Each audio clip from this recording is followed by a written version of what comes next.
welcome everyone. Turn this. I wish you could fade it out gently on the YouTube player, but apparently that's not in the cards. Welcome to another one of these streams. The first one we had in a little while because last week I was busy taking classes to figure out how to train and take care of all that good to train us for the birth of my son. The upcoming debut of my child, sometime in a few months from now. But welcome everyone else. I see people filing in. There's a little delay on my end on the stream. Oh, a big delay on the stream. What are we talking about? Let me go ahead right there. So, there you go. Good. Welcome everyone. So we have a big stream today. Well, not super big, but fairly big. We're talking about a whole bunch of stuff, mainly pertaining to the Fantastic Four film. We got a bunch of new super chats coming in. Let me take a look at a few of these right now. Let me start with Audrey Hess. Thank you for super chat. I probably won't hear you read this. I'll be watching Fantastic Four. Oh, congratulations. You're going to love it.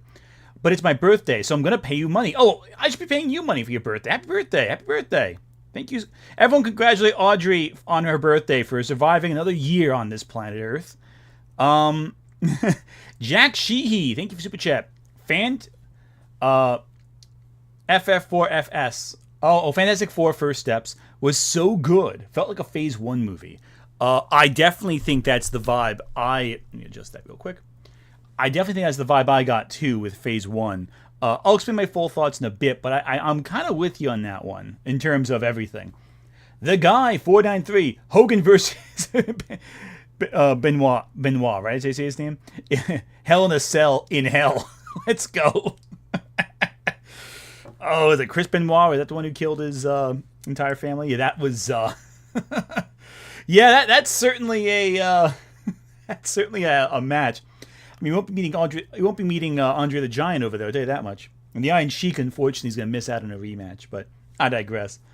Nick Wolf, thank you for super chat. Your Soul Calibur crash went to game preservation. Oh, your super chat cash went to game preservation. Have fun, Ant. Oh, thank you so much, Nick. Yeah, game preservation is much more important to whatever I'm doing right now. That being said, though, my kid's college fund is also very important, so I will be encouraging people to give to that. But I digress. Welcome, everyone. Welcome. And yeah, wish happy birthday in chat. No spoilers, please. I'll give you a heads up for when spoilers will happen, but we will start off with my general feelings on Fantastic Four. And I do want to address a couple bits of nonsensical drama as people file in that's a little goofy. That I've been noticing here and there that people have, I think, kind of wanted to hear my opinion on or whatever. And some things I don't.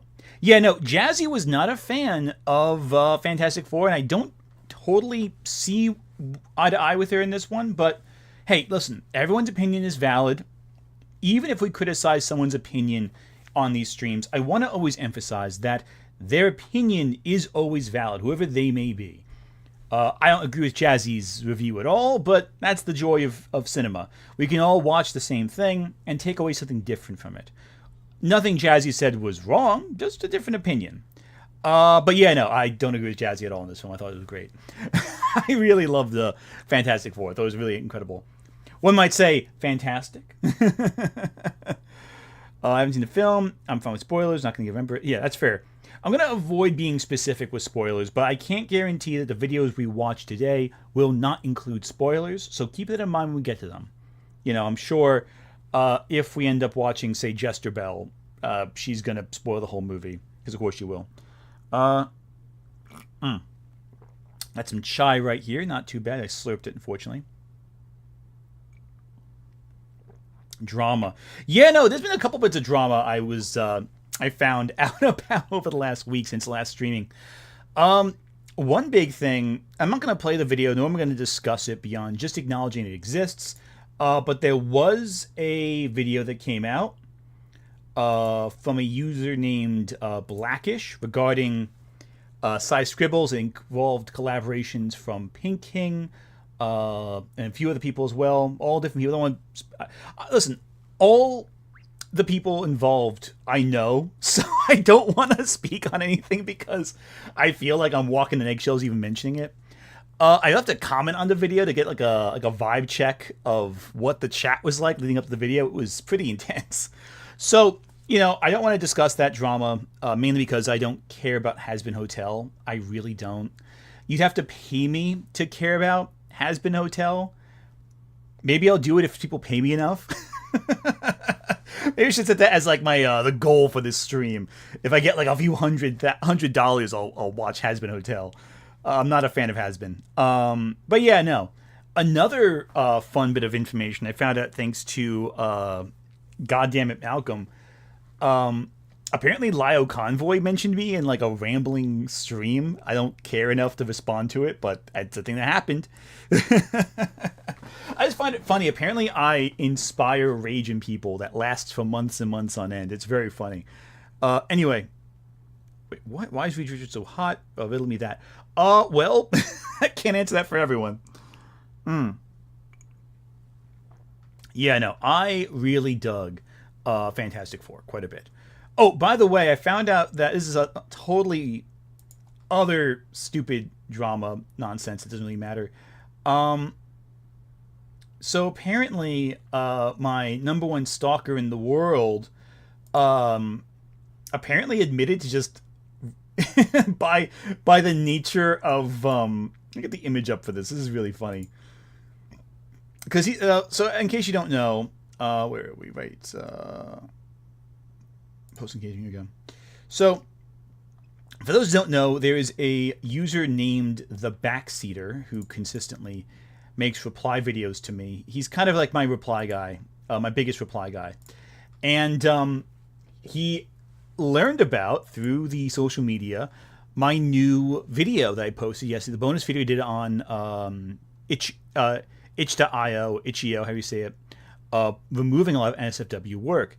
And he posted this, my number one reply guy, in response to that drama, basically saying, whatever side you're on, I don't want to be on it. In fact, I'm going to side with MasterCard and Itch.io on this just to spite you. So you heard it here first. The Backseater wants to align with Collective Shout, the self-proclaimed feminist group, in protest against me by removing all media and music and tons of games right around the corner.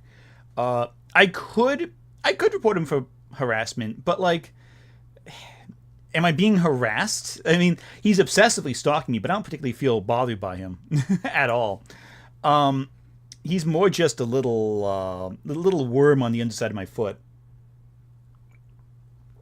And he keeps making like an idiot of himself online. So it's like, who's really suffering more from this? It's not me, it's him. He's punishing himself more than anything else.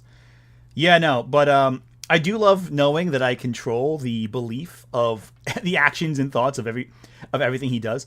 I did miss a super chat. Let me read that real quick, or at least one. Oh, yeah. Cameron, thank you for super chat. Saw the Superman stream last week, and not to sound rude, but Jester Bell's thumbnails always look like someone pissed in her cereal that morning. Yeah. It's the weird face that they do. You know, it's Shad does it too. Shadiversity does it too, where they look as though like they're about to like they look like they have to have this bizarre like Home Alone reaction to everything. It's kind of wild. It's how do you even explain it? Nick Wolf, your tune will change when he comes after your kid. He won't. He is not going to do that because he cannot leave his house. Listen, he can say whatever he wants online. The guy has a coward. He's not leaving his home. Anyway, but yeah. So anyway, back to this. Yeah, no, people like that. Listen, you gotta understand this about a lot of online harassers. A lot of online harassers never leave their homes. Minimal risk, minimal punishment. Everyone talks big online, but the vast majority of them never leave their computers. That's how it is. You know, and once you realize that, you're pretty much golden. You know, very few people ever deal with people leaving their house, even the ones who get like super levels of harassment online. Like for example, I don't believe any of the women who were targeted by Gamergate even had anyone target them offline. It was always like online harassment, which is significant. It's important to note that, what happens online usually stays online. Very few people ever leave it. Venom Wi-Fi. The only part of Fantastic Four that I like is Doctor Doom.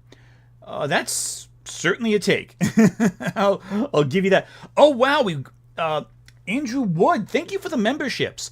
If you're a member of the channel, be sure to come back after the stream. I'm going to post a link to my exclusive Discord where all members can access this, that, and the third from there. But yeah, welcome everyone. Congratulations for joining and becoming members of the channel. Kenneth Lloyd, I disagree with your comment on the Fantastic Four being historically unpopular. Love your aunt, but it still also has been as fun. Lol. Okay, so that's a good point I want to bring up. Yeah, so I made a post on Twitter, everyone's favorite bird app that I am returned to for publicity mainly, regarding, what do you call it right here? The Fantastic Four being historically unpopular. And I think a lot of people took that a little out of context because it didn't provide a lot of context. So that's why I took it out of context. So let's take a look real quick. So right here we have the post. People comparing Fantastic Four, a historically unpopular set of characters, to Superman, one of the most beloved heroes ever, in regards to box office. Now again, this is in relation to how much money both films earned on their first Mondays on screen. So again, perspective is on the box office, not comic fans. But a lot of people saw that, and logically, without the further context, thought, wait, are you saying that that's not popular among comic fans? Not really, no. Fantastic Four is beloved by comic fans, but general audiences outside of comic fans is a different story. Typically, if you look at the box office of all different Fantastic Four films, none of them have really grossed a lot of money. They've all been kind of secondary earners. You know, like they're all blockbusters to an extent, sure, but none of them are like the big name blockbusters. So in that context, comparing the gross of Superman to the gross of Fantastic Four makes sense. You know, it's not Fantastic Four has never been the big earner that Superman has, or let alone Spider-Man, X-Men, etc. So that was my point, really. Among general audiences, the Fantastic Four. Let me bring my seat down a little bit. Among general audiences, the Fantastic Four have never been the big names like Spider-Man, X-Men, Batman, etc. They've always been more secondary or tertiary characters in the public eye. Now, comic fans, different story. They're beloved, they're major, this, that, and the third. But among general audiences who are not superhero fans, they're not going to know who the Fantastic Four are unless they're introduced by either the older blockbuster, in which case, oh, it's an older film that they liked or saw when they were younger, or something else. And that was my main point. A lot of people, thankfully, took it in stride. No one was like angry about it. They were all like, oh, really, man? You really saying that? No one was like, there was no one there who was like, oh, Anthony's canceled. I can't stand this. But, you know, people did, especially fans of the Fantastic Four, they got some feathers ruffled by that. And that's absolutely valid. Yeah, no. And it's undeserved that the mainstream public didn't love the Fantastic Four, because they did save comics. I did not give Jack Kirby enough credit in my Fantastic Four video. That's something I regret. I got so caught up in watching the movies, I forgot to give credit to Jack Kirby and his incredible creation and influence on the Fantastic Four. But thankfully, the filmmakers of Fantastic Four First Steps did not forget to credit Jack Kirby. And I think one of the best touches of the film, and this isn't a spoiler, it's just saying something happens in the credits of the film. They do have a quote from Jack Kirby, and they do credit him extensively for the creation of the Fantastic Four. And, you know, a lot of people don't realize this, Ben Grimm is heavily inspired by Jack Kirby, to the point where some people see Ben Grimm as a self-insert for Jack Kirby to some extent. Jack Kirby is a legend in the industry and never gets the recognition he deserves, in part because of Stan Lee. You know, I think some of the anti-Stan Lee hate is a little overblown. I think it's somewhere in the middle with a lot of it. But Jack Kirby deserved in his lifetime way more recognition for his contribution to comics and culture. And I think it's great to look at both figures as major icons. Oh, 828 is Jack Kirby's birthday. I didn't realize that. Oh, so he was born around the same time as my spouse. That's pretty cool. But yeah, no, so it's a big deal.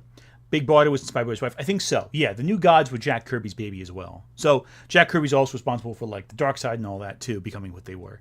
But yeah, no. So Jack Kirby getting credit, I adore that. And honestly, I'm gonna tell you this right now. Human Torch and the Thing were always my favorite members of the Fantastic Four. With Human Torch, I'm a Spider-Man fan, and there's so many great Spider-Man stories with the Human Torch. One thing I hope Marvel does now is include the Human Torch in Spider-Man stories. Have Spider-Man and Human Torch interact. I really want to see that. I think there'd be a really good dynamic between the two of them. I think, there's no comparison between anything that Stan Lee did. I almost said Stan Kirby. Nothing Stan Lee did was ever what Bob Kane did. Stan Lee did give credit to Jack Kirby, not enough credit, but he did give credit to him consistently. Bob Kane tried to unperson Bill Finger. Like, there's no comparison, None at all. No. Stan Lee never did anything as bad as Bob Kane ever. People conflate the two because they both took credit for more than they probably should have had credit for. Stan Lee credited the artist almost every time. Still, he was very upfront about the Marvel method. Bob Kane was not. Bob Kane was a complete con artist. Bob Kane's and as far as I'm concerned, Bob Kane's a fraud. In terms of the creation of Batman, there's no comparison. All right, let me take a look at some super chats real quick. I think I missed a couple. I definitely missed a few super chats here. 1 second. User 225. It's clobbering time? Nah, it's Gramoogling time. I love it. Classic Luigi fan. Oh, I love Luigi's Mansion. It's a great game. Granted, that could also be down to the general quality of the Fantastic Four adaptations. That's also very true. I thought I missed another chat. There's another one here. I guess not. So that's very true. Yeah, exactly. I think it is down to the quality of the adaptations. Had the Tim Story adaptations been as beloved as the Sam Raimi Spider-Man films, it'd be a very different story. But it's not. And Fan 4 Stick is just notoriously bad. Andrew Wood, thank you for the super chat. I love how this movie let every character shine and have their moment as the lovable characters they are. Yes, 100%. Like, a lot of people were complaining that in the movie Fantastic Four First Steps that the Thing didn't have a big arc. A lot of his arc was cut. A lot of the movie was trimmed down to a much more cinematic and fast-paced sub 2 hours. And I think for the most part that works. I like how the film is paced. Even though you can tell there were things cut, it flows at a brisk, concise manner, and at no point do you ever get bored. But that being said, the Thing did suffer from that. His arc was diminished. But at no point was the Thing ever a bad character. Despite them cutting out a lot of the Thing's arc, the Thing's personality shone in every scene he was in. I love what they did with every character in this movie. They all felt distinct. They all felt unique and compelling. They all felt like the characters from the comics brought to life in just a comic. It felt very much like we had just jumped into the narrative that had been ongoing. It's like when you open up a comic for the first time and you pick it up and it's in the middle of a run. You don't know what you don't really know the context that led into it, but you just kind of jump in and you're like, okay, there's a lore, there's a world, there's this whole thing going on, and it's flowing and moving. It felt like that, and it's pretty fantastic. Classic Luigi fan again. Thank you again for the chat. Plus, Stan Lee actually contributed ideas to many of his co-creations, and at least wrote the dialogue to many issues in early runs. That's true. A lot of the ideas were spitballed beforehand. Jack Kirby drew the art. Stan Lee wrote the dialogue. There were some ideas the two had back and forth, but a lot of the creative stuff was the artists for the Marvel method at the time. Bob Kane took credit for everything Bill Finger made. That's what it came down to. So that's a distinct, important distinction to make when discussing the Fantastic Four We're mentioning Stan Lee and Jack Kirby's relationship, as well as Stan Lee and Steve Ditko's relationship, versus the relationship between Bob Kane and Bill Finger. Bill Finger especially was one of the many, many writers of DC Comics that were disturbingly hurt. And Bob Kane himself, he used ghost artists. He used ghost writers and ghost artists to take credit for, and took credit for their work, I remember a story where around the end of his life, someone tried getting him to draw Batman, and he couldn't do it. He just couldn't draw Batman like it was in the comics because he never really drew Batman in the comics. So, Now. Let's discuss the response to the Fantastic Four, shall we?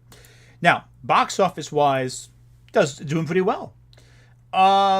Is it doing as well as Superman? No, it is a little behind Superman in terms of box office. However, does that matter? I would argue, not really. The response to Fantastic Four has been, frankly, incredible. One might say fantastic. 86% on the tomato meter, 92% among general audiences. This is going to be a major step forward. And while some people don't like it, there are some criticisms here and there, the majority is extremely positive. Extremely so. And I'm really happy to hear that, I gotta say right now also, I love the retro-futurist style of the movie. I also gotta say right now, Vanessa Kirby as Invisible Woman, scene stealer. I've always loved Invisible Woman from the comics, but they've never gotten her right on screen. She's always been very minimal. She's been very reduced in the screen time she's had on screen. But in this movie, they give her time to shine. They give Invisible Woman one of the most awesome scenes in the movie, period. If you've seen the movie, you know what I'm talking about. In the third act, she does something that's so absolutely badass that I just cannot say anything but, wow, they made her as powerful as she is in the comics, for once. It's incredible. David Deister, welcome as a storyteller. Welcome as a member of the channel. Again, channels, if you want to audience, if you want to join as a member, please join as a member, and you can get extra exclusive Discord. Also, if you're watching right now, please like the stream. It really does help us out in the long run with the algorithm. Blazing TRS, thank you for the super chat. I love the thing so much that I wanted to see more of him. He is still a good character in the movie, even if his arc was trimmed. 100%. And this is something, too, a lot of people don't realize. We realize it, we don't say it enough. A lot of characters aren't always great because they have good arcs. They're great because the personalities shine through. A great arc can sometimes result in a not-so-great character if, for whatever reason, the character themselves just isn't as compelling as they might be otherwise. Gavin Careth, you can put the tomato scores for all three prior films together, and it would still be below this one. Simply fantastic. Agreed. All together. Exactly. Yeah. Although I think putting Fan 4-Stick in the mix doesn't really change the score all that much. So, yeah, actually, you could combine all three, and it would still be less. It's incredible. I think it'd be around like 60 if you combine all three, roughly, or 70. But yeah, no, this is incredible stuff. Okay, so let's take a look at some critical consensuses, shall we? Rose Mullet. Who the heck is Rose Mullet? I don't know who that is. I'm seeing people online talking about her. I saw Beckett from Cope and Seeth is doing some stream about them. I'm like, I have no idea who Rose is. I might be better off with that. Rose Mullet. Rose Mullet. Is that anyone I should know about? Is that important? Do I want to know who Rose Mullet is? I don't think I do. Anyway. So let's talk some reviews, shall we? I do want to bring up a person I have never actually talked about in any meaningful capacity on this channel before, and that is Jeremy Johns. So Jeremy Johns, I want to talk about real quick. That's a name and a half, isn't it? Jeremy Johns. No, the '94 film does not have a release at all. So Jeremy Jahns is why are some conservative websites labeling the film as pro-life? Well, that's one thing Jazzy also said too, and I don't understand that. Like, I don't get the argument. Like, we have a loving couple who want to have a kid, who work to have a kid, who produce a kid, and they don't want to lose that kid. I don't see that as pro-life. I see it as just a family having a kid. Like, I don't understand. And yeah, I mean, because it's not like it's not like, you know, I don't know. I don't get it. It doesn't seem to make sense. Like, if you believe in if you're pro-choice, you believe in the choice. You know, they chose to have a kid. Like, I don't understand that argument. It doesn't really make much sense. And that goes for, anyway, yeah, am I subscribed to him? I guess I am still. I don't know. I like to see what he says, but usually it's completely asinine. I cannot. A lot of Jeremy Jahns' stuff, his reviews used to be really good when I was, like, young. But then he started going down the grifting tube. Here's where Jeremy Jahns lost me. Where's the review? Where's the review that really lost me on Jeremy Jahns? I'm bringing him up because I want to hear his opinion on Fantastic Four.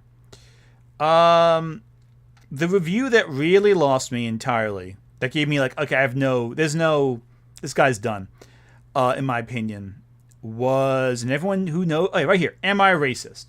He also reviewed Am I a Woman? What is a Woman, I think it was. The Daily Wire video. And I'm like, once I saw him review this, I'm like, no, I'm not, man, not about it. Also, he did blackface in Twilight, the Eclipse movie, the Twilight Eclipse movie. Am I Racist? So I'm gonna play this real quick, so you get a vibe check as to how Jeremy Jahns is as a reviewer.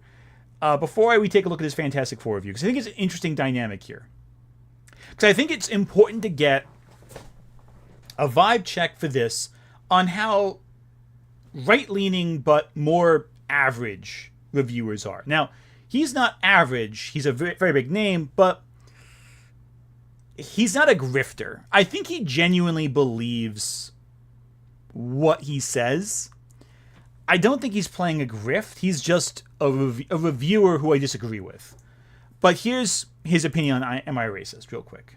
That's on mute. To me, that was like, maybe I should just skip this one. Just move on to next week's videos, call this weekend good, and have that be that. But the fact that entered my mind is kind of one of the points this movie makes, so at that point, I really felt I should talk about it. So here we go.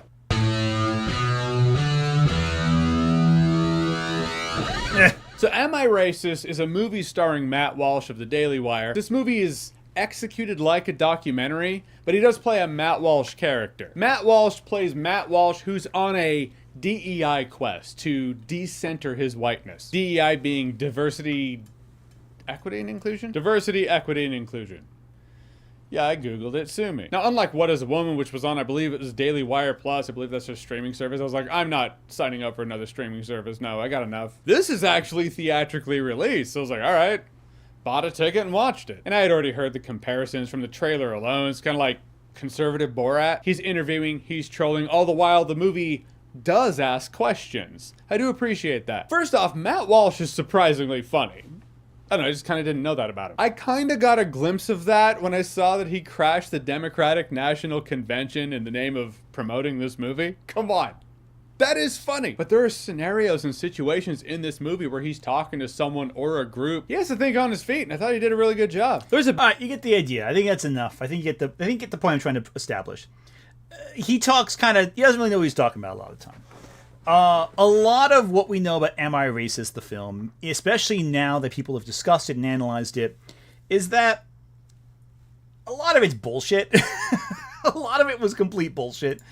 It's not particularly good. It's kind of trash. I think the film is absolute dog water. But he liked it. He's the only major YouTuber reviewer outside of the grifters who liked it. I'm not a fan of his review style. I don't really like it, but I keep tabs on what he says just to get an idea.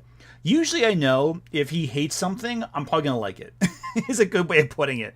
But here's one where I might agree with him because And this is important to note because I want to emphasize the vibe of the non-grifter but still right-wing critic.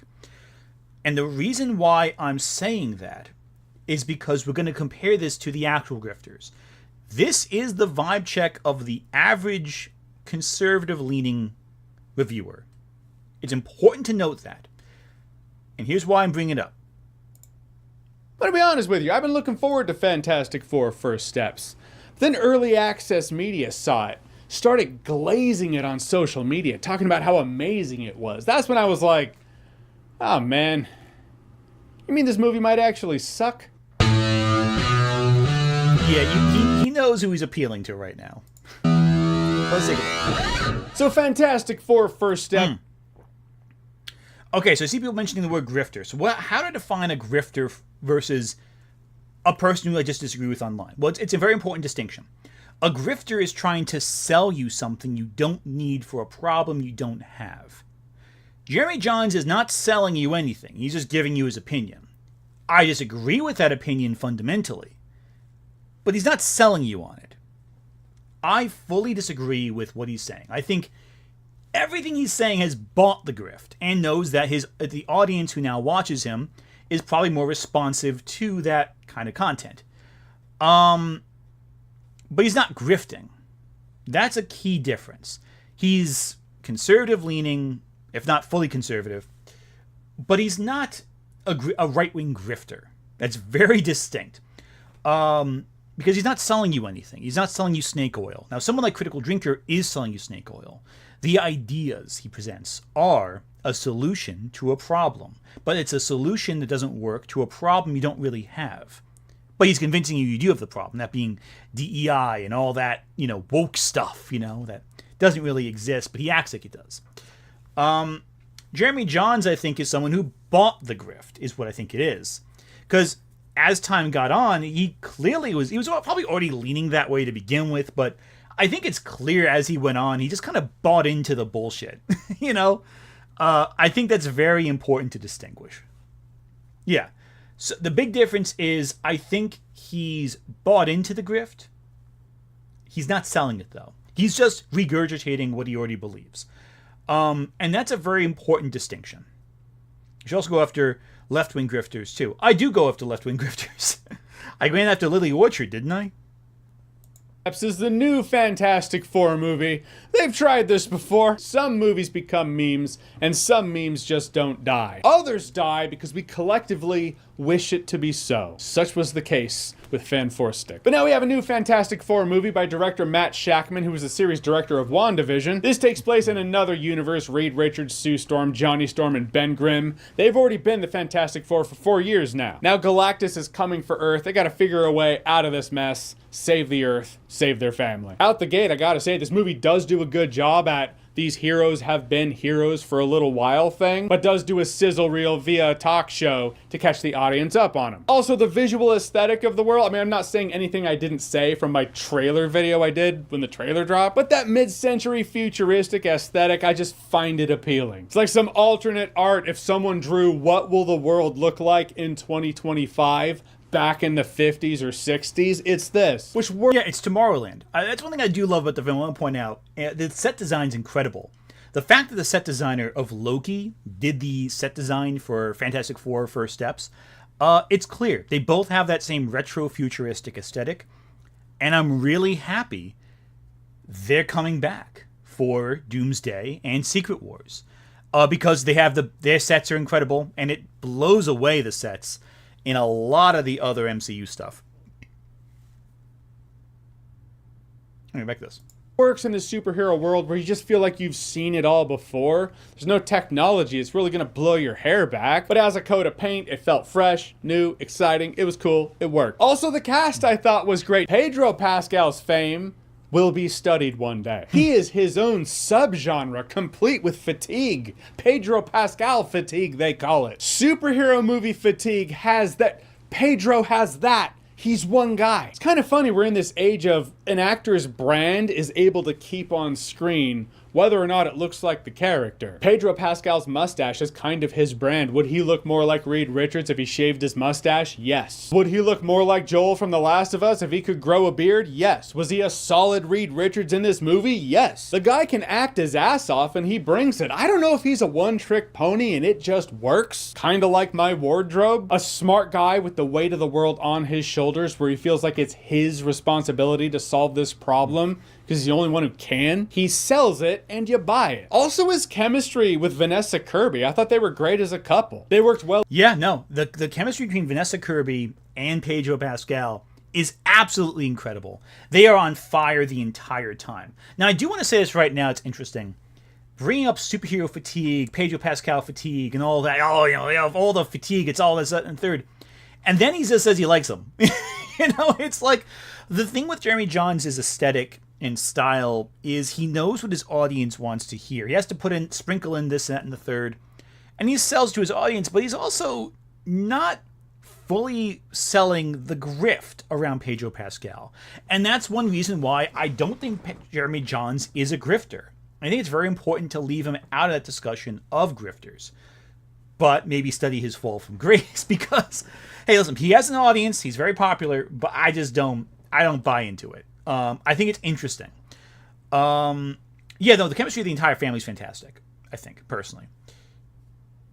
Well, as a team, as a husband and wife duo, trying to figure a way out of this mess that is Galactus' demands. It was kind of funny in the sizzle reel catching you up to speed. Reed Richards was like, well, I went to space with the most brilliant minds on the planet, which happened to be my wife, my brother-in-law, and my best friend. Hollywood thrives on nepotism. I suppose Marvel's first family should too. I liked how Ben Grimm wasn't here. Like Ben and Johnny, I'll get to Johnny a little later. He's gonna kind of segue into a bit of a tangent. But Ben Grimm was great as the big rock monster with the heart of gold. I do feel the mid-2000s Fantastic Four did more with him. This movie's like, who cares about the problems of man? The difference between man and rock, man, is rocks. Granted, he has been the Thing for 4 years, so there's... Yeah, and again, this is where I'm going with Jeremy Jahns as a centrist right-wing critic who actually does know what he's talking about to an extent. He is analyzing the media. He's analyzing the storytelling, the structure, all of that. I keep saying this. I do disagree with a lot of what he says, but he is knowledgeable on film criticism as a structure. Jeremy's twitchiness is reminding me of the why I never watches videos. Yeah, no, he's very twitchy. I mean, listen, I'm twitchy. I move around a lot too, so I can't make fun of anyone for that. Me sitting still is like a challenge sometimes. It's really bad. Yeah, no, I love how the bad reviews for this are like, I like the acting, I like the action, I like the set design, the characters, and the villain. 5 out of 10. Yeah, basically. We're going to see a pattern here where people really can't find much to criticize about this movie. Unlike Superman, which I think was superb, but like in a way where people can draw issue with the creative choices made, I think First Steps is just a very solid, good movie, and there's nothing really super controversial about it. I don't think there's much to criticize.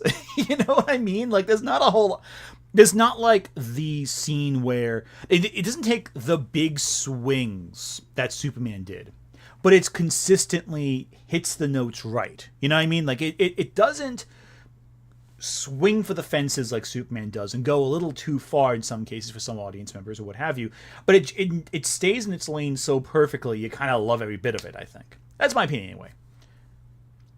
There's that. Though he has a couple of cool moments where he's showing off for the kids in the neighborhood and whatnot. He's being that kind of cool guy, but that's just kind of who he is. He's that guy and then he smashes buildings, but I wanted to see more of what's in here. But granted, that is a byproduct, a downside of coming into these superhero stories, skipping past the origin part and having it all already established. Visual effects, I thought the visual effects in the movie were much better than what we saw in the trailers. One sequence in particular, I was like, this is actually pretty extraordinary. Might have been the IMAX. I don't want to be that guy who's like, be sure to watch it on IMAX. I don't give a shit how you watch it, if you watch it at all. How you spend the money is your choice. That's your money. To be fair, it did look really impressive on IMAX. That might be the thing that puts it over the edge. The reason I was like... I did not see it in IMAX, and I thought it looked pretty impressive. The only effect I really hated was that CG baby.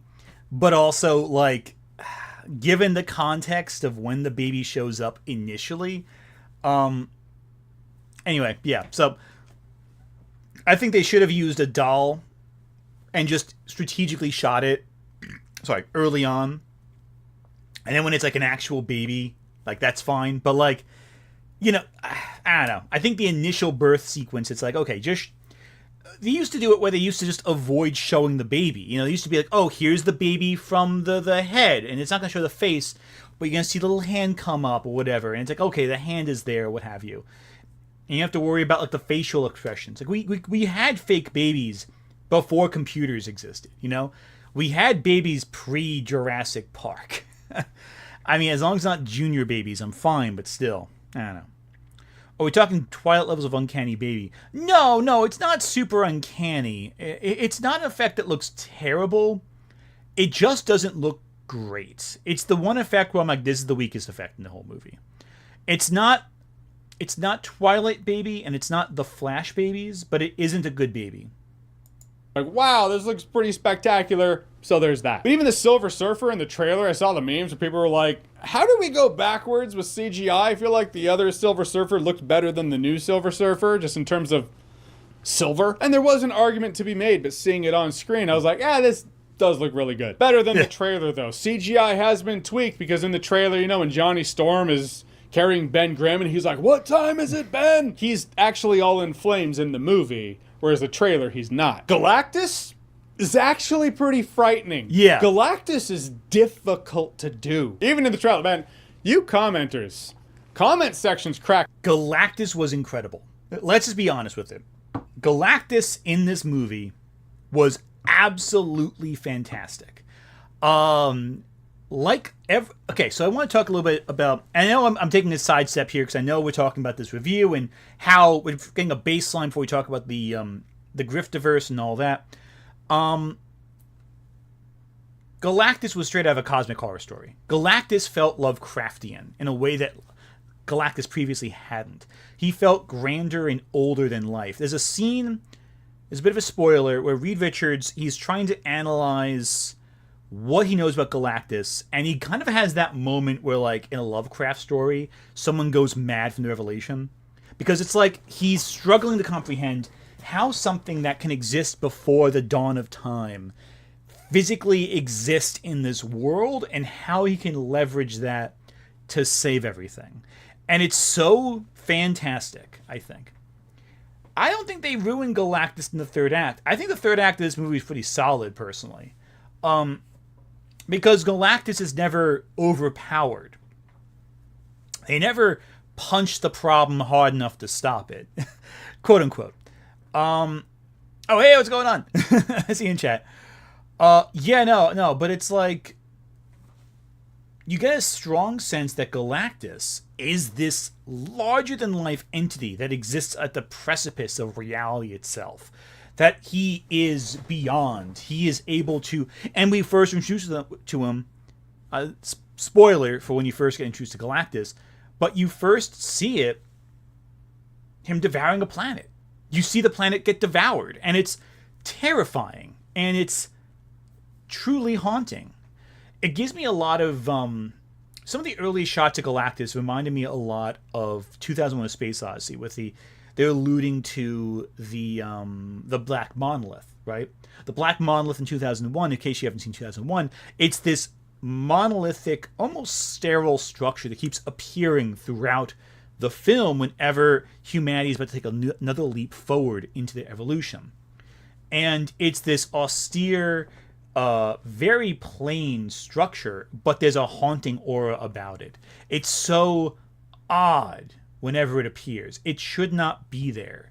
And that haunting quality makes what's basically a big, well, it's essentially a big 2x4, essentially, into this truly haunting thing. And in the elements that make Galactus so uncanny and powerful elevate him to be this terrifying, titanic figure. All right, there's a few super chats that came in. I want to read them all out right now. By the way, everyone who's watching, like the stream. We have only a fraction of you have liked the stream. Like it now. Like it now. Do it now. Nick Wolf, drink every time Ant says fantastic. Don't do that. You may die.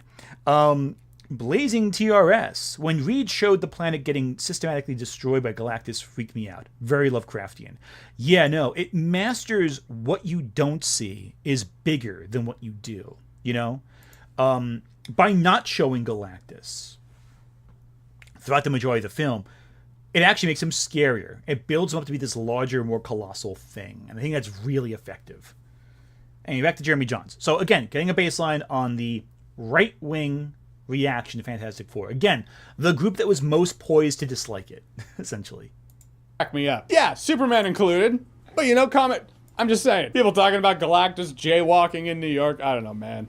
It was funny to me. But I was like, how are they going to do this guy? Time was, in comic book movies, some of these cosmic beings, they didn't know how to do. So they were like, we'll just make them all clouds, I guess. But we're at this comic book movie age now where it's like, we've seen some shit. You could do Galactus and it won't even be that weird. But I didn't expect Galactus to be this scary. That first time you see Galactus, the way his eyes are glowing, looking down on them. You have the voice. You got that Ralph Ineson voice. Pronunciation check on his name. Ralph Ineson, as far as I can tell, is how you pronounce this. It should be pronounced correctly because he's so amazing as Galactus. I mean, if you had an actor who didn't sell Galactus, this ridiculous force of nature that gobbles planets, it wouldn't work. Yeah, no, perfect casting for Galactus. If it is Ralph Ineson, how you say it, which I think it is, I first became aware of him as an actor from one of my favorite films of the last decade, which is Robert Eggers. I said Roger Eggers in my video, but I was wrong. Robert Eggers' The Witch. I think he was fantastic in that, where he plays a very a patriarch of a family who was actually a very incompetent man whose religious fervor brings his family to the edge of the colonial wilderness, and it's absolutely terrifying, that movie. He is fantastic. He's always been great. But he was really good in The Green Knight, which is another film I adore deeply. And his voice is so commanding because he can play someone who's warm, who goes from warm to profoundly cold in a heartbeat. I also find it funny how both Ennison and Nicholas Hoult were both in Nosferatu this past December. Again, another Robert Eggers film. So I think it's kind of neat. The Witch is one of my all-time favorite horror films in the 2010s. I think it's fantastic. Again, taking a drink. Back to Jeremy Johns. Him, you're like, yep, that's who he is. That's what he's here for. That's why we gotta stop him. And much to my shock, the Shala Bal Silver Surfer actually worked in the movie. Not just worked, there is this legit emotional moment. I wish they would have gone deeper into it. Can't talk about it too much right here. If I do a spoiler video, I'll unpack it there. I'll try not to make that one as nitpicky as the last one. I mean, to be fair, if you had Norrin Rad, you could still have the same emotional beats there. So there's that. Swapping to Shala Bal Silver Surfer, though, I know she was in a comic book for that long. We gotta be honest, though, it is still a studio's way of being like, good call, this will track well on social media among people who will never actually pay to watch the movie anyway. I do wish the movie was a little longer. You see, there he is buying the grift again. He's also not totally wrong. It is purely a marketing decision. It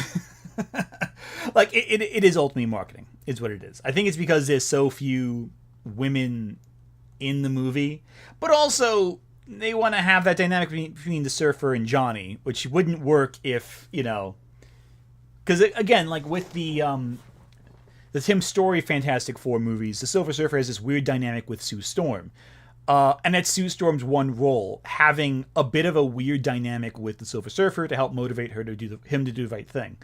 In this, Johnny and Surfer have that dynamic, but it makes more sense given that, Johnny loves space, Johnny loves women, it makes a little more sense there.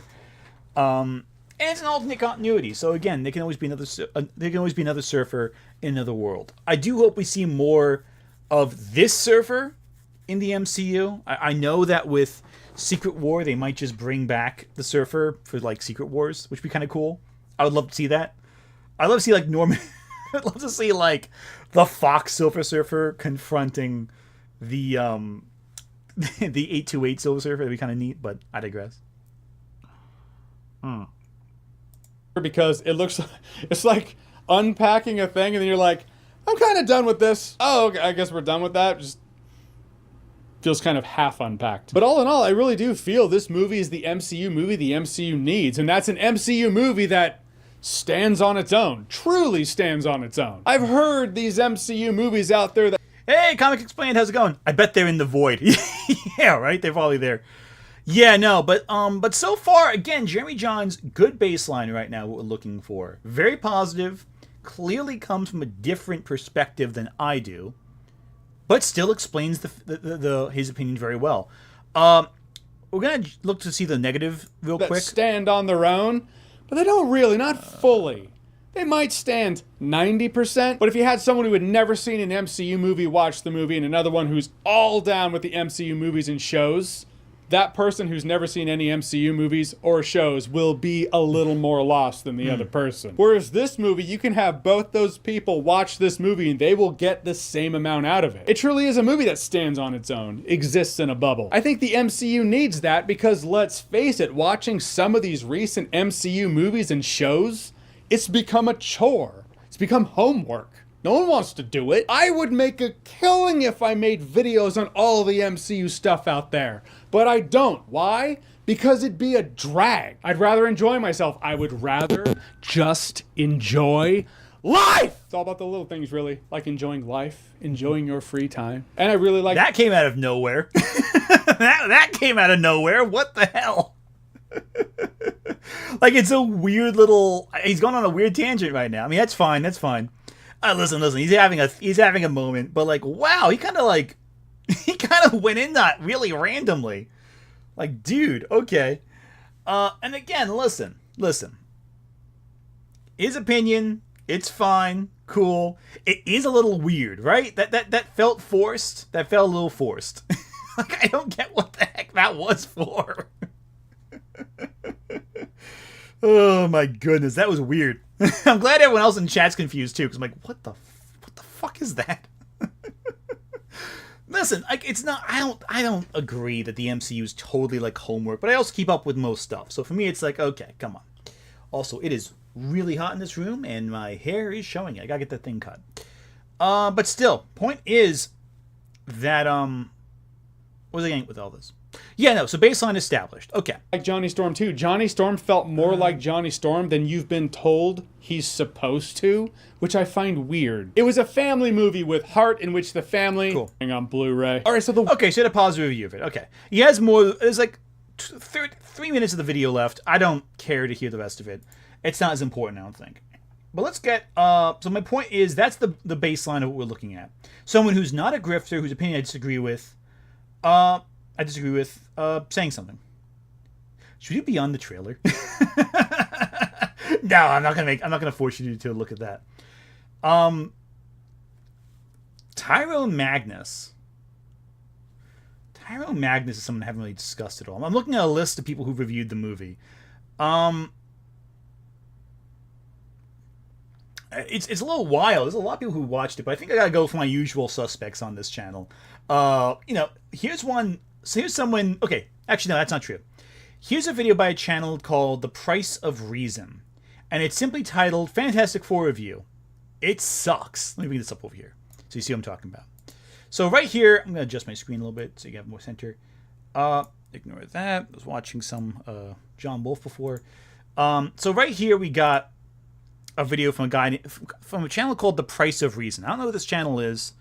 Let me take a look at the channels before I review it. So let me see, it's not like a small channel attack. Every once in a while, a movie comes along like that gets a lot of attention. I don't want to get negative attention to a channel that small, so I'm not going to do that one. I was just curious because the thumbnail goes like, it sucks. I don't want to, but I don't want to bombard a smaller channel at all. So I don't want to do that. Where are we going with here? What do we got here? Again, a lot of these are just the general kind of reviewers. Who am I doing with this one? Oh, Clownfish. Oh, okay. Yeah, I'll clown on Clownfish.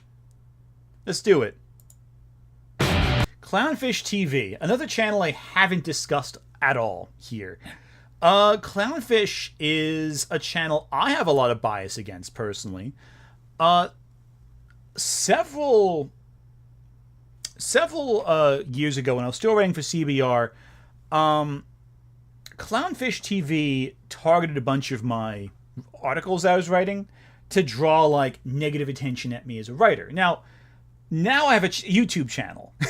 I'm a little more, again, massive channel. They have like over 600,000 subscribers. So I don't feel bad making fun of their video. They have a big audience and they're successful enough as is.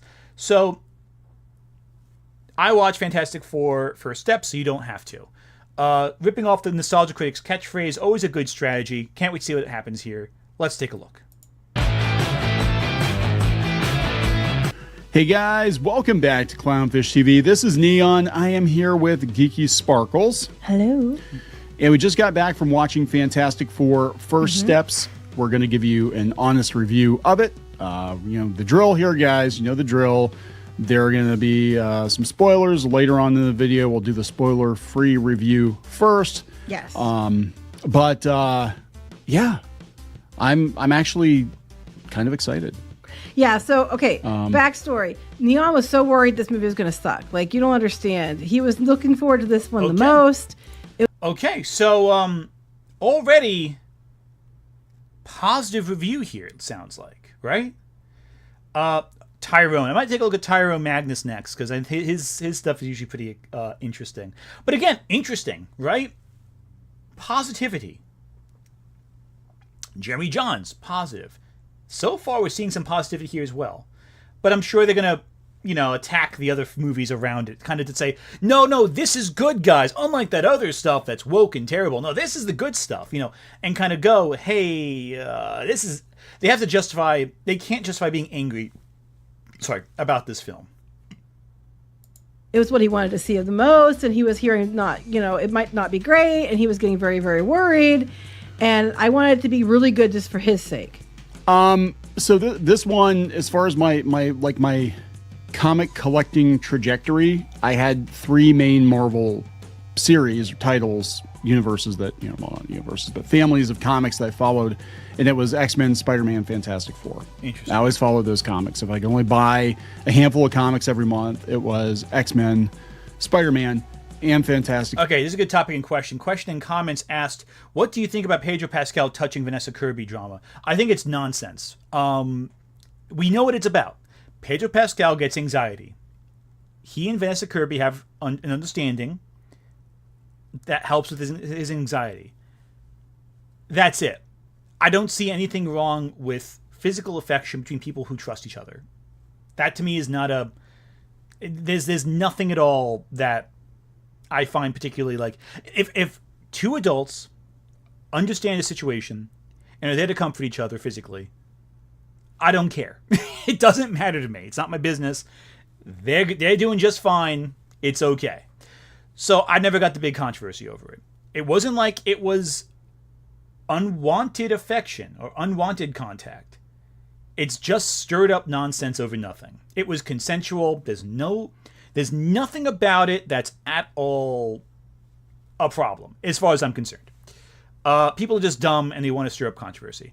Ranting for Vengeance. Okay, I'll take a look at him too. He's a character. In that order. And I really was looking forward to this movie because of the visuals originally, because I'm a huge fan of that retro futuristic look, that early 60s space age look. I also am a big fan of that, yes. And when they said they're going to have the movie take place in like a retro futuristic 60s, I was like, okay, this is fantastic, no pun intended, because that's going to jive really well with Jack Kirby's artwork. And that just that the zaniness of early Marvel. Then as more stuff started to come out about the movie, I'm like, oh no. Basically, the actor started speaking. When the actors shot their mouths off, yes. Now again, here's the thing with Clownfish TV I can't stand. The anti-artist sentiment here. Clownfish TV derives most of their attention by attacking and criticizing the artists, writers, talents, behind the creative works that we consume and enjoy. The problem is that they act like the artists are entitled to submit to what they want. They're extremely anti-creator. A lot of people I know who work in animation, who I've talked to, cannot stand Clownfish TV because they spread tons of misinformation, not only about animated productions, but animators individually. A lot of them is, Tyrone Magnus copyright claims anyone who reacts to his videos? Yeah, okay, no, forget that. He's not worth that. I'm not dealing with that again. Not over Tyrone Magnus. He's not worth it. But no, right there, it's like they're what's the word to describe this? They're so anti-creator, and they don't want to. They're very bitter, as I understand. I believe they worked at Disney to a very small extent, and never got over being let go or something. Hey, that's fair. Business. Who cares about businesses? They're not that great. But attack the business. Don't attack the individuals, the creatives working on it. Like, they're very negative towards individual people. Again, a lot like Lily Orchard. I see people in comments mentioning that. Yeah, like Lily Orchard, they target individual talents and hyper-focus on criticizing the people as people, not even what they produce as much. They basically bully people across the internet. That never sat well with me. That always bothered me a good deal. I don't know. Yeah, no, an artist can absolutely share their opinions in life. They're not robots who just function to produce material for you to consume. They're people with worldviews and ideas and perspectives. And Clownfish TV would rather never hear that, and yet they also broadcast everything that they say, And that's the problem with their model of business that I personally have no respect for. To me, that crosses a line that I think is unethical. And again, I've criticized creators too, so I can't say that you can't do that. The problem is they spread misinformation, and that they target it less to criticize their actions and more just to criticize their existence. I don't like it. They use an AI Ghibli thumbnail once. What the fuck? Well, fuck them then. I hate that. Still. I am happy to report that this is one of those cases where the actors actually really should have just shut up and let the movie speak for itself. Yeah. Because we had the actor playing Johnny Storm saying that Johnny was a kinder, gentler Johnny. He was, he was Johnny Storm. I mean, he was. Mm-hmm. He was. Sue. No, Clownfish. What they said was that Johnny wasn't a womanizer. And he's not a womanizer in this. He's a ladies' man, but he's not a womanizer. A womanizer is very different from a ladies' man. A guy who loves women is not the same thing as a womanizer. A womanizer is someone who goes on a lot of dates and then brooms them fast, to quote Norman Osborn. No, get what they want out of her, then broom her fast. That's what a womanizer is. Johnny Storm in this is a gentleman who loves women. Now, Clownfish TV already deceptively is taking the narrative and twisting it. They're saying, they said he was a nicer, kinder Johnny. Not technically untrue, but you're leaving out a lot of the specific context that kind of confirms what he was specifically saying. So again, the problem is Clownfish will take half-remembered quotes and strip them of key context.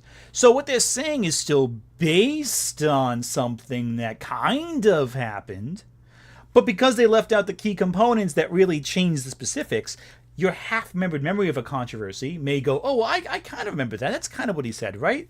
But no, it's not what they said. It's substantially different from what was actually said. But you only half remember it.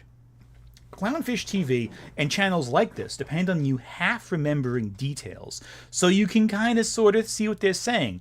And maybe they also forget kind of sort of what they're saying. It might just be a spur-of-the-moment kind of thing. But when you have a platform this big, you got to do a little bit more research than that. You got to make sure what you're saying is accurate. So basically, womenizers are like the men responsible for the Rising Sun scandal in North South Korea.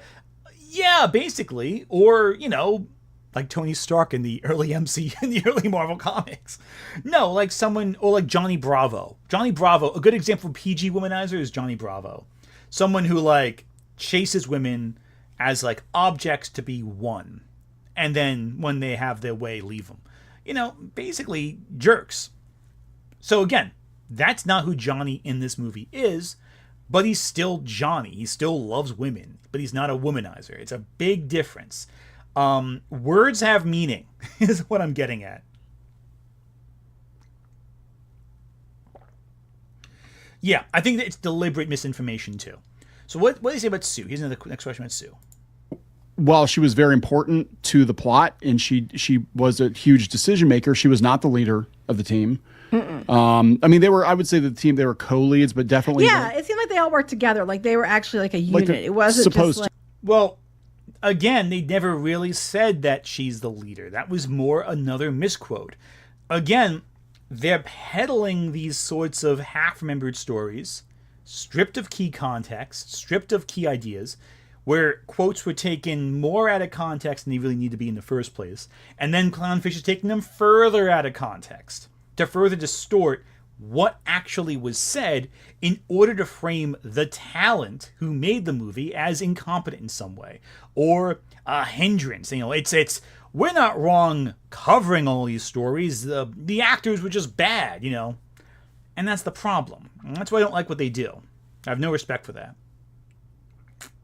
So I keep sipping this tea. It's really quite good.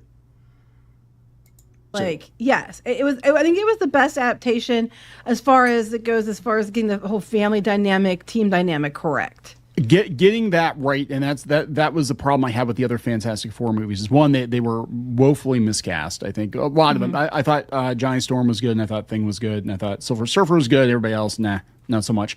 But that dynamic was not there. They made it really. Okay, so again, this is important. I keep focusing on this with my previous videos.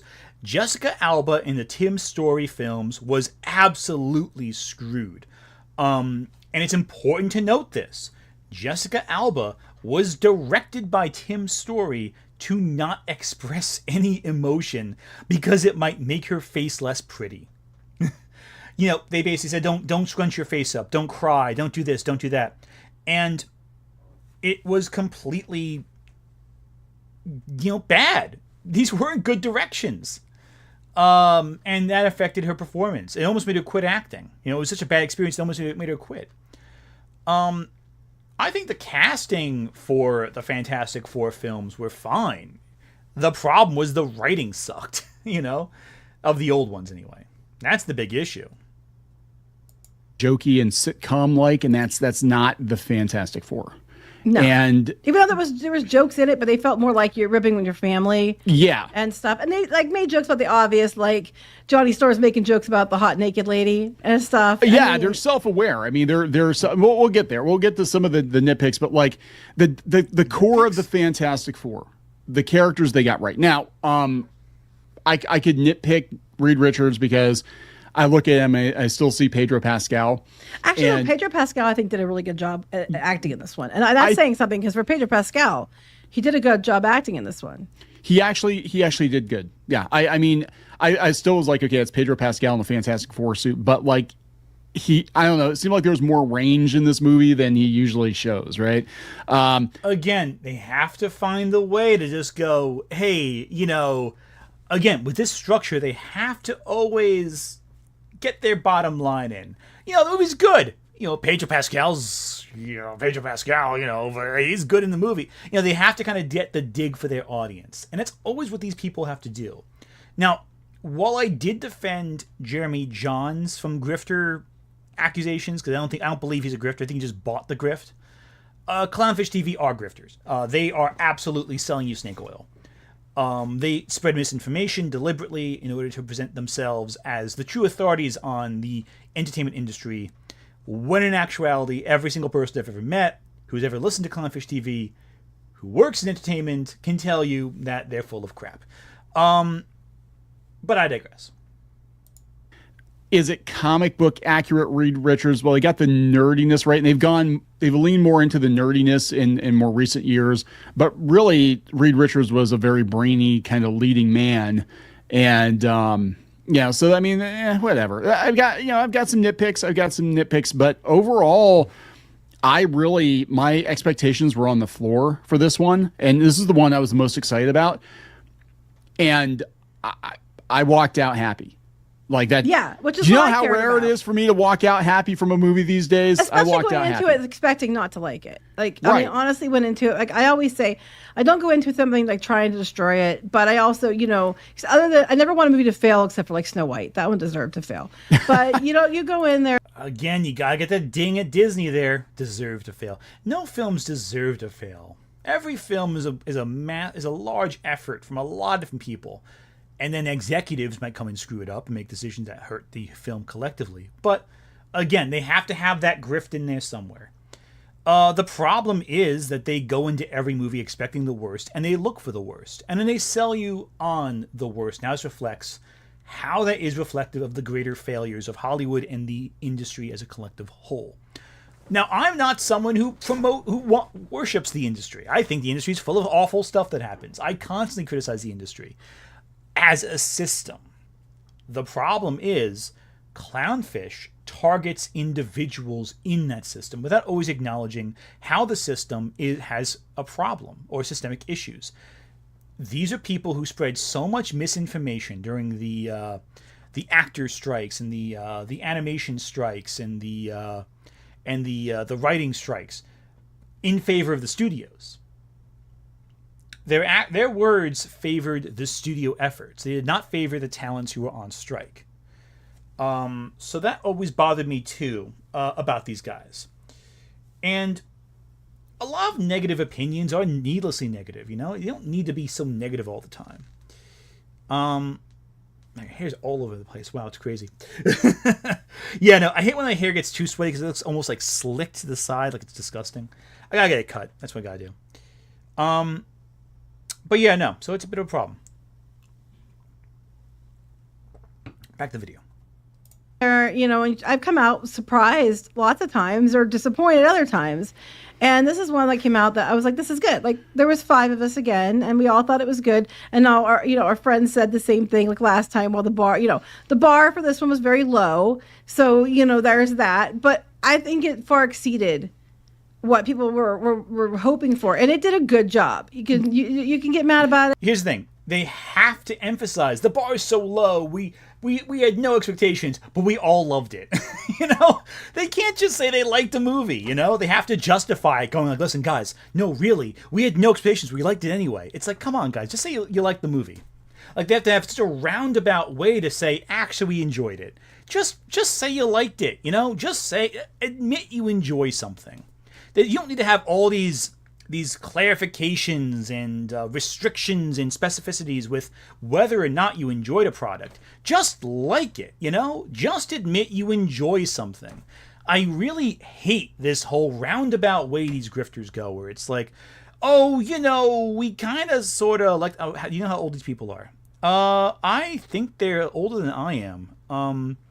They were a married couple when I was starting writing at CBR, and that was like 7 years ago. So I think they're like late 30s, early 40s, I want to say. They're older than me by a few years, though. I know that. Like more Shadowversity age, I'd say. Like more around the age of Shad Brooks. So there you go. Yeah, no, they have to signal to the audience, no, really, we're with you. These movies are usually terrible, but we like this one. And this buys time. Mind you, in 5 minutes, all they've really said was, Pedro Pascal's good, Johnny's good, I like the movie. In 5 minutes, all they've said that. That's all they said. And mind you, I'm a yapper. I can yap a lot. But this is an edited video. This is not a live stream. It's an edited video. And they just kind of press play. And again, minimal editing. Like, look at this. This is the same still frame.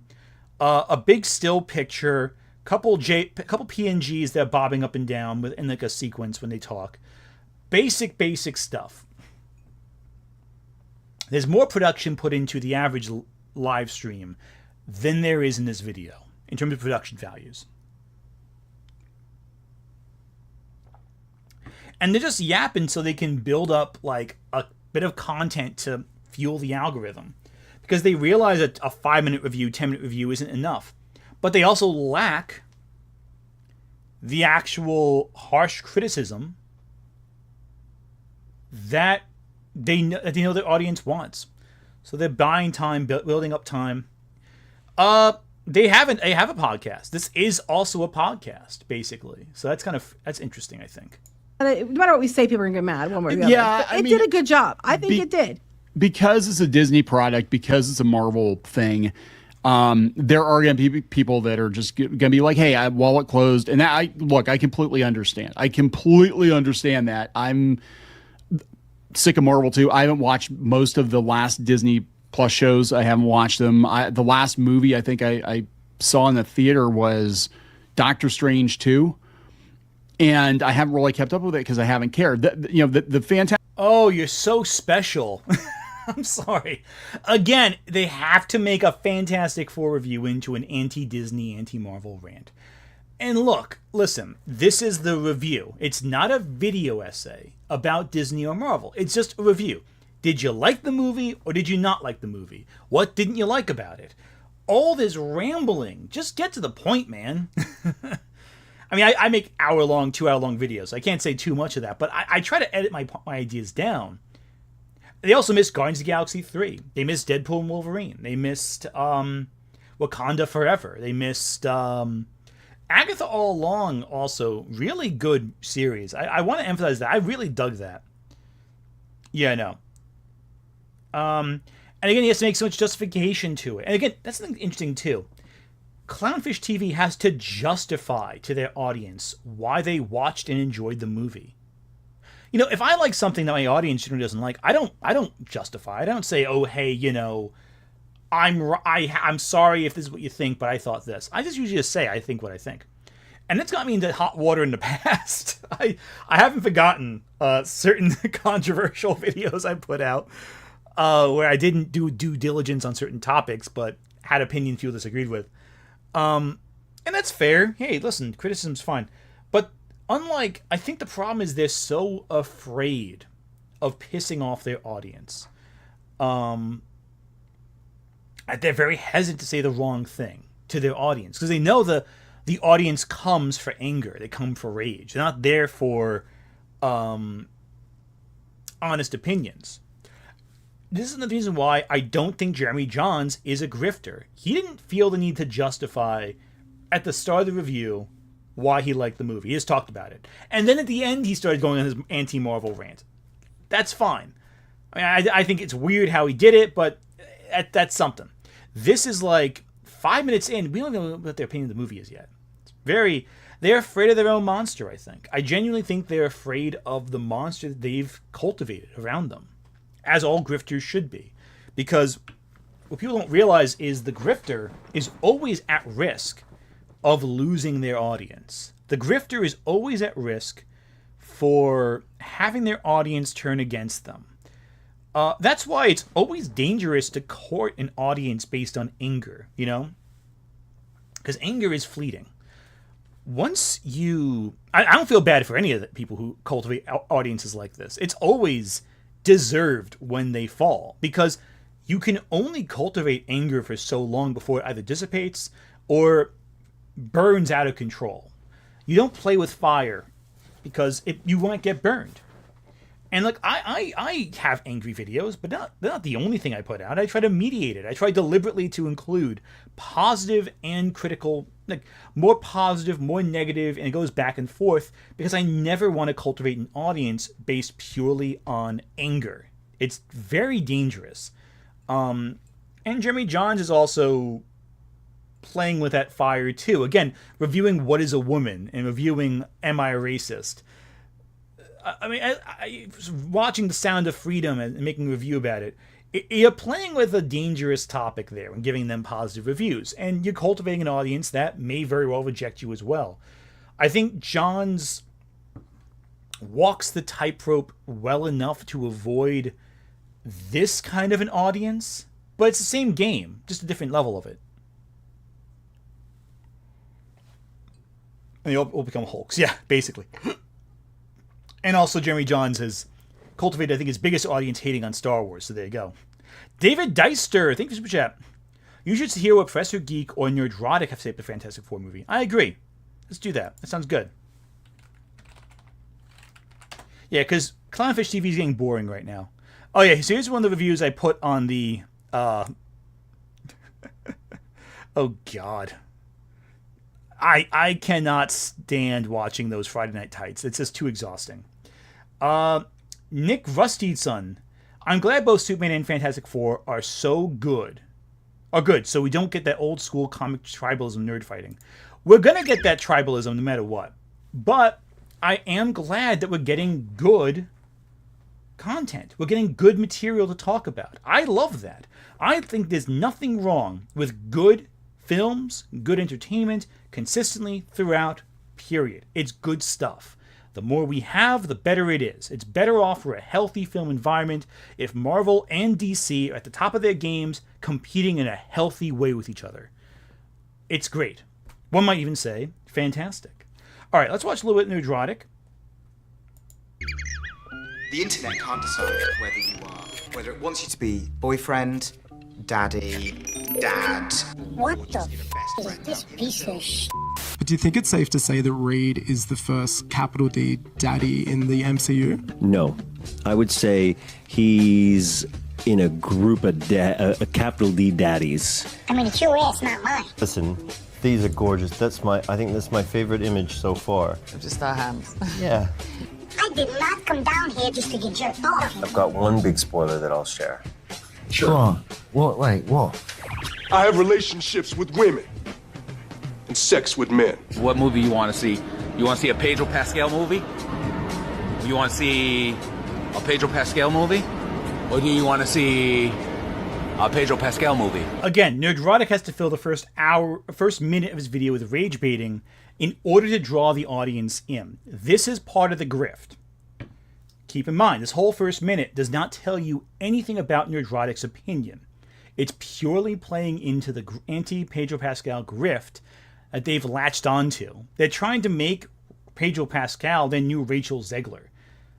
Problem is, it's not really working. Because, unlike, again, nothing against Rachel Zegler, New Jersey citizen, gotta support New Jersey folks in acting, always great. I hear they're using, I heard listening to using the clips from the Tales from the Crypt episode with what's his name? My cousin Vinny. Goodfellas. In this first bit right here too. But yeah, no, every actor has a bunch of moments where they show up to everything. That's fine. Pedro Pascal is doing pretty well. I think that by doing this segment, by doing all of this, what they end up doing is playing their hand. They can only play into the grift of anti-Pedro Pascal sentiment. Oh, Joe Pesci, there we go. I'm sorry, I can't believe I forgot Joe Pesci's name. They have to draw into the grift with this to kind of bring them in, to say, oh, here's what I know you guys want. Because they can't grift on hating Fantastic Four because people generally like it. Yeah, that's how it is. You're famously the daddy of the internet. Yeah. Oh, he's been known to get a little bit snippy. That was painful to watch. Yeah. You've kind of become a social media icon for your force field snap. It's been a year since Kevin Feige. Like it's getting boring. Like it's very repetitive. All you're doing is showing Pedro Pascal getting interviewed by influencers, most of whom aren't professional interviewers. Honestly, if I'm being honest with you, okay, so this is totally a side note. Kayla says, she did post a video recently about interviews in terms of, the Fantastic Four press junket. And that made me think a lot about how interviews are being conducted nowadays, especially. A lot of these influencer interviews are just so boring to me, and I ignore most of them because it's dull. I don't like them. I don't like how they ask questions for the sound bit. I don't like how they are clearly performances more than actual interviews about the movie or actors or their skills. And what's even greater is I was watching. I've always had a lot of respect for the horror film journalist, well, just in general, film journalist, BJ Colangelo. I think she has some great stuff. Very nice person, too. I've talked to her a few times. And I was watching an interview that they did for the movie, that she did for the movie. I forget if it's she, they, or she, her. For the movie Together.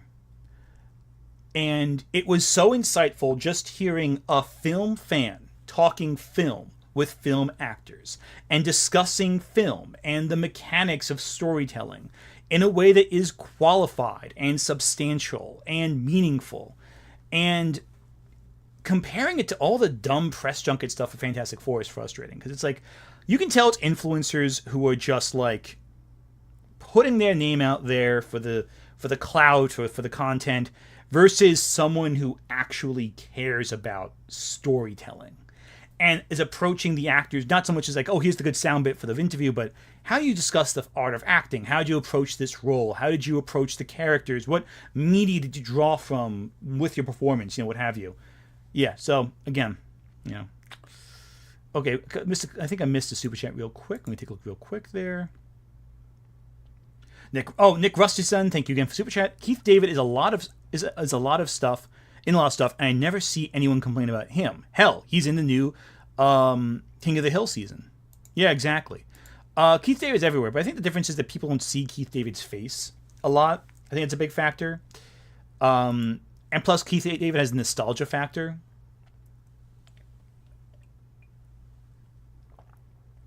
Yeah, no, this whole thing that Nerdrotic's doing would be deeply unserious in a real film review. And again, this is why I use Jeremy Jahns as my initial baseline. Because even though Jeremy Jahns has bought the grift, he is not a grifter. Because when the review started, he jumped to the point. Here's the review, here's what I'm doing. Even if I disagree with him on a lot of points, he is still a film critic. Nerdrotic is not. Nerdrotic is a grifter. And what he's doing, even from the structure of how he starts his video, is that grift. He is selling his audience on a grift to maintain audience attention for the first 90 seconds of the video to further enhance the algorithmic value of his video. It's a science. One that only happens because he knows his audience lacks the attention span to just jump into the review full throttle. It's cynical, yeah, but it is effective in terms of YouTube's algorithm. And part of why he is successful as a grifter. He's also a drug dealer, but I digress. He announced the triumphant return of Robert Downey Jr. as Dr. Doom. Is the door to Iron Man totally closed? Because I don't believe it is. If I pick the jersey back up and put it on, wouldn't you feel a little bit like, oh, no, crap? No. Here's what I think. Right. They go through a few semi-lackluster Avengers movies without you. It's been a year since Marvel announced the return of the Russo brothers to direct Avengers. 2 minutes in. No comment yet on the Fantastic Four movie that he's reviewing. This is a Fantastic Four review, and you can tell by how much he's spinning his wheels that he's trying to hide the fact he liked the movie. You know what I'm saying? He has to grift, the machine before that, the Marvel machine, Pedro Pascal, because he can't actually admit outright to his audience he liked the movie.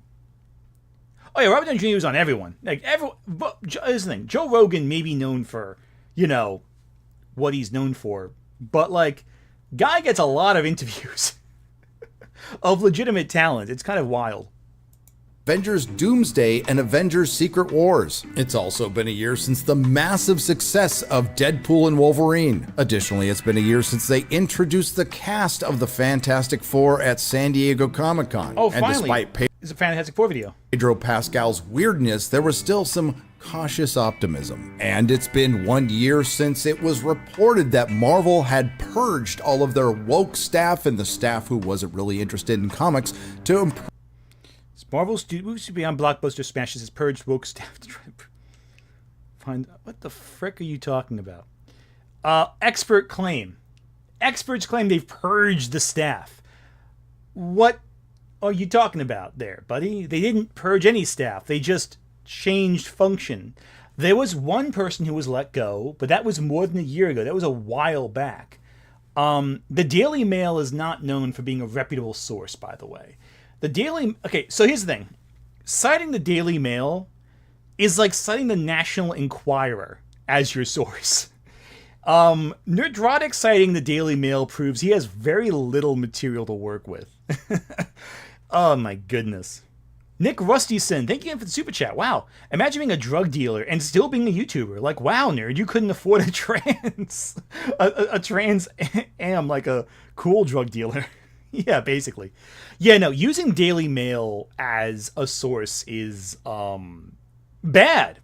It's like using Cosmic Book News as a source, which they do often frequently. Or worse, Fandom Pulse, John Delaruse's website as a source, who also just makes crap up all the time. But yeah, no. So here we go. Prove its movies. All of this news combined created a lot of conversations and had people wondering, had Marvel finally seen the error of their ways? Unfortunately, that excitement did not last long. Fast forward to 2025, where Kevin Feige and Marvel Studios still had some business to do, and so far they've gone 0 for 4. You know the drill, but let's go over it again. Captain America Brave New World flopped. Crap. Daredevil Born Again was a massive disappointment. Crap. And although some people liked it, Thunderbolts was a box office bomb. Mega crap. And Ironheart was a preventable yet inevitable disaster. I'll give you $200 for all of them. And this has led to Disney's comrades in the access media openly questioning Kevin Feige's decision-making. Now, they're the wrong questions because... Again, access media is a bizarre term or phrase for just mainstream publications. Like, they have to make it like, oh, it's the access media. It's not, the truth like what we do, where we cite all these sources like the Daily Mail as our resources of information. Again, all of this is bullshit. This means nothing. Nothing you're saying matters because all of it is nonsense. It's 3 minutes into a 25-minute review. Get to the review. Get to the point, man. Get your point. Yeah, people like Born Again. I think some people didn't like it, some people don't. I thought Ironheart was better than not, but still. The guy 493, the thing about YouTube grifters, they have to keep the hate up or their audience will eat them alive. Hence why they look so miserable. I pity them. Exactly true. That's what I was saying before. They have to justify why they hate this thing. Oh, it's so terrible. Oh, you should be so upset by this. And when you watch what they're talking about, it's like nothing. It's a whole big nothing conversation. It's complete nonsense. They're living in an echo chamber, ultimately. They're living in nonsense land. None of this matters. Nothing you're talking about here matters. All we care about, or rather all I care about, was the movie good or was it bad? And if so, why was it good or bad? I don't care about any of your petty squabbles about the studio in this video. This is not the place to discuss it. It's a movie review. Your grifting is due in a video of criticizing the studio. I've criticized Disney before, multiple times, many times, as a matter of fact. But I do it in videos that are designed to focus on the topic. It is not simply that I wouldn't open up a review criticizing Disney. I would open up a review giving some minor context to the film and then just getting into it. Because the point of the review is to review a video essay, a critique video, a commentary video. That's where you get your commentary on the studio and its history and all that. But you can tell, again, Jeremy Johns gets the point. Clownfish dawdles, and kind of slowly reveals they like the film. Nerdrotic completely sidesteps reviewing the film and bombards the viewer with grifterverse nonsense. All right. I'm going to be right back. I have to run to the restroom for a second. I'll be back in a couple minutes. Until then, I'm going to play a little bit of music and be right back. We're going to have more after I come back. Don't worry about a thing. We're not going anywhere. Just, I'm going to go to the bathroom for a second.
Here we go. I'm back. 1 second. Hang on.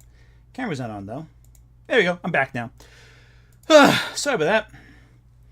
Okay. Sorry, I had to run over there for a minute. Grab some more water because I ran out of tea. Visiting Super Chat Wells out. Yeah, we're good. Okay, cool. We're back now. We're good. All right. I ran down and saw my spouse. When I was downstairs, I saw my spouse watching one of those like Law and Order series. It was pretty funny. Anyway, I'm back now. Okay, cool. Now that we're back, I can get myself some water real quick. Because talking so much, you need to hydrate. You know, everyone, if you don't have a drink right now of water or whatever beverage you prefer, make sure you have one to hydrate yourself. Because, oh my God, it is hot in this world, and without water, you may be in serious trouble. Okay, back to the nonsense of Nerdrotic. They're the Access Media, but they're not known for openly calling out studio heads outside of David Zaslav. And let's not forget Deadpool co-creator Rob Liefeld openly calling for Kevin Feige to be fired. Never mind. Who cares what Rob Liefeld says? Rob Liefeld is a liability, man. Rob Liefeld has historically been a liability. He's not someone who you want on your side.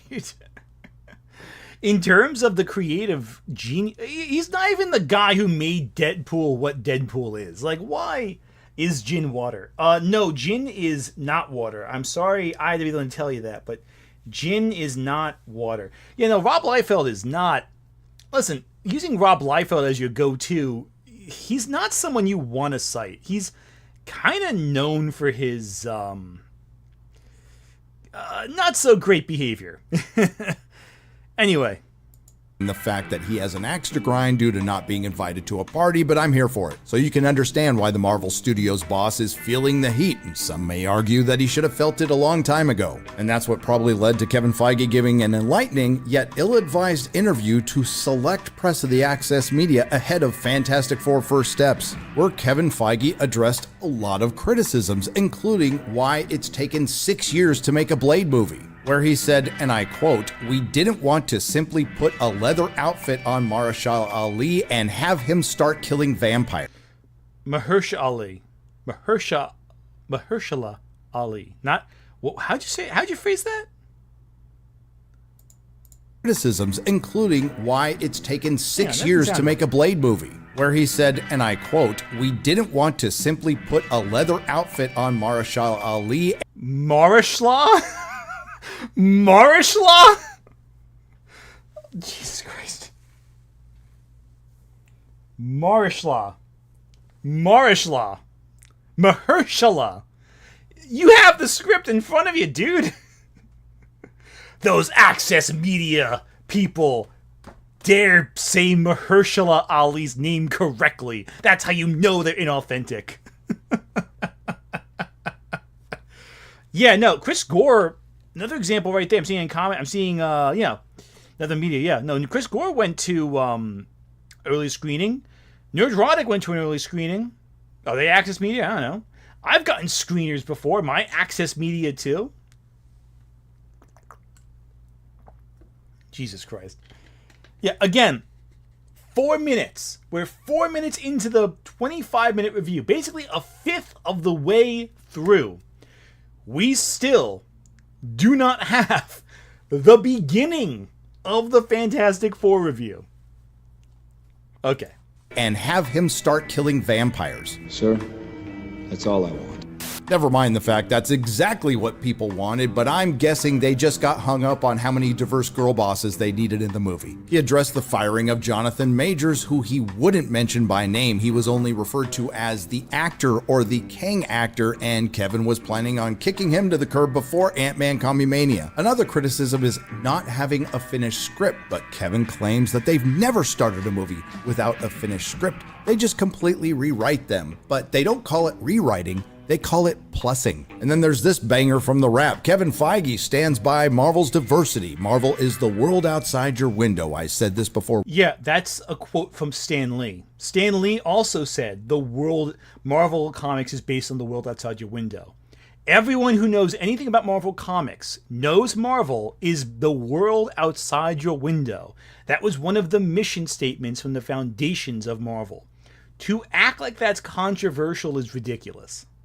Woke and DEI became a thing, and I'm still saying it after. Well, in truth, Kevin has turned Marvel, which was the world outside your window, into Disney Marvel, which is the world outside of Hollywood's window, which has led to a complete disconnect with the audience and the previously mentioned failures. And that's why The Fantastic Four: First Steps is the most important movie to Disney Marvel since Endgame. That's why we shouldn't be surprised we're hearing this from Select Access Media. Again, get to the fucking review. Dude, get to the point. You're 5 minutes into your review. I don't care what Deadline is saying. I clicked on your video. You tell me what you think. Who gives a flying fuck about any of this nonsense? Get to the point. This is the problem with Nerdrotic's style. It's all bullshit. He's just bullshitting you. He can't get to the point fast enough. Jesus Christ. Critics. Fantastic Four First Reaction praise immaculate VFX and pitch-perfect script. One of the best things Marvel has ever made. Including unique reactions like this. Hashtag Fantastic Four, quite possibly the best Marvel Just get to the review, dude. Who cares what George McKay said? Imagine if Jeremy Johns did this, right? Then we'd be able to call him a grifter. If Jeremy Johns spent the first fifth of his review that we started off as a baseline, again, to establish a link to normalcy, imagine if he started his review with 5 minutes of bullshit. Just nothing. He says nothing of value in this whole section. Not a single word he's saying actually matters, because none of it is the review. Hey, you see this headline right here? This subject line of your video? Fantastic Four First Steps Review? Where's the review? Jesus. Studios film ever released. Hashtag The Fantastic Four. Hell, I have introductions to my video essays that sometimes go on for over an hour that are shorter than this. First Steps is visually one of the best things Marvel has ever made. Parts feel like Interstellar. Marvel has finally delivered not only the best hashtag Fantastic Four movie, but huge in IMAX. It's emotional and gives you hope. It beats you off and doesn't stop. Stay until the end credits. Well played, sir. At this point, I can divulge that yours truly attended an early screening to the Fantastic. After all that bullshit about the access media is going to the screenings, then 6 minutes in, you're like, oh, by the way, I was one of those people who went to go see it too. You're not stupid is the problem. You know what you're doing. It's just the mechanics of what you're doing are so fucking asinine. For First Steps, and hopefully not with this guy. And I can state without reservation, Fantastic Four First Steps is a triumph and immaculate with a pitch-perfect script. It's one of the best things Marvel has ever made. Well, after a couple of weeks of the very cordial, nuanced, level-headed, and downright reasonable conversations going on with Superman, and I'm absolutely sure that's going to continue with the Fantastic Four First Steps, featuring the universally loved Pedro Pascal and the overwhelmingly popular casting choice of the female Silver Surfer. And because some people are trying to make... Again, you can't actually acknowledge Again, it's all nonsense. Even after all that, even after undermining your point about the access media having access to the movie, like, Jesus Christ. Hashtag super fantastic, a thing the debate will rage on. Which movie was better, Superman's James Gunn or Fantastic Four? Well, according to the box office, it's ScarJo versus the dinosaur with Down syndrome. But as far as these two superhero films going head to head, well, we'll get to that. But I can say the Fantastic Four First Steps is the best Disney Marvel movie of the year. Being an unapologetic comic book fan, this review will come from a comic book fan's perspective. The Fantastic Four is one of my favorites, and I believe it is the purest form of superhero storytelling, and that's what makes it the most difficult to adapt. The best version is obviously the 90s animated series. I love the novelty of the Tim story. What? Jesus, man. The 90s cartoon's the best one, not the 2000s cartoon. That's way better. Also, prior to the Fantastic Four release, I'd say the best adaptation in live action was the unreleased Corman version. But I digress. Again, now he's doing the whole praising of the past thing that they do. And this is another element of the grift as well. It's important to note. The grift always goes, the old stuff was so great, but the new stuff is so terrible. They've taken Marvel from the world outside your window to the world outside Disney's window, and it's part of the grift. The idea that the old stuff was great and the new stuff is bad. Part of the methodology. Yeah, I don't believe that he's a comic book fan. I think he's just saying that to like make himself sound like he's coming from a place of authenticity. Again, to further cement the grift. And again, it's all nonsense. You don't have to say, I'm a Marvel fan. I love the comics. You just got to say, hey, here's what the characters do. Here's what the characters are like. Here's what they are. You don't have to qualify yourself. You have to just demonstrate through your actions and language and knowledge that you're a fan. If you have to insist, I'm a fan, then are you? Then are you a fan? You know? Like, you have to demonstrate your knowledge and experience and perspectives. That's how you demonstrate you're a fan. You don't just say, I'm a fan, and like it's like a freaking moniker you place on your forehead.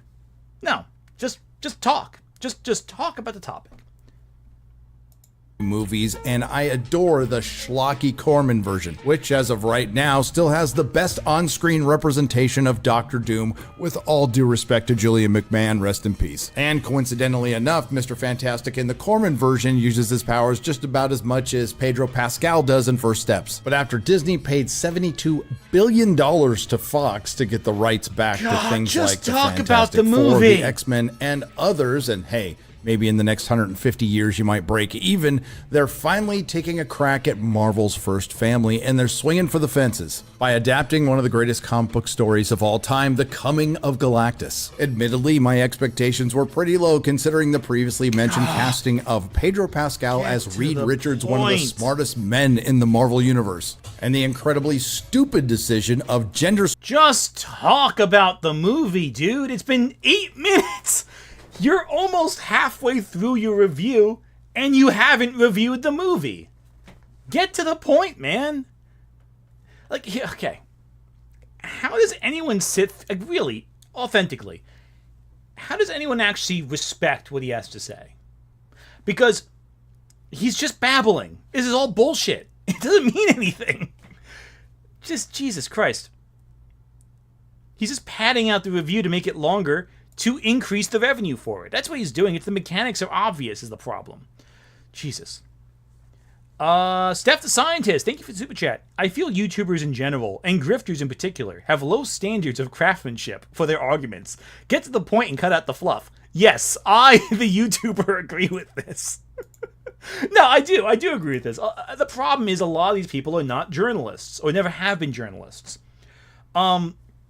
With journalism, you get to the point, you don't bury the lead. And you're trained to get to the point and not bury the lead. You can always tell what reviewers have a background in journalism based on how quickly they get to the point. Or with literary essay work or something. You can always tell because they don't bury the lead. They get right to it. This has nothing of value to say. And it's trying to hide the fact. It has nothing of value to say to the audience. It is simply trying to articulate the basics. Oh, here we go. Oh, Yamate, thank you for Yamate, thank you for the super chat. Showed up late and have to leave early to get work done. That's fair. But looking forward to catching the VOD later, Tax. That's fair. Also, today's song recommendation is Better Than One by The Score. So everyone in chat, make sure you listen to that song. Actually, I'm not even sure if I've heard that song before. Probably have, but I need to play it to make sure. But yeah, no. But thank you again for the super chat. I really appreciate it. And good luck with your work. The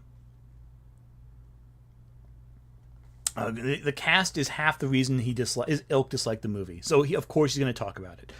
Yeah, I get that, but he's not really saying anything about the cast. He's just acknowledging they exist. You know, that's the thing too.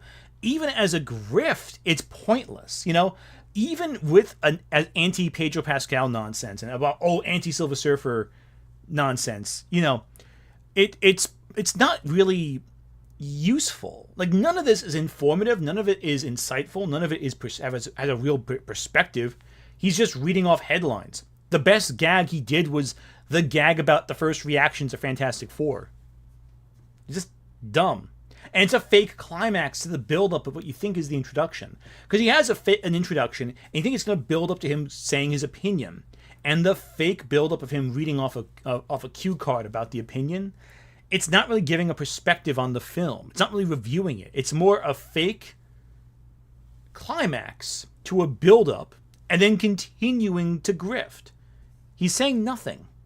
Swapping the Silver Surfer, which is an absolute deal breaker for me. That's why I'm surprised I was with the Fantastic Four First Steps for a good portion of the movie. Unfortunately, while there was a concerted effort with this, Disney Marvel just can't get out of their own way. And despite the overpraise from the early reactors, I will agree that the retro futuristic look really works. It's pretty slick. Everything is analog. A lot of people will compare it to the Jetsons. Some may compare it to the Venture Brothers. I'll say it's the Fantastic Four. And dare I say, there's even a style to the directing, something we haven't seen in the MCU in years. And while many will be comparing this to Superman, and we will do that later, I think it's more fair to compare it to other Marvel films. And the one distinct difference is the story. It's actually enclosed and it's earnest. I'd like to preface this statement by saying we need to replace the boy who cried wolf fable with the boys who cried that this is the best Marvel thing since the last Marvel thing. That being said, this is attacking an actual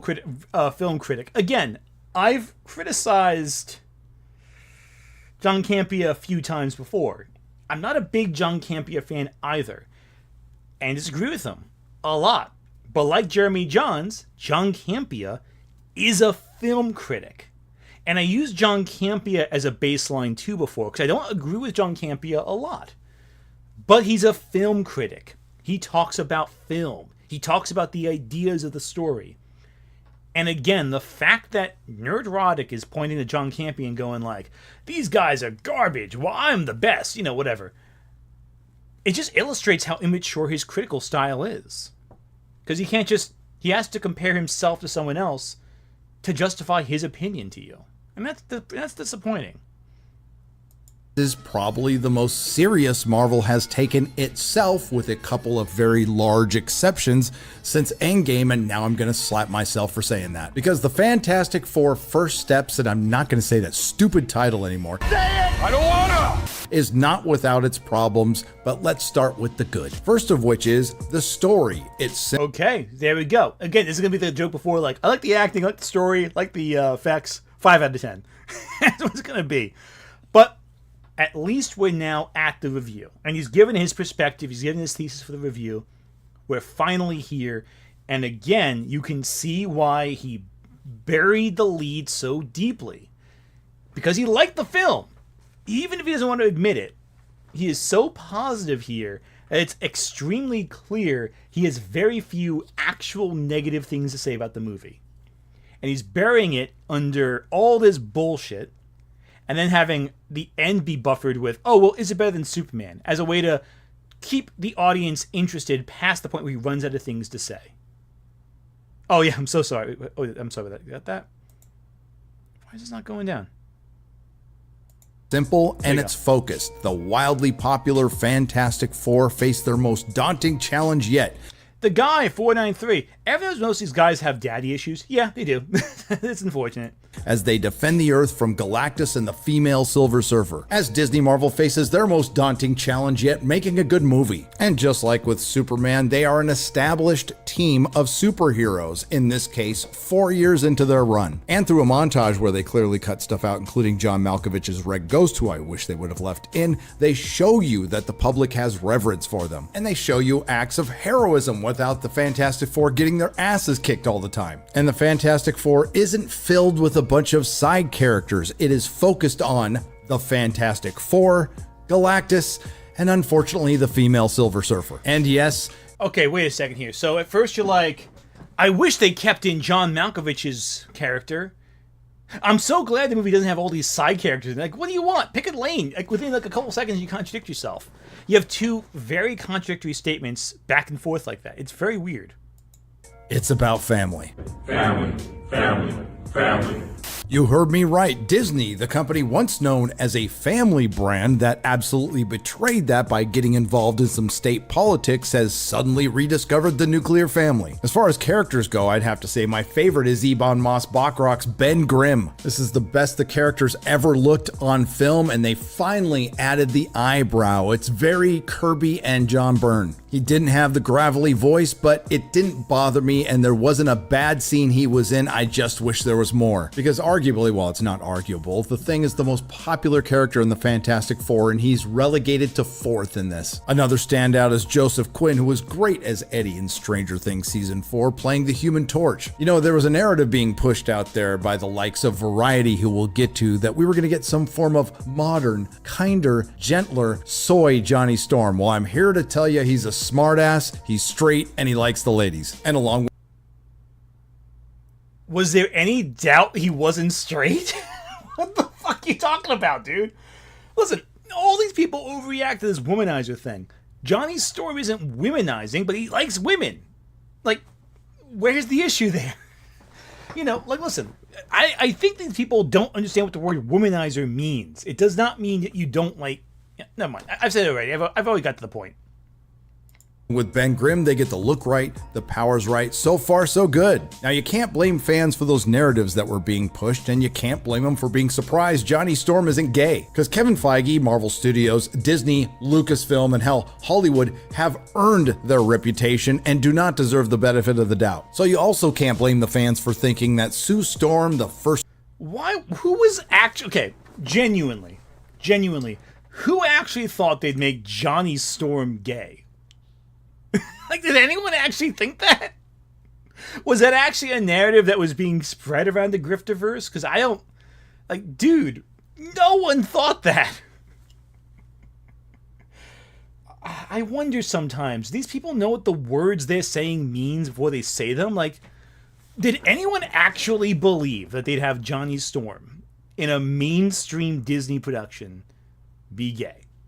What world are these people living on? This is the first time I've ever heard anyone suggest that they ever planned on that happening. Johnny Storm has kissed centipedes. Yeah, they'd rather have him kiss centipede aliens than, you know, kiss a guy. Yeah, exactly. Jesus Christ, what are you on, dude? Like, this is why I don't understand these grifters. It makes no sense, the things they say. They just will say anything and expect people to buy it. It's ridiculous. Yeah, Johnny Storm's only gay for Spider-Man. Exactly. That's the only one. Otherwise, no one else. Jesus. First Lady of Marvel will just be portrayed as another insufferable Marvel girl boss. And you could completely understand why people would think that, considering her positioning on the poster, the promotional material, which, just like Superman, Marvel's shown too much, and if you've seen it all, that's a good portion of the movie. And I'm not going to say those moments aren't there, because Disney Marvel just can't help themselves. But Vanessa Kirby is a good Sue Storm who actually loves her family and is a very protective mother, which makes it all the more frustrating with some of the decisions the writers made with her at the end of the movie, which we'll get to. What? And to round out the... What are you talking about?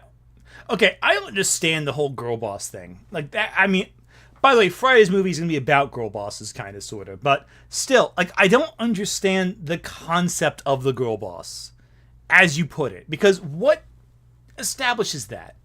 A woman who's just powerful? So does that mean that Ellen Ripley's a girl boss? Like, it doesn't make sense. They're so inconsistent about it. It doesn't mean anything. Like, it's just such a buzzword. It doesn't actually equate to any logical concepts. Also, having seen the movie, the end sequence with Invisible Woman is awesome. It's freaking great. Like, I think it's only because she's a mom that they aren't having a bigger stir about it. It's very strange. It's really bizarre. Anyway, we need super chat real quick. Gavin Carrot, thank you for the super chat. I'm not perceptive, but even just listening, I know the not getting beat up all the time quote was a Superman jab. The dog whistling is so unserious. Oh yeah, that's a good point. And it's pretty ridiculous because Superman is pretty badass in his movie. Like, he's actually challenged and rises above it. It's very ridiculous. Anyway. Good, we are going to talk about something comic book fans have been waiting for a long time. A fully realized Big Purple Galactus. Played to perfection by Ralph Ineson. He is ominous, he is dangerous, and something we rarely see in the MCU, an actual threat. And just like in the comics, not necessarily evil, but a force of nature. Aside from his questionable choices and employees, when the Fantastic Four go to negotiate with... Okay, genuinely. Say a single bad thing about Silver Surfer that does not involve Silver Surfer being a woman. In the plot. Functionality. How is Silver Surfer not good in your perspective? I'm not saying you can't find an answer, but beyond the fact that Silver Surfer exists the way she does, what is actually wrong with the character? Give me an answer. I'm sure you'll find I'm sure you'll be complaining soon enough, but you're halfway through and haven't had any actual meaningful complaint about Silver Surfer other than the fact it's a woman. SMJT, I can never say the name correctly, I'm so sorry. Thank you for Super Chat. Considering these guys don't go outside, it makes sense why they don't understand why Marvel depicts, quote-unquote, the world outside your window. Agreed, 100%. Like, he's just so boring with his criticisms. Like, it's just, oh, she woman, therefore bad. I'm like, well, what is the point? Also, you were saying how much you were like, oh yeah, it's so good Johnny Storm likes women. Well, the reason Silver Surfer works as a woman in this film is because Johnny Storm is kind of drawn to her. You can't have both ways here with how they've written the script. It feeds into the other. That's very important to the character as well. And Johnny Storm gets to prove he's intelligent and not just like some dumb guy who's like, you know, as the Tim Story films often do with Chris Evans. With Galactus, and you see him in all his glory in the Geiger-esque tattoo. It's brilliant. That's what makes it, again, frustrating that the writers chose to do him dirty in the end. This brings us to the it's just fine to tolerable, and yes, surprisingly enough, that's Pedro Pascal's Mr. Fantastic. I, along with many others, suffer from Pedro Pascal fatigue, and it's a tall order to ask people to get over it. To be fair, he does what he's asked to do in this movie, but that doesn't take away from the fact that he is completely miscast. John Hamm would have been a better choice, but considering... John Hamm? As Reed Richards? No. You're wrong. You're completely wrong. No. John Hamm would never. No. John Hamm?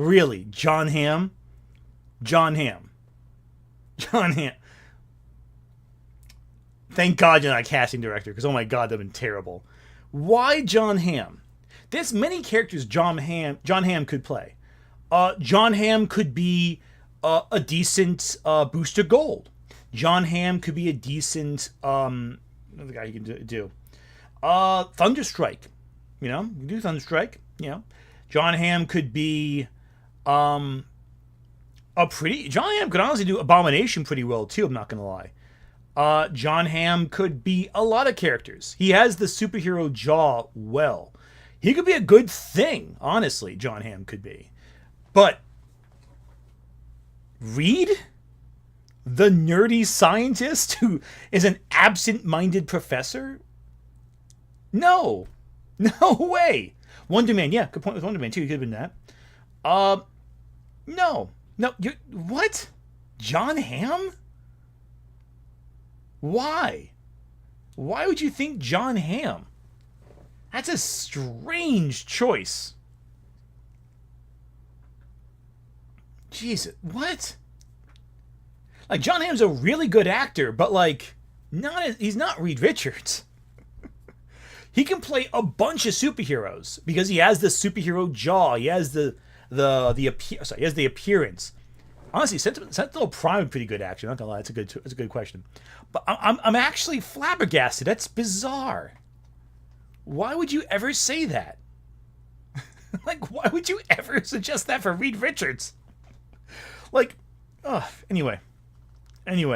Nick Wolf, thanks Super Chat. It's because Mad Men and ingrained 60s sexism. In fairness, though, John Hamm, Mr. Fantastic, would free Sue Storm from the Malice persona by slapping her.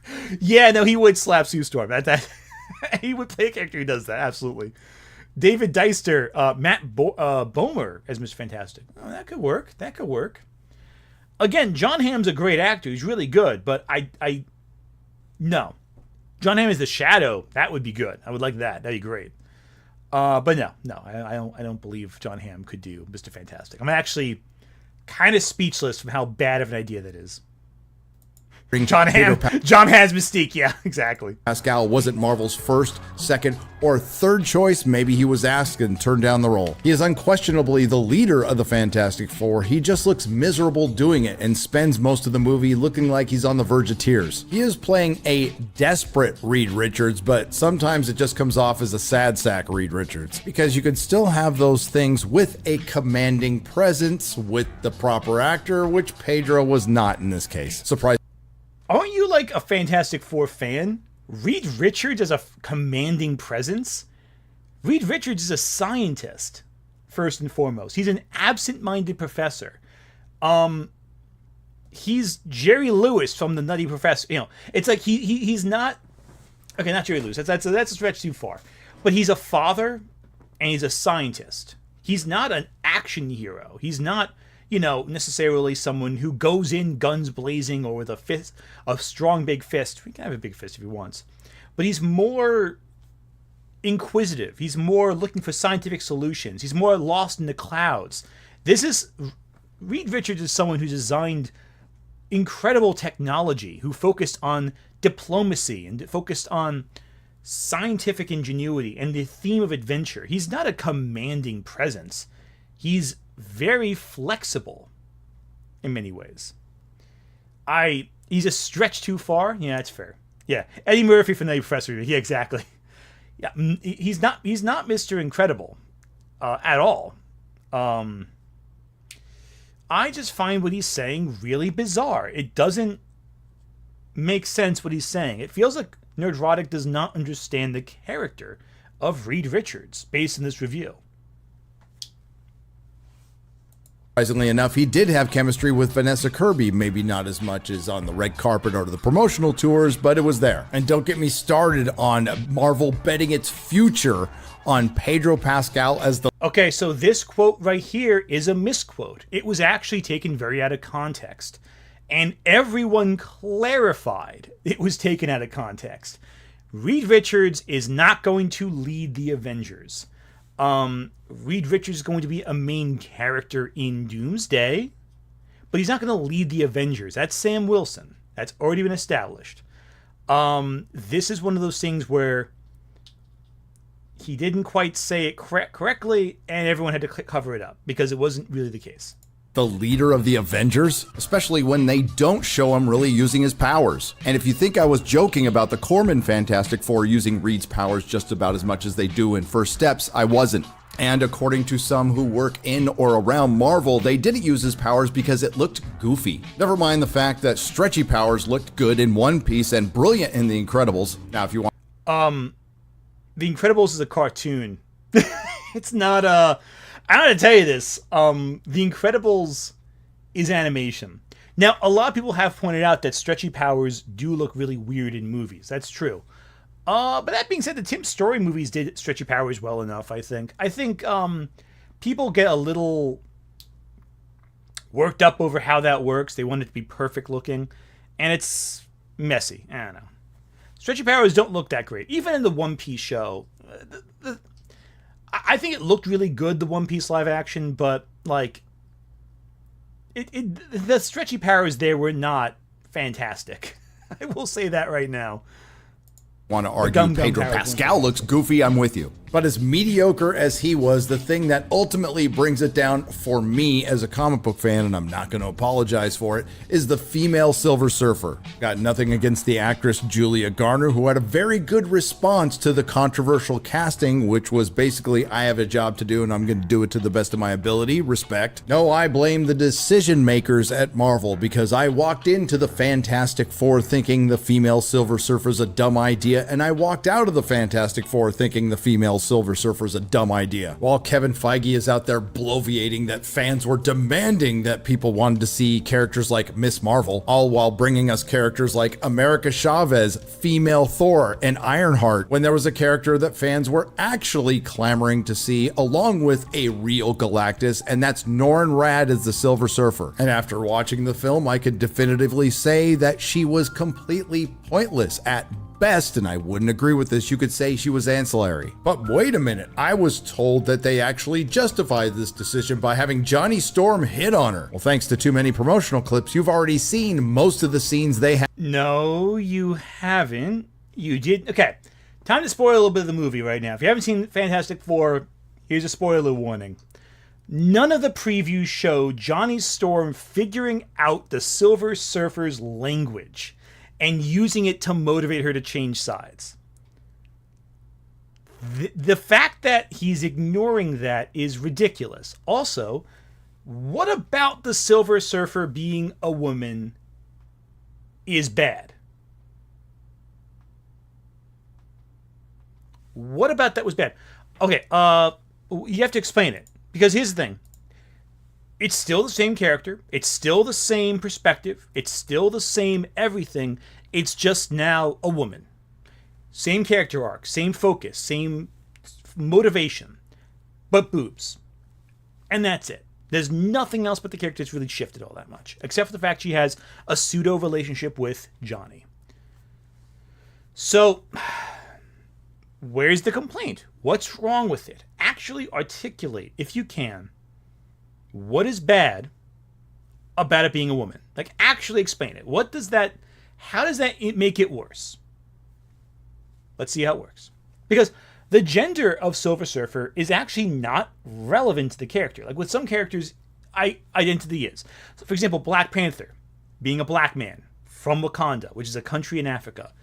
Being black is a core part of the character. That's inseparable. Red Skull, being a white German man, is inseparable from the character.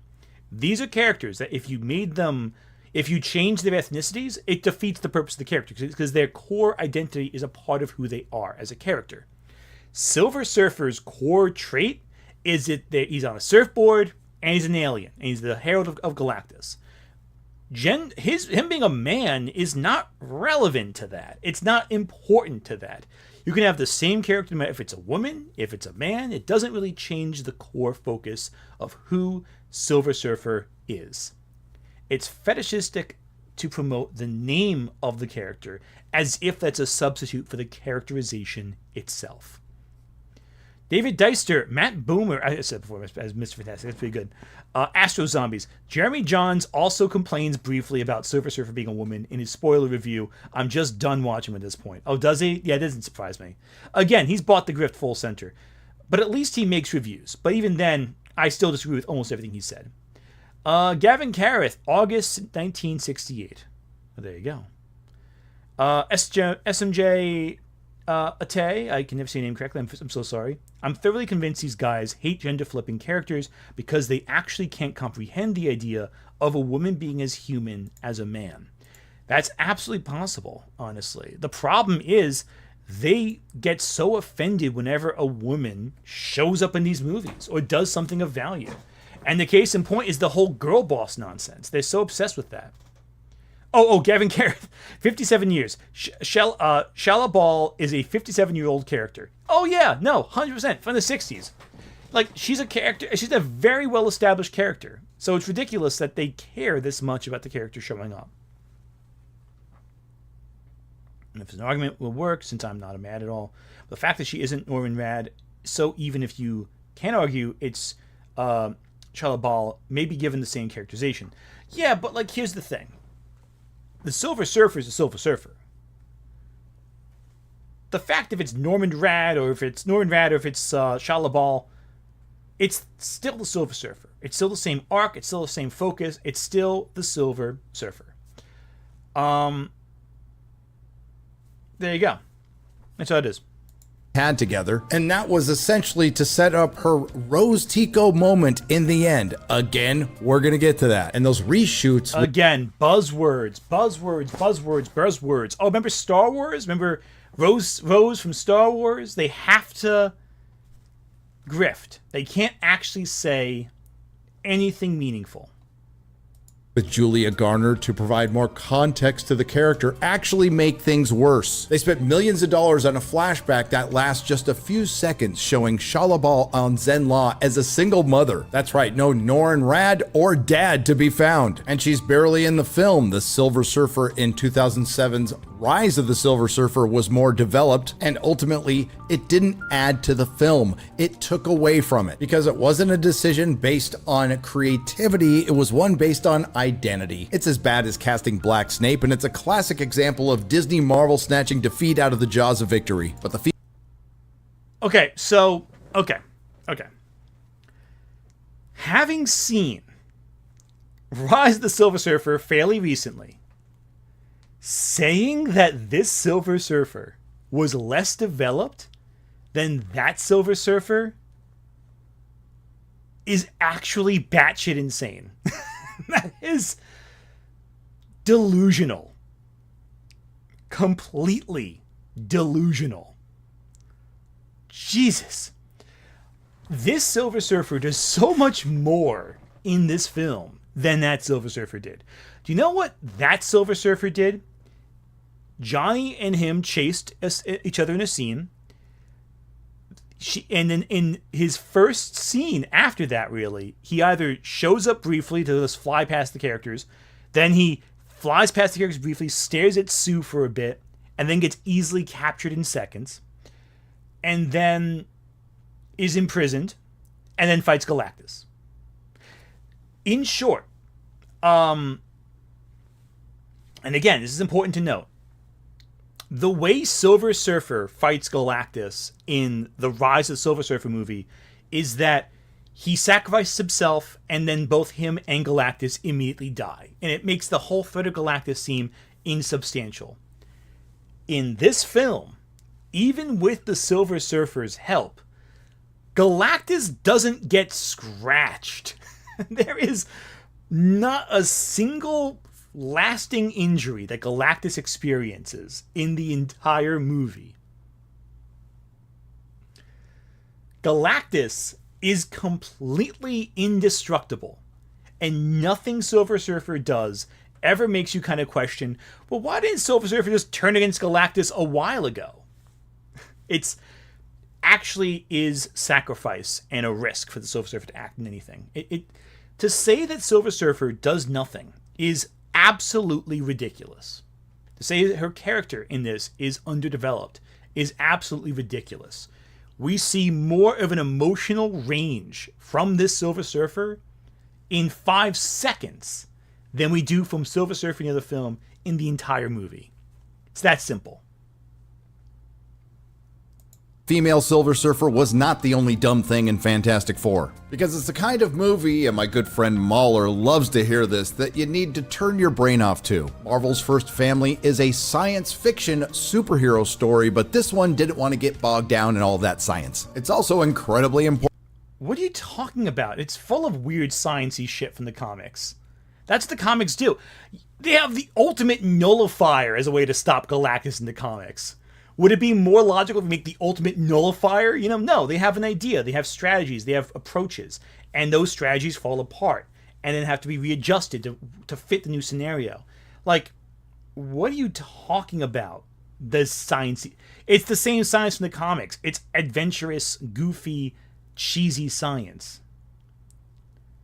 Jeez. Also, Mahler never turns his brain off. That's the problem. He overanalyzes everything to death. Yeah. Also, Star Wars has the same level of science ingenuity. In fact, arguably has less scientific ingenuity. Important to have smart people write smart people. Matt Shakman, the director of Fantastic Four, also directed WandaVision, and there are similarities between the two, not just in style and tone. Both of them started out promising and then fell flat in their face in the end. We're hitting some spoilers. An exorbitant amount of time in this movie is spent on Franklin Richards, preparing for the birth of Franklin Richards, the birth of Franklin Richards, and what kind of powers is Franklin Richards going to have. And he certainly presents a problem for Marvel Comics and this film because he's incredibly OP. I digress. In the clip that most of you already saw, after the female Silver Surfer chooses Earth as the next planet for Galactus to consume, the Fantastic Four, including a very pregnant Sue Richards, fly in their ship Excelsior to Galactus's Ta-2. Galactus offers to spare the Earth in exchange for their unborn child, who he says possesses the power cosmic. And that's because Galactus wants to quit being Galactus and have Franklin take over for him. So you introduce a Galactus who wants to quit. Now, in the Yeah. Galactus doesn't like being a devourer of worlds. What? Yeah. Galactus doesn't enjoy it. He's driven by hunger. That's miserable, you know? Like, you think you'd understand that. He's driven by the hunger to consume planets eternally. That's not a fun thing. He's not a ruler. He's not the evil emperor. He's a force of nature. What are you talking about? Jesus Christ. Oh, I'm a big fan of the Fantastic Four. Come on, man.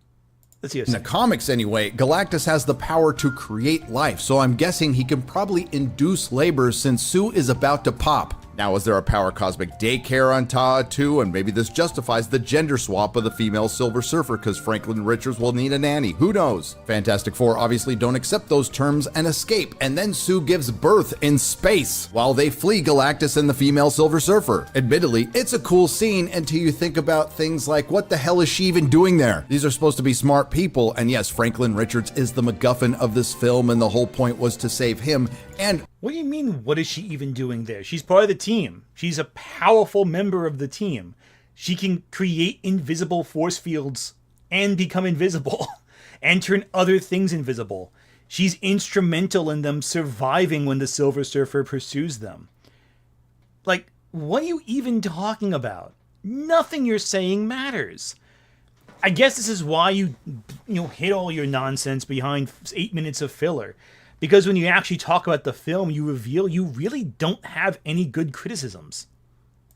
Earth, but they didn't seem too concerned about their baby at this point. But this does set up an interesting problem. How does the Fantastic Four save their son and Earth, who will turn on them from Galactus? And that's indeed what happens. Earth starts turning on the Fantastic Four for not giving up their son, and they show the repercussions of this decision for about 10 minutes. And then it gets solved pretty easily with a speech by Sue Storm, and then the world unites to fight Galactus. And Pedro Pascal's Reed Richards' big plan is to teleport the Earth. We should take Bikini Bottom and push it somewhere else. And by gum, it almost works, but then it's thwarted by the female Silver Surfer. And this is where the whole Johnny Storm and female Silver Surfer romance becomes pointless. Because instead of using that connection to turn the Silver Surfer, Johnny Storm plays her the last messages of all the planets she helped destroy, and she has a nervous breakdown. To be fair, it's a pretty accurate depiction of a woman being held accountable. Remember,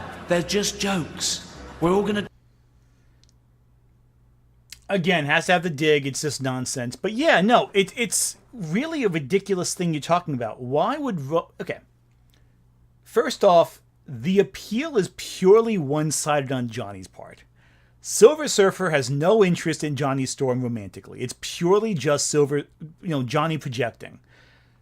But Johnny Storm translating the language for Silver Surfer is so valuable because it shows he's intelligent. It shows he's able to figure it out.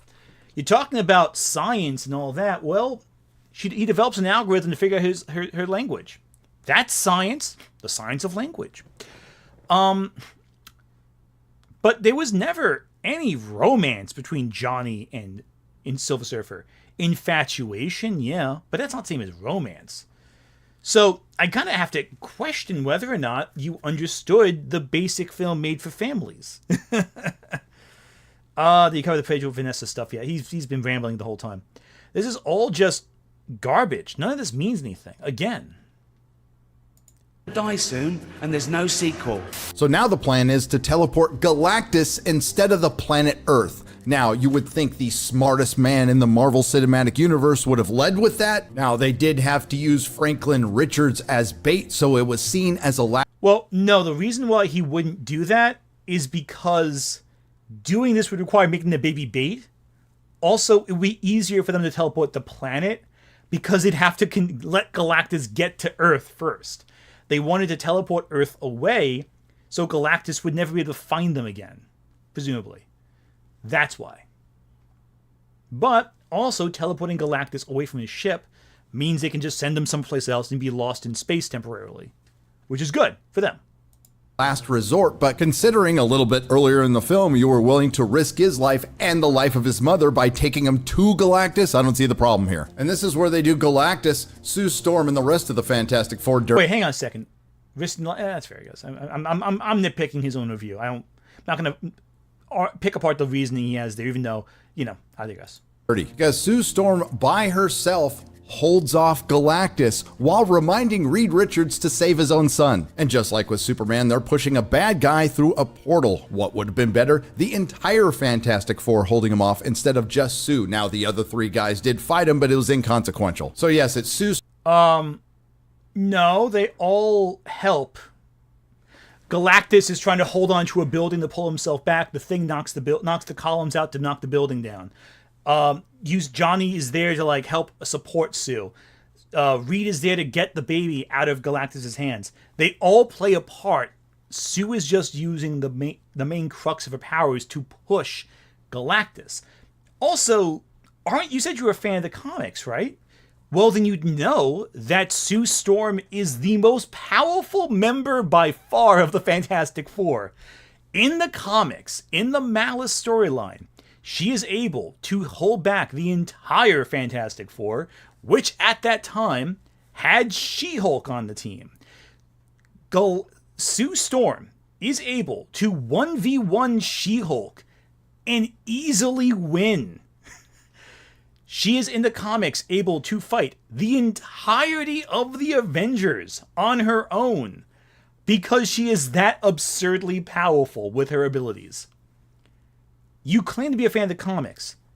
Yeah, then Sue Storm fighting Galactus like this is in line with that. And all she's really doing is just pushing Galactus a couple of yards into a portal. And that strain is enough to basically kill her. That is all the effort in the world she uses. She just pushes Galactus a city block backwards. And that strain is enough. And she has the help of her family to help.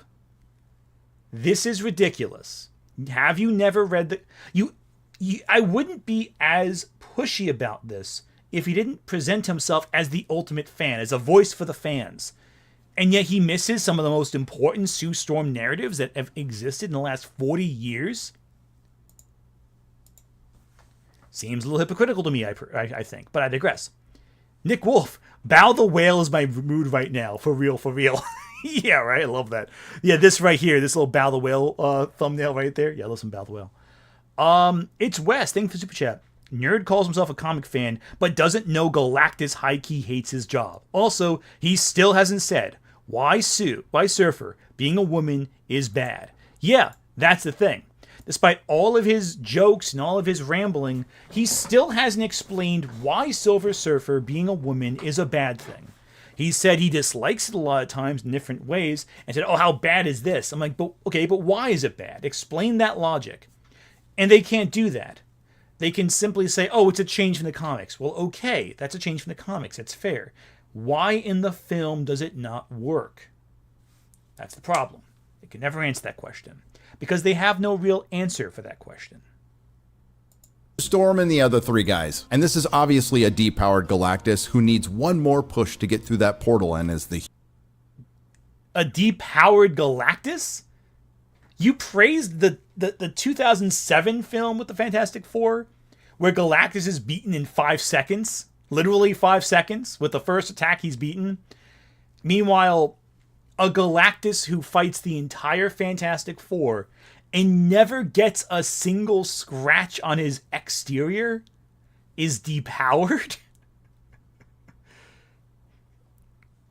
All Galactus wants is the child so he can stop being a force of cosmic destruction.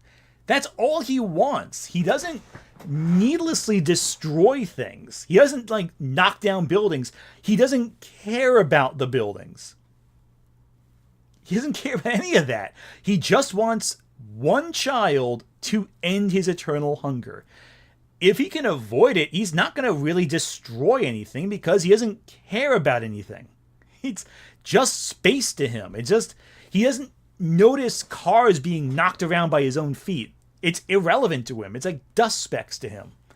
You don't go around fighting ants. You step on them because you don't notice they're there. That's Galactus. The Fantastic Four to him are just ants. That's it. Galactus's size changes. Galactus can change size how he wishes, as he sees fit. Human Torch gets ready for his hero moment. He gets Rose Tico'd by the female Silver Surfer. And the spoilers on Reddit told it true. Galactus is defeated by the women. Girls get it done. And I was asked by everyone's pal Alan Ing if I would have liked that scene more if it was the Norn Rad Silver Surfer, and the answer is yes. Because you know where there's a better ending to this story? The comics. And it's not like you're adapting phone book fantasy. We're talking 3 comics from the 60s that are under 100 pages, including the ads. It would have been better with a male Silver Surfer. It would have been better with Alicia Masters, where you can spend a little less time on it. Okay, Nerdrotic. How would you adapt the ultimate nullifier? How would you include the... Let me ask you this, genuinely this time. What's more interesting from a film standard? The whole team sacrificing and fighting their best with intelligent, clever strategies to beat Galactus, not through physical force, but through trickery and manipulation. Or Reed pulling out the ultimate nullifier and pressuring Galactus into surrendering. And yeah, Alicia Masters should be in the movie. I think that was a missed opportunity to not have Alicia be with Ben Grimm. But what would that have really done that was specifically different from how Tim Story did it back in the 2007 version, where Sue Storm occupies that role, where she just says, hey, Silver Surfer, you have a choice to do the right thing. And Silver Surfer's like, okay, I guess I do. I guess I will. It's just kind of ridiculous, I think. It's all about the bait. WZ Witt, thank you for the super chat. I wish the boys had never done that satire of the She's Got Help scene from Endgame, because grifters love popping it out when women do anything. Oh yeah, it's even funnier that the boys makes fun of that within the show itself by presenting an actual fight with the women. And it's brutal, drag out, and violent. It's not like, oh, it's cool stylized nonsense. Also, in Fantastic Four, you're forgetting a detail here. Silver Surfer gets lost in the vacuum of space, and Invisible Woman temporarily dies until Franklin Richards brings her back. So even then, it's not presented as a girl power scene. It's presented as, oh, self-sacrifice in the face of Armageddon. Also, buddy, you forgot that Reed Richards designed the entire system that beats Galactus. Without Reed Richards, who is a man, none of this would have happened. So it's not a girl power scene because all of them are operating under Reed's plan using Reed's technology, and it is still Reed's, teleporter that sends Galactus away. So even by the logic of what you're saying doesn't add up. It doesn't happen in the film because you're leaving out everything Reed does to stop Galactus. It's ultimately because of Reed that they're able to beat Galactus at all. Because Sue pushing Galactus, that would only hold him back for a city block, and then that's it. You're done. Can't go any further than that. Silver Surfer basically using her force to knock Galactus back a step. It wouldn't have mattered if the teleporter wasn't there to send Galactus flying into the archives of space. Not going to happen. Sorry. So, Your own logic does not fulfill the point you're trying to make. Your own methodology does not satisfy the requests and requirements of what you're talking about. You can't prove your point with the argument you currently have because there's too many holes in it. X-Men Superfan, thank you for Super Chat.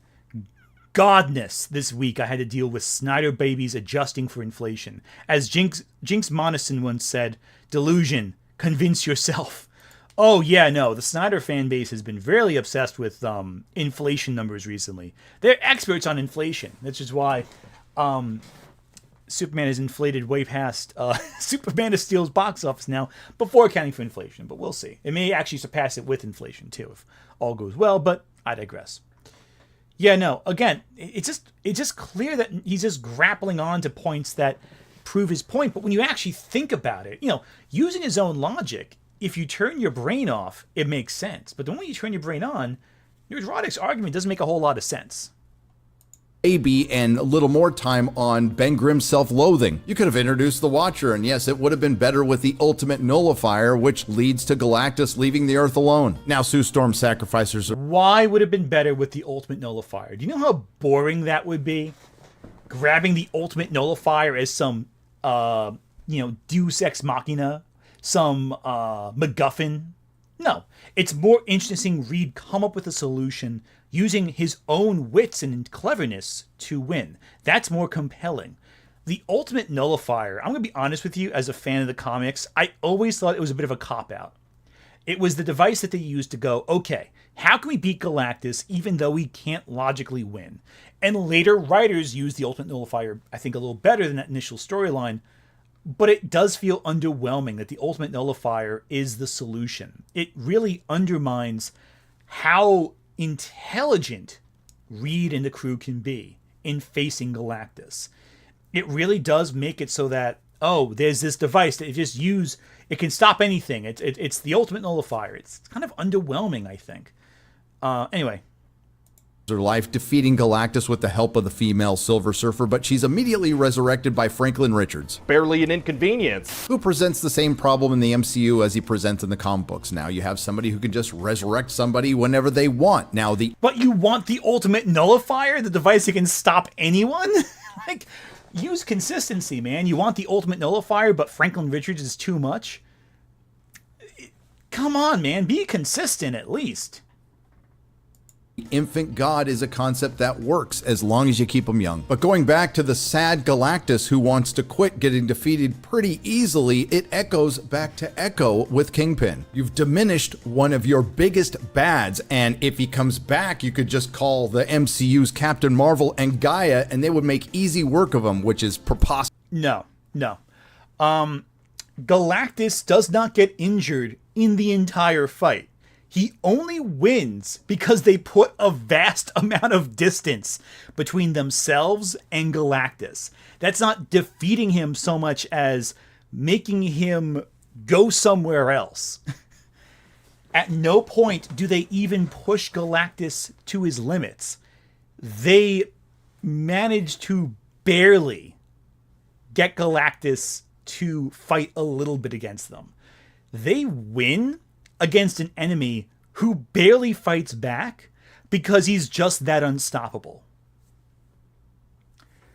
Now listen, with Kingpin, he's a man, ultimately speaking. He's a guy. He fights Spider-Man, who's much weaker than he is. Much stronger than he is. I'm sorry, he's much weaker than Spider-Man, I meant to say. And Kingpin can come back time after time and still be a threat. Doesn't mean you can't stop him. Doesn't mean you can't beat him. He can be beaten very easily. But he's still a threat because of what he presents to the characters. Galactus is purely unstoppable. And even in this movie, if they fought Galactus, there's no guarantee they'd win. Hell, Carol Danvers fighting Galactus, she's dwarfed by his power. Carol Danvers maybe could get a few punches in, but, that's about it. He's unbelievably powerful. We haven't actually seen him in full force yet, at all. All right. Burnt Panini, thank you for super chat. No mention of the reoccurring line between Johnny and Surfer of dying with your own, and the Surfer taking his place for the sacrifice plays into that. Yeah. Oh yeah. No mention at all of the themes or ideas or the characterization. Again, Nerdrotic ignores most of what Silver Surfer says and does and what her messaging is because that would contradict the grift. Simple as that. Alex Cole, I felt this film lacked a Johnny Storm rap song. Valid point. I don't disagree. All right. And as far as anybody getting their hopes up for the real Silver Surfer turning up at some point, no. The female Silver Surfer went through the portal with Galactus, and if he's coming back, she's coming back. So, considering hashtag super fantastic, what is a better movie? Superman or Fantastic Four? As far as character-driven storytelling and earnestness is concerned, I would have to give the nod to at least the first 2/3 of Fantastic Four, but Superman has a much better cast. Superman definitely has more action, and the Fantastic Four is a bit slow, but at least occasionally it was engaging, but I think that will affect its rewatchability. Both films really embrace the Silver and Bronze Age comics of it all, which I love. That's why I'm very surprised to say, with one big female Silver Surfer exception, that the Fantastic Four took the assignment more seriously. Unfortunately, both films were brought down by some pretty dumb decisions, the frequently aforementioned gender swap and evil Jor-El. Superman has a lead actor in David Corenswet who's really good but doesn't get enough respect within his film, and Fantastic Four has a lead actor in Pedro Pascal who no one outside of Hollywood respects. James Gunn's Superman isn't woke, and while it's dialed down to Disney Marvel standards, there is modernity in Fantastic Four with a heavy dose of girl power at the end. But I will give Disney Marvel credit, at least through the first 2/3 of the film, they made the Fantastic Four egalitarian. And yes, This is really dumb. Wow. Man, this is a bad review. I'm actually kind of impressed at how bad it is, because he's saying a whole lot of words that don't mean anything and don't actually reflect quality. Which ones you like more?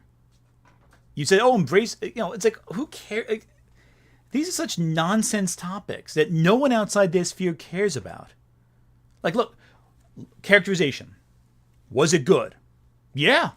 Was it bad? No. Both films were pretty good. Like, modernity. Like, who cares about that? Just talk about the films as they are. Don't talk about it in... I think the grift has melted their brains. They can't talk about, like, actual narration, actual concepts, actual character, actual plot, actual conflict, actual themes, actual visuals. They have to go in context of, is it like old thing? Is it like new thing? Is it modern? Is it woke? Is it this? Is it that? And they can't actually say if a film is good or bad. Their brains are melted from this. They can't criticize a movie as a movie. As much as I hate to quote Mahler on this one, they can't look at the film objectively. They can't look at the film as a film and discuss it. They have to talk about it in context of their culture war. It's absolutely ridiculous. They can't actually look at a story anymore. It's part of it's all the grift now. It's all just a grift to them. And that's really depressing. They actually have no perspective on how storytelling works anymore. They're completely melting their brains. WC Witt, thank you for Super Chat. My dad is one of the least woke people I know, but not very online. When I mentioned people are hating on Pascal, he asked me why. He's great in everything. Yeah, Pedro Pascal is great at everything he's in. He's a really good actor. This modern grift about Pedro Pascal is so forced and so artificial. It's very much only being pushed by certain actors in that sphere. And it is extremely ridiculous how overplayed minor instances are. And you can tell it's overplayed because they keep playing the same 5 fucking clips the whole time. It's ridiculous. They have nothing else there. Most of the modern hate campaigns against actors are very forced from these guys because all it is taking some out of context clips and replaying them ad nauseum forever. And it's always something ridiculous, and it's always with Disney, and it's always with Marvel, and it's always with that and the third, and it's just bland and boring, and it's exhausting to keep watching because it doesn't really say anything of any value, of any substance, really. It's just the same bullshit that they keep saying over and over again. It's just not much of anything, really. realized I just gave a compliment for doing the bare minimum. That's how far the bar has been lowered. So if I am forced to choose between watching Superman or the Fantastic Four, I'll watch F1. But seriously, and I can't believe I'm saying this, and it's not by much, but FF is slightly better. And The Incredibles is still the best Fantastic Four movie. Ultimately, just like with Superman, I walked out of the theater feeling whelmed. And I would have given the Fantastic Four a much higher grade if you had properly cast Reed and a male Silver Surfer with some obvious. His entire negative review is over the Silver Surfer having boobs. Because Nerdrotic would rather have a naked silver man on screen. He wants that naked silver man on screen. That's what he really wants to see. A naked silver man. Make sure Nerdrotic is always associated with the phrase wanting to see a naked silver guy instead of a woman. Because that's what he keeps insisting. He really wants that. He wants that a lot. So that's what we should make sure he knows. He's known by. All right. SMJ Tay, thank you for Super Chat. I'm thoroughly convinced that Pascal hate is another distraction from a certain set of files, considering how inexplicably forced it is. Yeah, they're really pushing it, and it's pretty ridiculous, I think. But hey, listen, if Nerdrotic wants to see a naked silver man on screen, you know what? That's that's a choice, I guess. Again, the problem is this whole review is very forced, and it's emblematic of the core grift about this movie. So, there you go. Tweaks to the script to use what some may consider as an outdated saying, but in truth it's not. And if my aunt had nuts, she'd be my uncle. But I'm not overlooking the positive here. Outside of nostalgia bait and Spider-Man, Disney Marvel made a new movie that's mid with parts I really enjoyed. And that's a win. You know what we like to say around here, progress, not perfection. The Fantastic Four First Steps is indeed the best Disney Marvel film of the year. I guess the one good thing to come out of Superman and the Fantastic Four is the general public is becoming more aware of something we've known for a long time.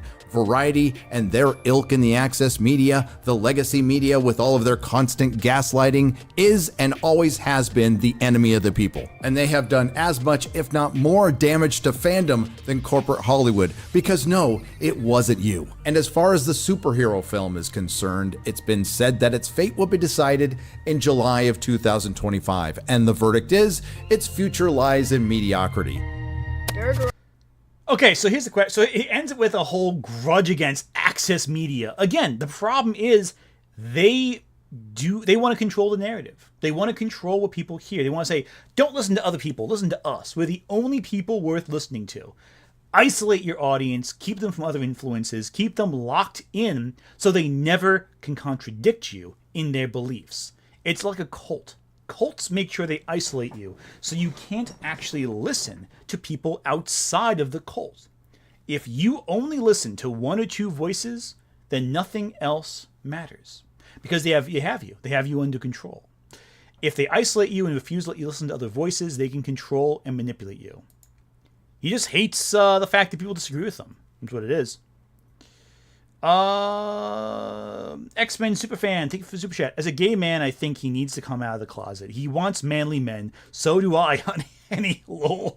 Yeah, there you go. I mean, listen, if you want a big silver man that's naked in your movie, that's on a surfboard, that's fine. That's not at all gay. Oh, we're checking EFAP. I might go for another bathroom break before we keep going, but I do intend on continuing. I do want to look at some comments here. Apparently, people are confused by the idea that he's being called daddy. A lot of people talking about Pedro Pascal. Again, ridiculous. When Thing's fiance leaves the ring on the ground and he can't pick it up, that will always be one of those heartfelt moments put to film. Really? Okay. If you say so, buddy. A lot of this is bullshit. You know, Hulk Hogan. The Hulk Hogan fans. Okay, there we go. That explains a lot. All right. Yeah, so again, it's a lot of nonsense. These reviews aren't particularly good. So yeah, this is ridiculous. I'm going to leave it up to chat to decide what to watch next, but I am going to run to the bathroom because I've had so much water this time that I might, need to use it. Kill Mickey Mouse. Oh, wow, that's a name. Just got to modernity. Yeah, there we go. Wow, that's a name, buddy. That's a name, buddy. Okay, so I'm going to run to the bathroom real quick, but first I want to leave a choice for you in chat. So, we're going to start a little bit of a poll right now. I'm going to offer some questions here. Do we go with Jester Bell? Do we go with Ranting for Vengeance? Or do we go with EFAP? Start poll. I'm going to run to the bathroom real quick and be right back. Hopefully it won't take long. Let's keep going with the momentum. Be right back.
Off. We'll go back. Okay, we're back. I wish I could fade it out more properly, but what are you gonna do?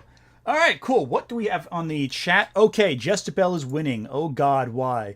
Okay, I guess we'll do Jestabel then. R.I.P. Iron Cheek. Yeah, 100%. Bladed Fox 14.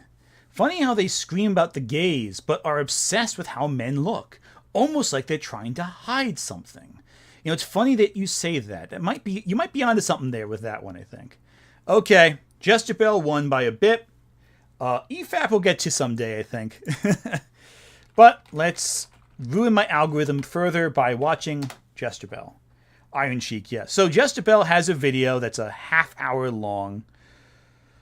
Okay, let's watch it. Okay, take two. This is the Fantastic Four review that I am trying to articulate and get out there. Hi, everyone. Female Frodo Baggins here. You're not female Frodo Baggins. I'm going to put her on some speed here. I'm going to put her on some speed. Sorry. Also, subtitles I'm putting on right here, but good. Playback speed. We're going to move up to 1.5 because she's too slow otherwise. EFAP serves a whole stream of itself. Yeah, well, responding to EFAP is an exercise. I know SK is doing a response to EFAP's Superman stream. If you guys want, I could do one of that too. Apparently it's really bad, but it's also 7 hours long, so we'd be here for a while. It's a day. People, my audience hates Jestabel. I don't know what to tell you. I should really just not put her on the list as options. She's just too painful. And she's always the most painful one of these. Okay, so I'm going to just... Nick Wolf, stop trying to make fetch happen, Jestabel. Yeah, right? She's not a female Frodo Baggins. And again, just to remind everyone, her family has a history of working with Daily Wire and their social media. So again, she has a lot of history with knowing how to properly respond and engage with the audience she's curated. No, Jestabel, you're Lily Orchard Sis Edition. Oh, God. No, she's not Lily Orchard. Listen, no matter what Jestabel says, she has not assaulted her sister. Like, she's bullshitting, she's making a lot of crap up, but she hasn't crossed that line yet. Or at all. Hopefully never. Hopefully she never crosses that line. I'd rather her be a goofy grifter we can make fun of for grifting than an actual criminal. I'll put it that way. I watched Fantastic Four, my most anticipated movie of the year. A movie that I had kind of written off at one point as just going to be another disappointment in a year of the worst blockbusters I know that I've ever experienced. But I was hoping against the worst blockbusters. So you're saying that this year had worse blockbusters than the time Battlefield Earth came out. Okay. Or worse than The Lone Ranger. Would you rather watch Lone Ranger over Superman? Yeah, sure. Dante Namikaze. Have you seen the Franklin Richards meme spawned by the Wanda stands kicking the hornet's nest too hard? I have seen a couple memes. I especially love the one. I'm going to show you this one meme, actually, because it's quite funny. Where can I find it? It was very funny. Oh, my goodness. Where was the one? Where did I find it? It was a really goofy... It was really funny. Was it under... Where was the... Hang on. Let me look the Fantastic Four subreddit. That might be where it was. It was very funny. It was like a really funny comic involving Sue and Franklin. Where is it? I can't find it. I gotta figure out where it is. It was a very funny comic. I know that. I saw it like this morning at in lunch, and I was like, I checked my phone during the day job at lunch, and I was like, oh, cool, it's a really funny comic. I liked it. If I can find it. Was it Twitter? Maybe where I found it. 1 second. Let me look. 1 sec. All right, let me figure this out. Also, Justabel was wrong about something else. Justabel claimed that no one cared about the Harley Quinn show, right? Oh, is it right here? I found it. Well, turns out there's Harley Quinn figures coming out, so that's pretty cool. Here's the comic I found. It's pretty funny, I think. Right here. Where it's like basically Sue threatening to call Spider-Man if Franklin doesn't eat his vegetables, and like saying like how it's just so goofy. I love this. It's like such a funny little gag. If you take a look at it, take a chance to read it if you got the chance. It's really quite funny. Yeah, it's I think it's neat. Anyway, yeah, so Kill. Yeah, your name is pretty something. She is a Sackville Baggins. Yeah, honestly, you're not wrong. She is a Sackville Baggins.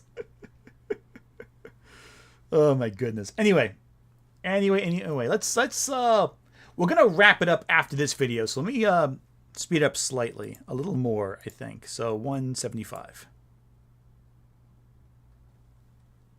Oh, by the way, this is the most painful of her videos so far. She says subdue a lot. Oh dear Lord. Okay. 1.75 speed's good then. Hope going into it that it would turn out to be something good, because I was seeing some positivity from people that I would normally expect to not like this. And guys, I just want a good movie. That's all I want. And I just want to see these characters done right. So going into this film, I really wanted to find good in it. And I'm not saying I really wanted to pull in some enjoyment out of it, and I really wanted to find a good movie here, which is why I can confidently announce that Fantastic Four is the most frustrating film I watched all year. Why? Because there is good to be found in this movie, good that I want to talk about. In fact, guys, this movie is better than Superman. It's better than Brave New World. That's the easiest thing to do. It's better than Thunderbolts. It's probably the best superhero film I've seen all year. But the problem is the bar is in hell, as they say, completely. As much as I can say that at least there are good elements for the Fantastic Four movie, there are so many things that ultimately bring it down. I probably enjoyed it on a first watch more than anyone else in my group, but it was one of those films where you just have to think about it, and the more you think about it and how it falls short and how it fails and the shortcomings, the more it is torn down. Looking around online, I actually see an overall low energy from people talking about this film. Like, when it came to Superman, people were just so passionate, and I could not escape the discussion for weeks. But even with this film, I'm just not seeing people really come out of the woodworks to talk about it, and there doesn't seem to be that true excitement and passion, even from people who say they like the film. And I understand why after seeing it. And after seeing it, I understand why there's people saying that it's the best Marvel movie they've seen in years, and why they thought it was good. But I also completely understand people who say that the film was boring and did nothing for them, because I saw both sides in this film. So you have no actual... So it's like, this is the most middle-of-the-road response so far. It's like, It has good things, it has bad things. It's frustrating. It's great. I loved it. I hated it. It's like just listen, films are not meant to be purely good or purely bad. There are good things about some films, and there's bad things about some films. Some great movies have negative qualities. Some terrible movies have great qualities. It's very frustrating how every single review starts the same way.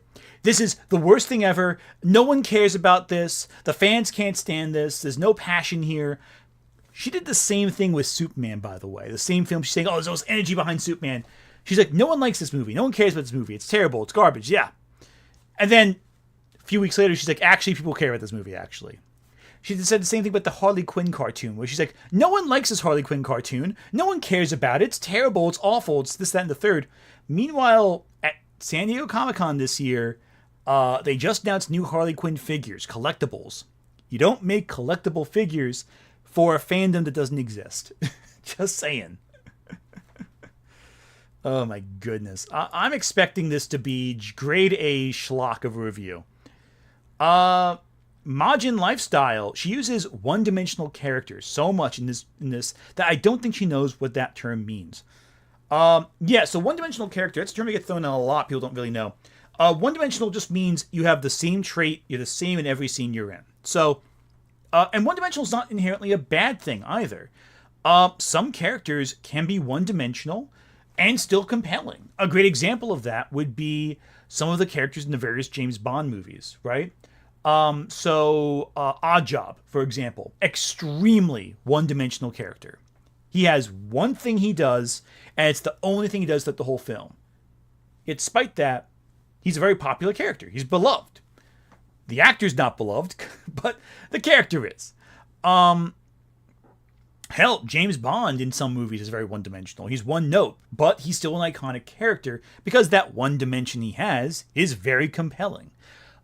In the book Story, which I referenced a lot in my critical perspectives, dimensions are often perceived as what elements of a character contradict themselves. So, for example, using Reed in this movie, Reed is both extremely smart and often out of his depth, intellectually wise. He's a family man, but often makes decisions that hurt his family unintentionally. That's dimension. Because they are contradictory elements of the character that exist simultaneously and don't ruin the character. It's deliberate contradiction. Meant to show the scale at which a person can operate when pushed in different directions with different options presented.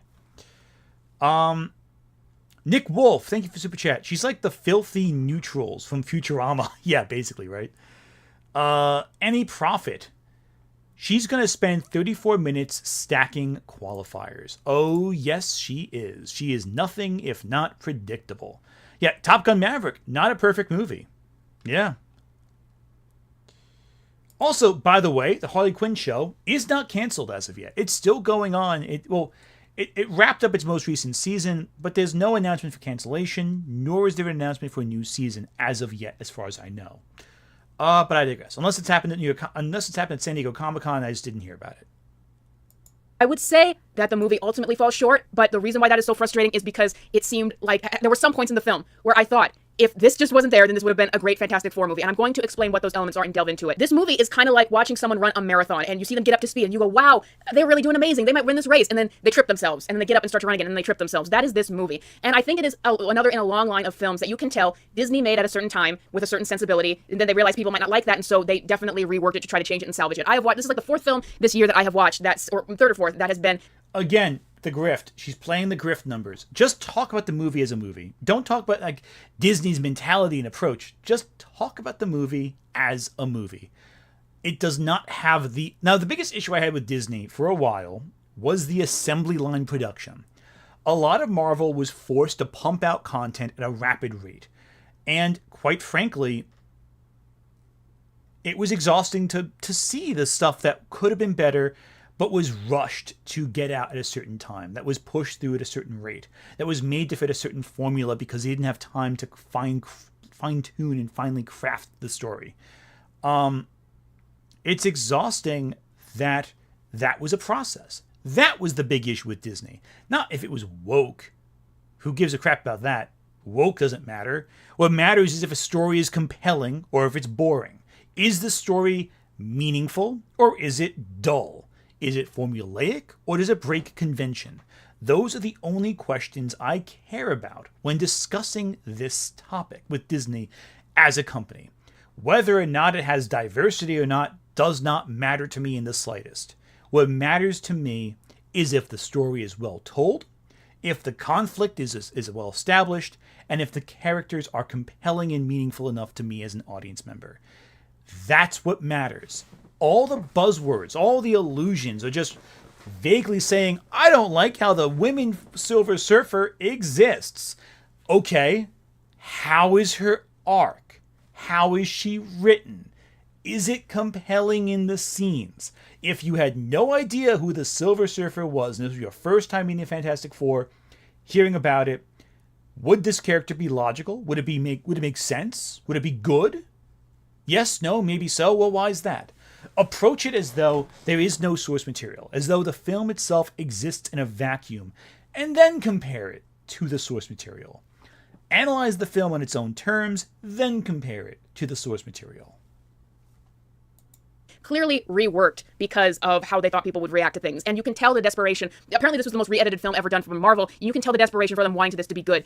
But the problem is that the most re-edited film from Marvel. Buddy, you say that the same year Brave New World came out? The movie that completely rewrote its entire plot because it came out before Ironheart? Oh yeah, I didn't know that? Ezekiel Stane from Ironheart was supposed to be a big bad in Brave New World. He was supposed to be involved with the Serpent Society and all that. And then they reworked it because it was coming out before Ironheart. Oh, you didn't realize about all the changes made to Brave New World across its development? All the reshoots, the fact that Giancarlo Esposito's entire character was added in reshoots, a major pillar of the plot, because they cut so much out of it and switched it around. But no, Fantastic Four, that's the most re-edited film, because they cut out John Malkovich and trimmed the film a little bit too much. Come on, man.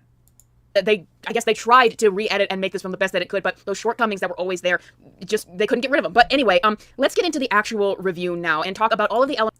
They tightened the film. That's standard film editing. They tightened it. They cut out anything that was a little too superfluous, and they made it more focused. That's it. That's all they did.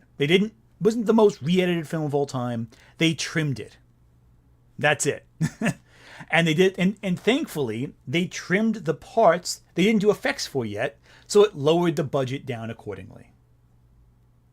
Elements of this film that worked and how and what didn't work and what made it fall short. So let me talk about what I found was really positive about this film and what gave me a better experience with it than other superhero films this year. Number one, the tone of this film. I've talked again and again and again. I am so tired of what I'm just going to refer to as James Gunn's humor. It used to be called Joss Whedon humor and be referenced to Marvel, but I'm just going to say it's evolved into James Gunn humor.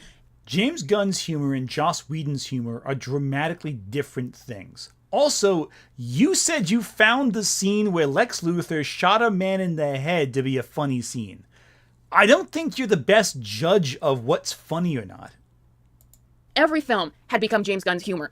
Thunderbolts was Guardians of the Galaxy light again. Superman obviously was James Gunn on steroid with his humor. Constantly having this James Gunn humor undercut emotional moments and stakes and any sort of tension so that I can't get invested in the film. That is what has been happening with so many superhero movies and I'm tired of it. That is why one of the positive elements to Fantastic Four is that it took itself seriously. It didn't constantly undercut itself with jokes. And even when there was a little comic relief here and there, it wasn't James Gunn humor.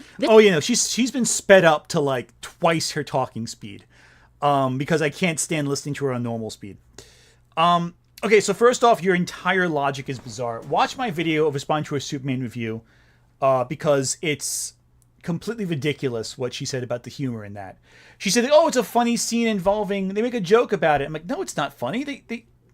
He kills a guy in front of him, and it's deeply disturbing. Not deeply disturbing. It's shocking for such an optimistic movie. It's a pretty dark scene.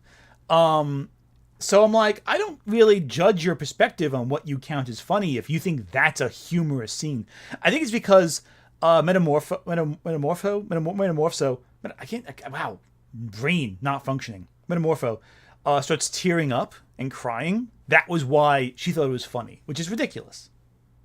This movie is a science fiction movie, and I didn't expect that from Marvel. It does not feel or look like any Marvel or superhero movie that you've seen in the past decade or more. It feels completely different. And on that level, I really appreciated it. Like, visually, this film is gorgeous. Like, the visuals were my favorite part about it. There's a lot of practical sets and practical animatronics that are used, and I really like to see that after just such a deluge of CGI slop, especially from Marvel. I was really just surprised with how good this film looked and how they chose to make it practical for once and moving away from all of the lazy green screens that they once used, even though obviously they would have used green screens at some parts. But overall, it was a brilliantly looking film, and I really liked the lighting and the colors of this film. On that note, the best part of the film for me was when they went to see Galactus, and the visuals of when they go see Galactus. Not only this has some great composition in this film that I haven't seen in a Marvel film for a long time. It just looks gorgeous. But when they go see Galactus, the visuals are so inspired from movies like the first Alien or Star Trek, the motion picture, and the Wrath of Khan, the early Star Trek films. You can tell how the great sci-fi films of the past inspired this film from the visuals and the tone. And so on that level, like this is why I feel so much of the hate for Fantastic Four is so forced. Because every single one of these grifters has to justify why they don't like the movie. But every time they do, their clear interest in the film and them clearly enjoying it leaks through. Which is why I have no problem making fun of these people. Because they're clearly forcing the hate for the performance of the video. It's an act. Like, this is bullshit. It's not real. It's theatrics. That's all it is. They're just spreading nonsense to justify their position. And it's clearly, transparently nonsense. She isn't making a point because she doesn't have a point. She's not really saying anything, really. Middle part of the film. Oh, my Chiabio Dara, thank you for the super chat. This woman makes me, as an English speaker, hurt. I know the feeling. I know the feeling. Nitro Java. Ma'am, the Suicide Squad is James Gunn on steroids. Superman is much lighter. Plus, Gunn is the best at that kind of humor. Actually, if you want to see James Gunn on steroids, watch Slither. Slither is unhinged James Gunn.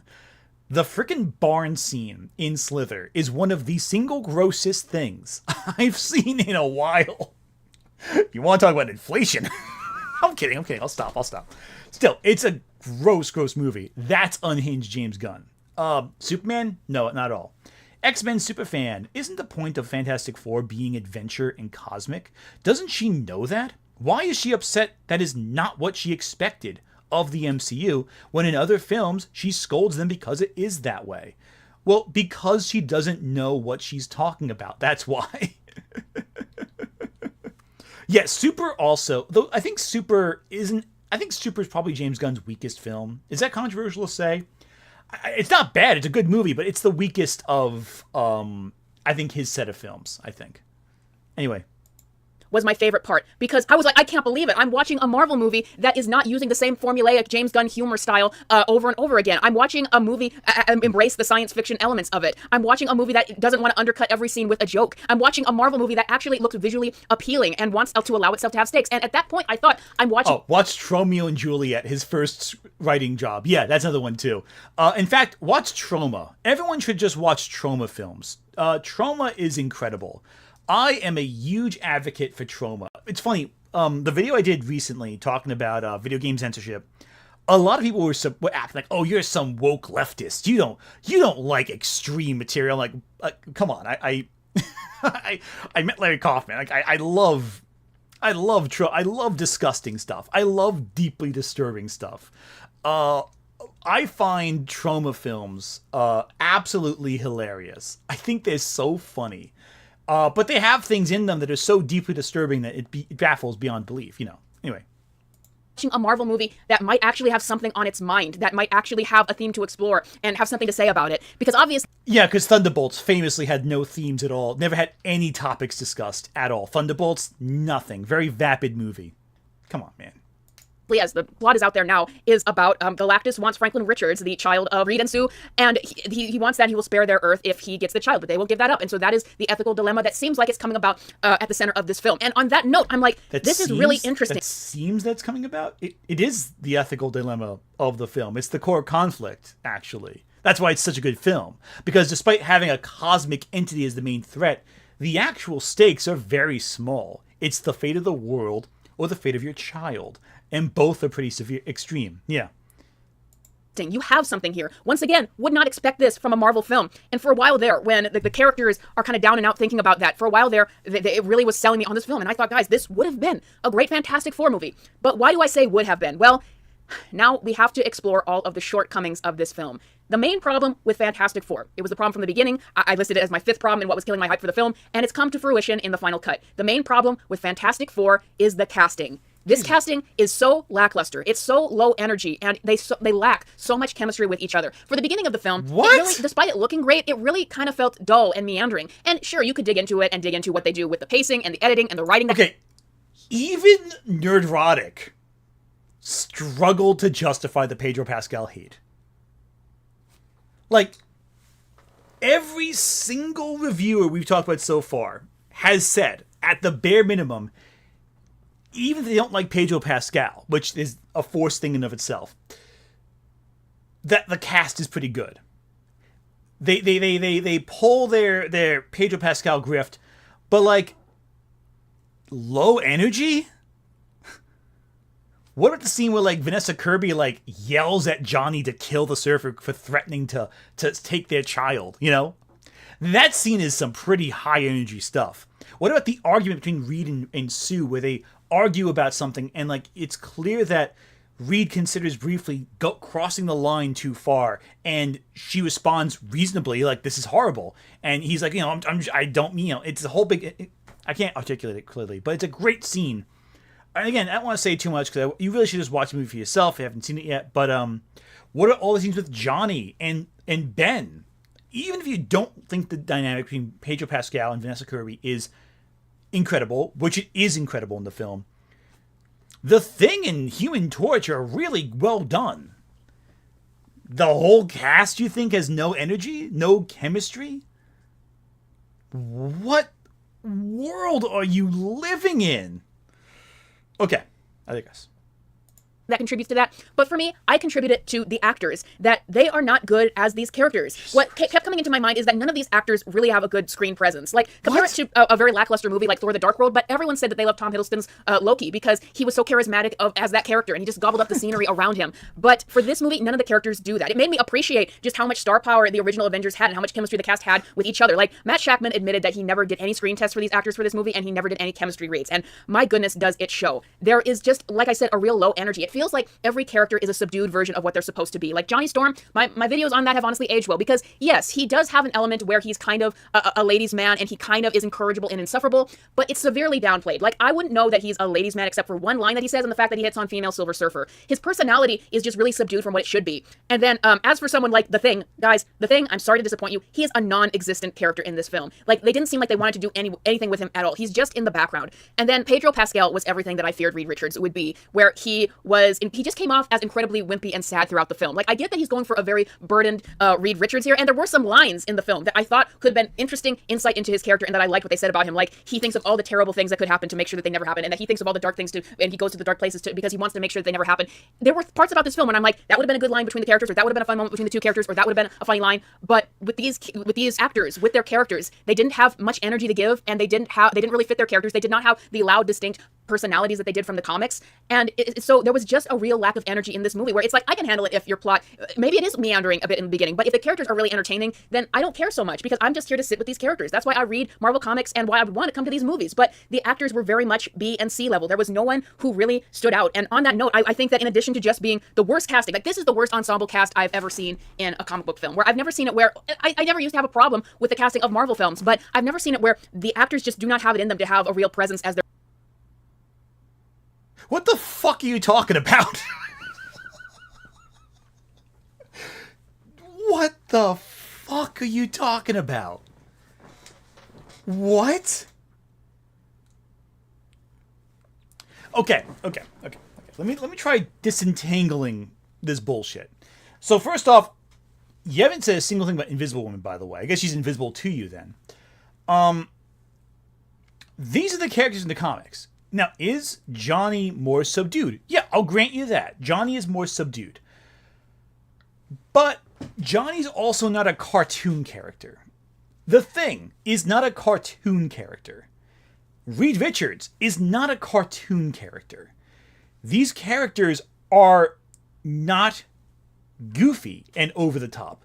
They are. Reed is a scientist. He's a father. And Pedro Pascal plays him as a father, as a scientist, as the absent-minded professor. He's lost in his focus of his studies, of his work to better the world. Ben Grimm is brimming with personality. Just the little flares he gives Ben while cooking is fantastic. That's a whole ass character right there. Johnny just isn't a cartoon character. However, that is not to say that he lacks personality. The guy is desperate to prove himself in many ways. He is sarcastic and goofy. He does love women, but he just isn't shown chasing women because he's an established character. Just like how in a random Fantastic Four comic, you're not going to see Johnny hitting on every girl in the world. He is shown to be very intelligent, very resourceful, very insightful, very focused on certain topics that Reed doesn't have interest in.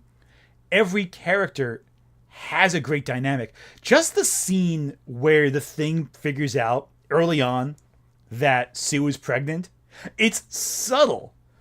Just the facial expressions of the characters sells that scene so frickin' well. It's fantastic. Again, also, the worst ensemble cast in a superhero film ever.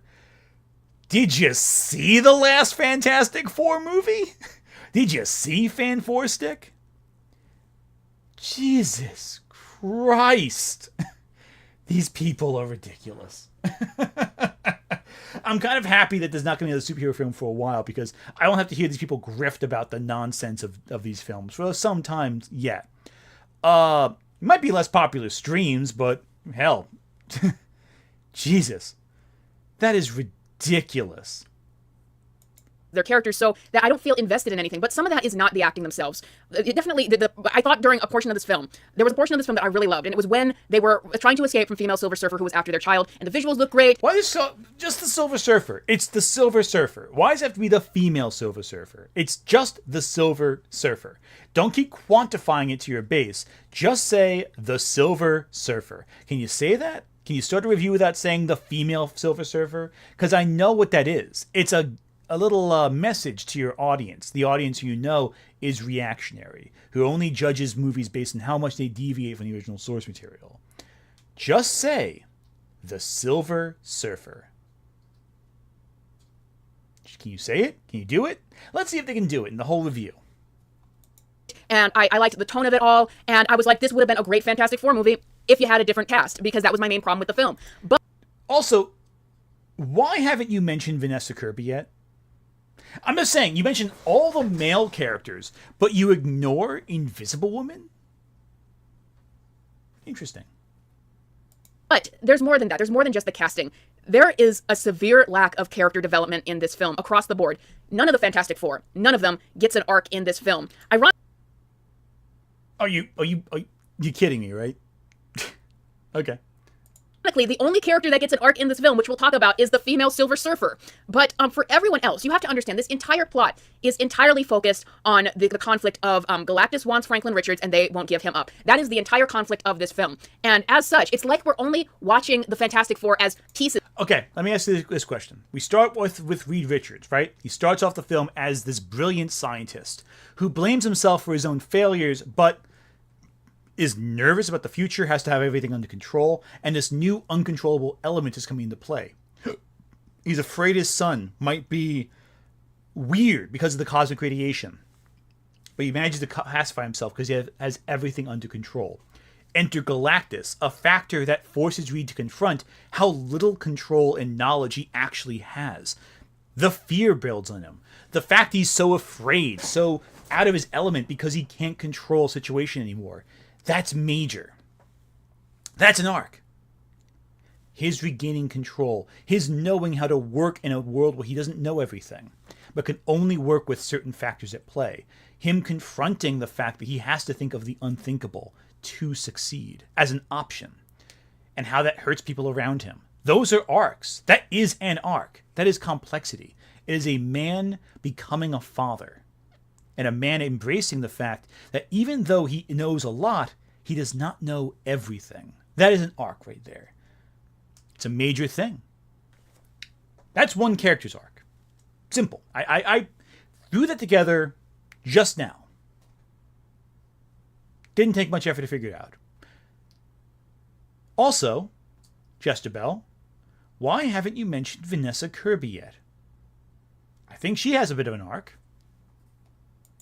In this conflict. It's not a character-driven story. It's like we come into this world where they're already established, and it doesn't want to take the time at all for us to get to know these characters. They're just there, and they're experiencing this plot. And I'm like, that is the most crucial thing that you need to do for a Marvel movie. You need to develop those characters so that I care about them, not just so I care about this movie, but they want to make sequels to any of this stuff. You need to have character development. You need to have me care about them. But they don't do. Did you not see the Thing in his little scene when he's on Yancey Street and just love the guy? Like, how can you see that scene when he's on Yancey Street and he's talking to the kids and he's goofing around with like the cookies and the bakeries and the trucks? How can you not see that scene and not immediately love this character? Like, how can you see that and not just be like, oh, this guy's great? It's like these are simple scenes early on that establish the entire focus of the character. Oh man, it's so the man, the man bat. What am I saying? Did I say something? The man super? I'm a little confused. The Beetle blue, the Beatles. Did I say something really ridiculous? I'm sorry. I'm a little confused. Oh, the female Silver Surfer. There we go. The man. I get it now. Okay, I get it now.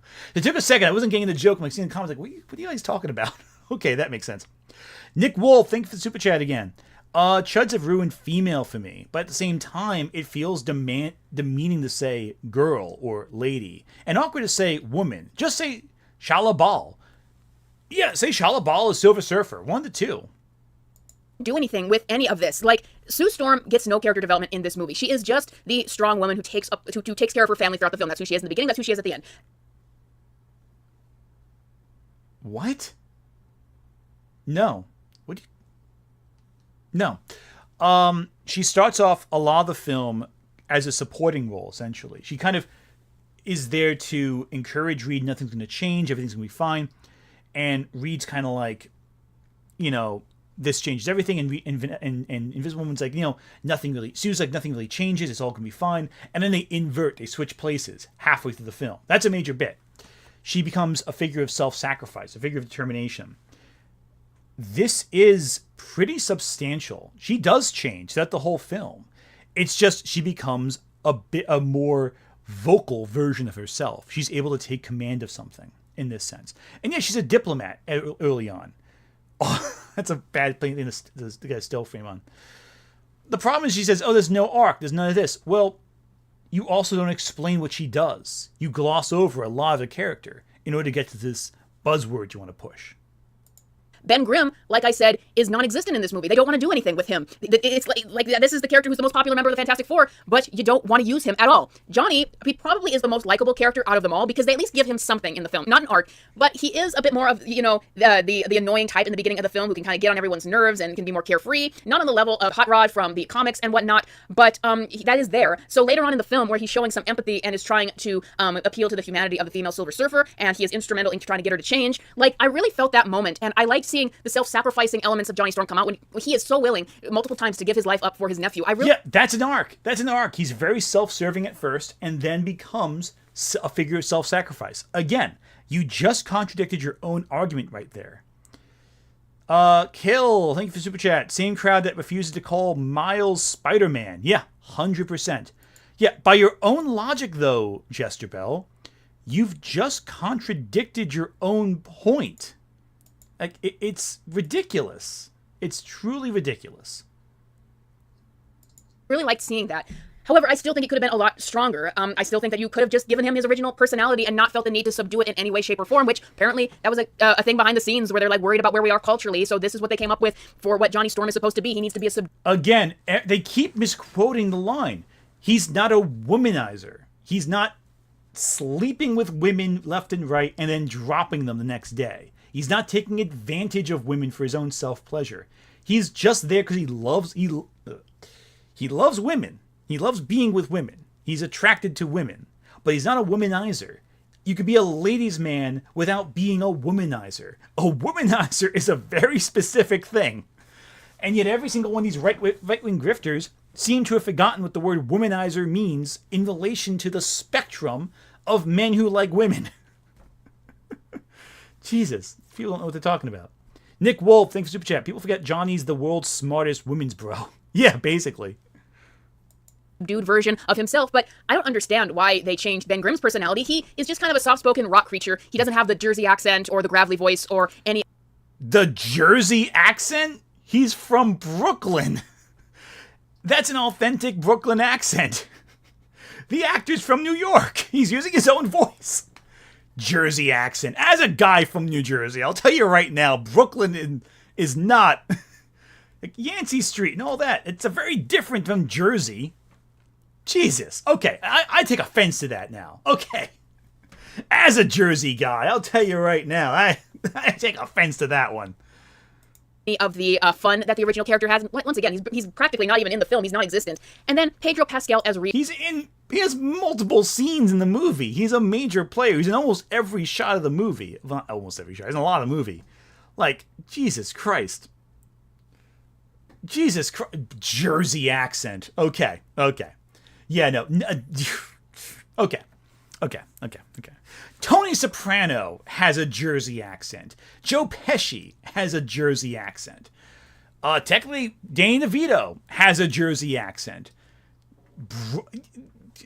Do not confuse New Jersey for Brooklyn, all right? There's a very big gap between Brooklyn and New Jersey, all right? Okay. I have a Jersey accent. Jesus Christ. John Salter, what if I say Staten Island is Jersey?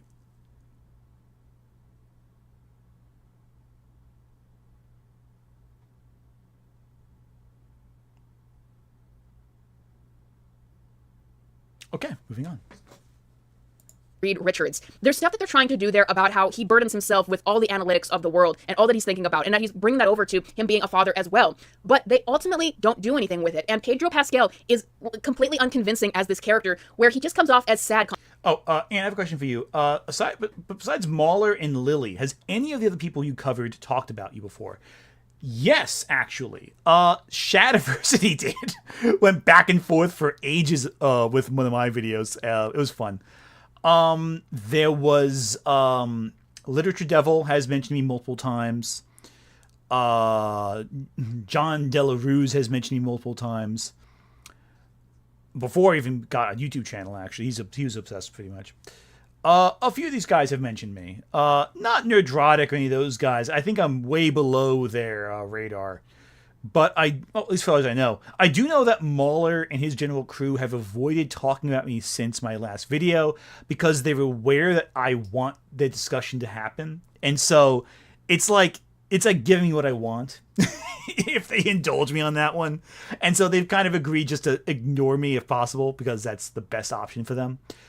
Because by mentioning me, it gives me more power in that sense.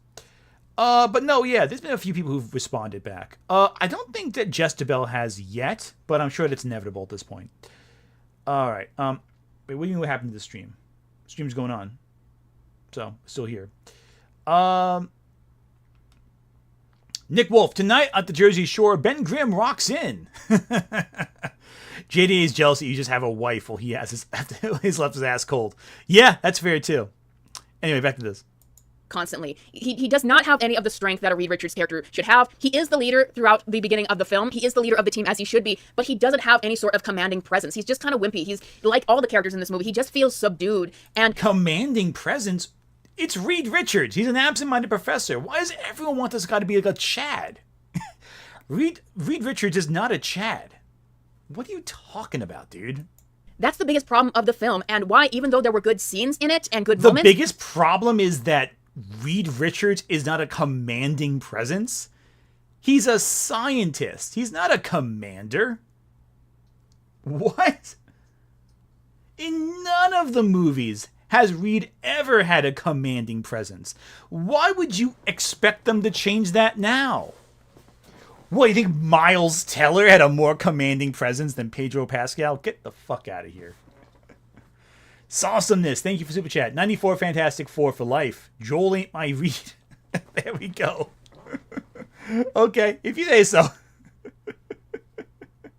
Like, he's He's a dork. He's a guy who spends his nose in books rather than in military commanding. Like, why do these people want John Hamm to be Reed Richards? I don't get this. Why I think that people might walk away thinking that it's boring, because in order to invest yourself in any sort of story, you need to have characters that people feel that they have connected with in some way. But this movie is not interested in its characters. It fails them on both a casting level and a writing level. Now, on that note, this is where I'm going to start talking about straight up spoilers for the movie, complete spoilers. Now, as you know, going into this film, I was worried about things like what we heard about Johnny Storm, and even though he is similar to his comic book counterpart, I disagree with people that he's the same. He is a severely subdued version, even though he was the most enjoyable part of the film, which is not saying much when you come to the other characters. But, well, the other thing that I was worried about was it going to do the Disney girl boss thing again, where you subdue the male characters in order to elevate the female characters, and they get a lot of forced moments that seem like they're there to check a box and make a statement rather than be a good story. Well, a lot of people going into this film said that it was not the case, but unfortunately, by the end, I have to say that it is. Now, I think that the reason why people are saying that is throughout the first 2/3 of the film, Reed is clearly the leader of the film, and Sue is not taking over at all. And Sue... Okay, Jester Bell, you read the comics, right? So, supposedly? Invisible Woman is the most powerful member of the Fantastic Four by a massive margin, and has been in the comics for some time. In a whole fight between just Invisible Woman and the rest of the Fantastic Four, she wins. In a fight between her and She-Hulk 1v1, she wins. Invisible Woman once fought the entirety of the Avengers on her own, including the gods among them, and won. Invisible Woman is ridiculously overpowered, and I'm tired of having to pretend that she's not. She is absurdly powerful. By a lot. The girl boss moment. You're a comic book fan, right? You think Reed Richards with his stretching arms is more powerful than a woman who can generate invisible force fields that can suffocate you to death if she so willingly chooses? W.C. Witt, thank you for Super Chat. Reed was a reckless maverick once, and his best friend became a rock monster over it. Wonder why he worries so much these days. Yeah, exactly. Taking a risk that he couldn't afford resulted in his entire family being mutated. You know, that's how it is. Nick Wolf, they're all upset that Pedro Pascal's Reed didn't do the bit from the 2005 where Ian Grufford gave himself the Bruce Campbell Giga Chad chin to hit on Sue. Yeah, basically. Is not the central character of this film. Franklin Richards is the central piece of this entire film, at least with this edit, and they might have severely re-edited it to be like that, but that's the way it is, and so that's why I think that people aren't...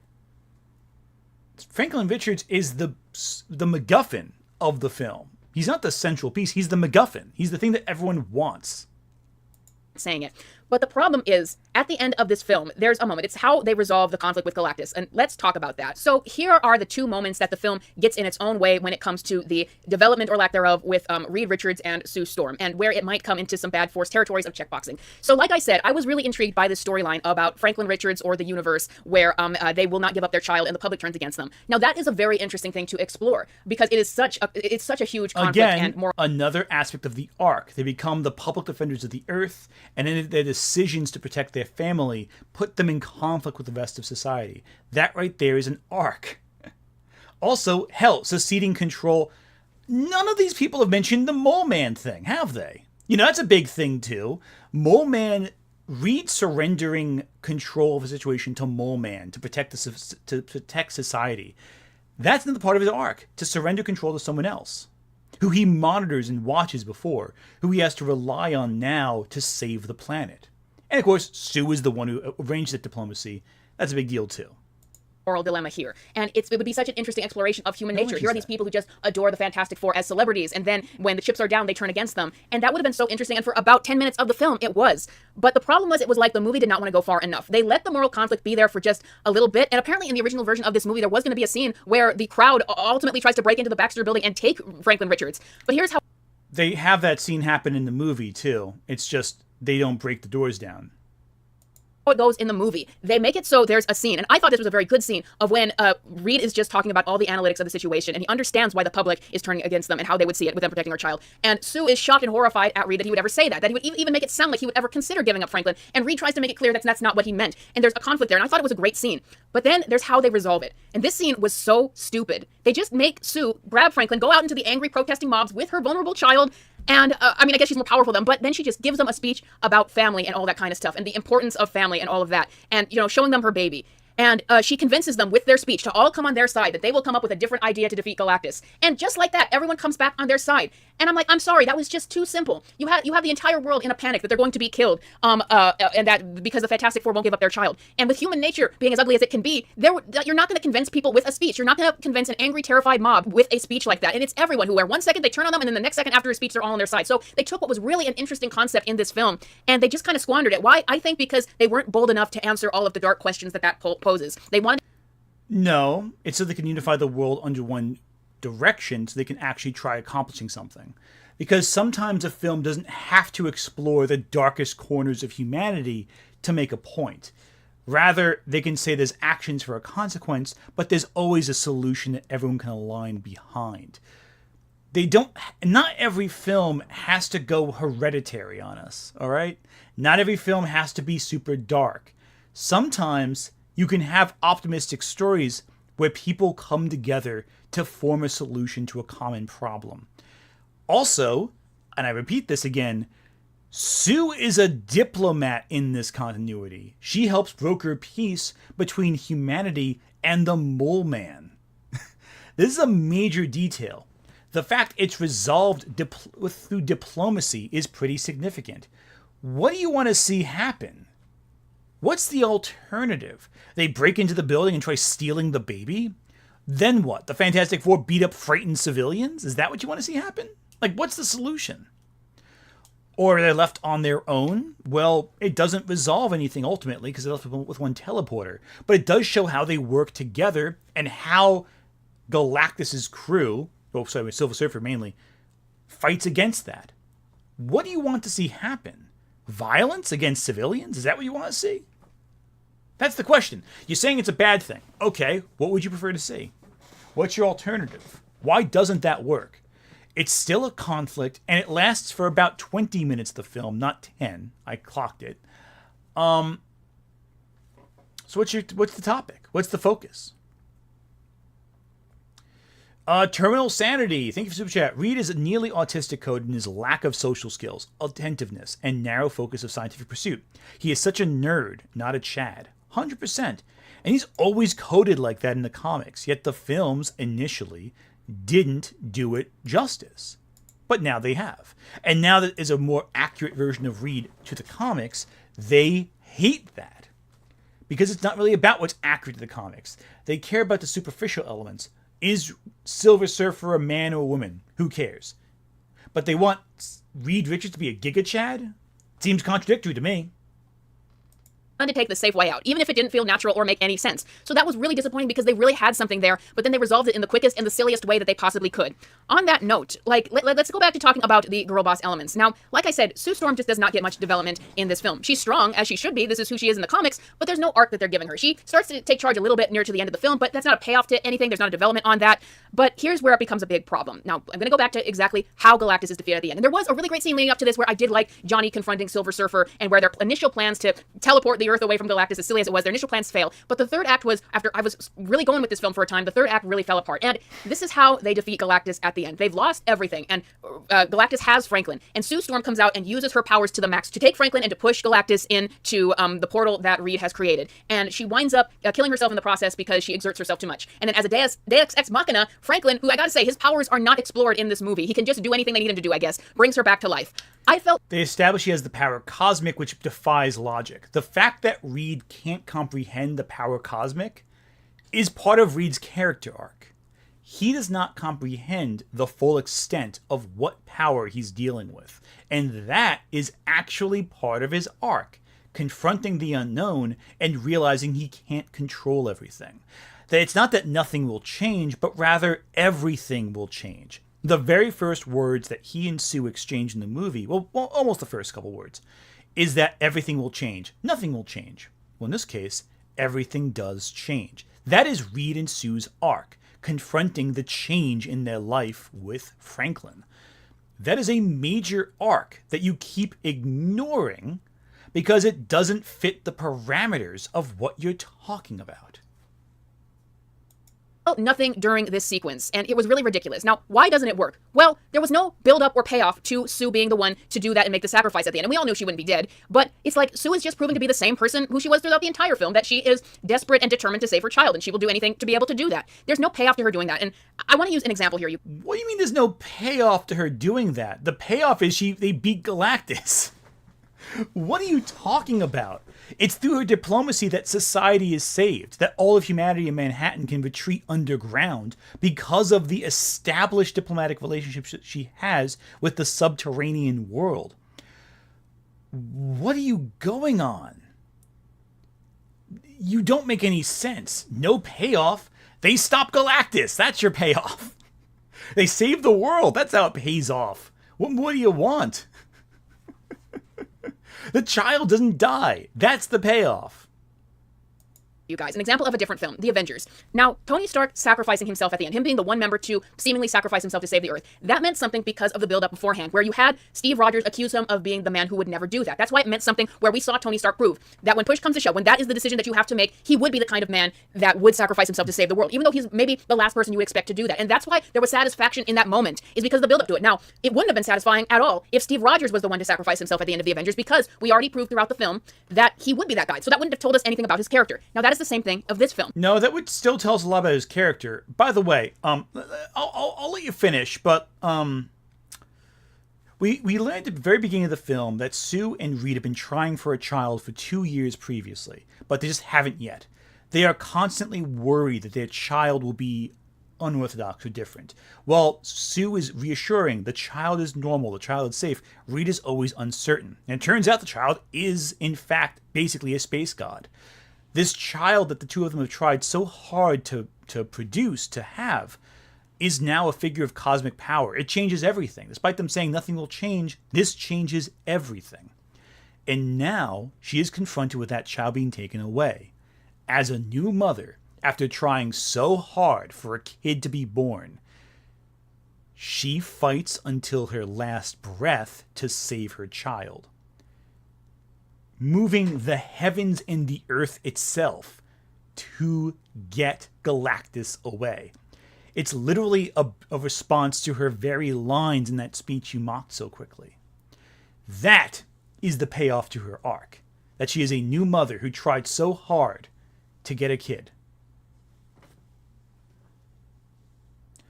The fact you don't get that is proof you don't understand the basic film made for families. By Chiepio Dara, thank you for the super chat. Only a Giga Chad can land Sue Storm, second strongest hero there is, because Hulk exists. Oh yeah, 100%. 100%. Or a Colossal Nerd, one of the two. That's not telling me anything about Sue other than what we already know about her throughout the film. She is completely one note, like many of the characters in this film. She is just the strong woman who will protect her child. There's nothing that this informs me about this character, and it isn't a payoff to anything. Like, let's say if Sue... It's a payoff to the arc thus far, but not every action has to show contradiction. Further, in the Avengers, even though Tony is told that by Steve, we've seen in the previous films him being selfless. Steve, not knowing the full extent of Tony's personality, is not exceptional. Because we know how Tony Stark is. We saw him in the first film explore that arc thoroughly. You seem to be missing a lot of context here. Also, not every character needs to have an arc like Tony Stark's. Simply put. Felt a little inadequate with her powers like she did at one point in the early comics before she got an upgrade. Or let's say that she was being specifically belittled by people or belittled by Galactus, that she couldn't do these things. Then, when she comes through at the end and she uses this great power to save the day, that's why it's satisfying. But she didn't... Why would Galactus belittle her? Galactus doesn't care. He thinks of them as bugs. He sees them as ants. He doesn't have any feeling at all about this. Also, you want an arc... She gets forcibly, rapidly mega pregnant because of Galactus, who just manipulates her body to his whims with her power. There's your arc. When they first meet Galactus, Galactus uses his power cosmic to manipulate and contort her body. When they meet again, Sue uses her power to contort his body. There's your arc. And I just figured that out just now talking about it. Simple, basic dialogue about a film. A parallel structure. In the beginning, Galactus manipulates Sue.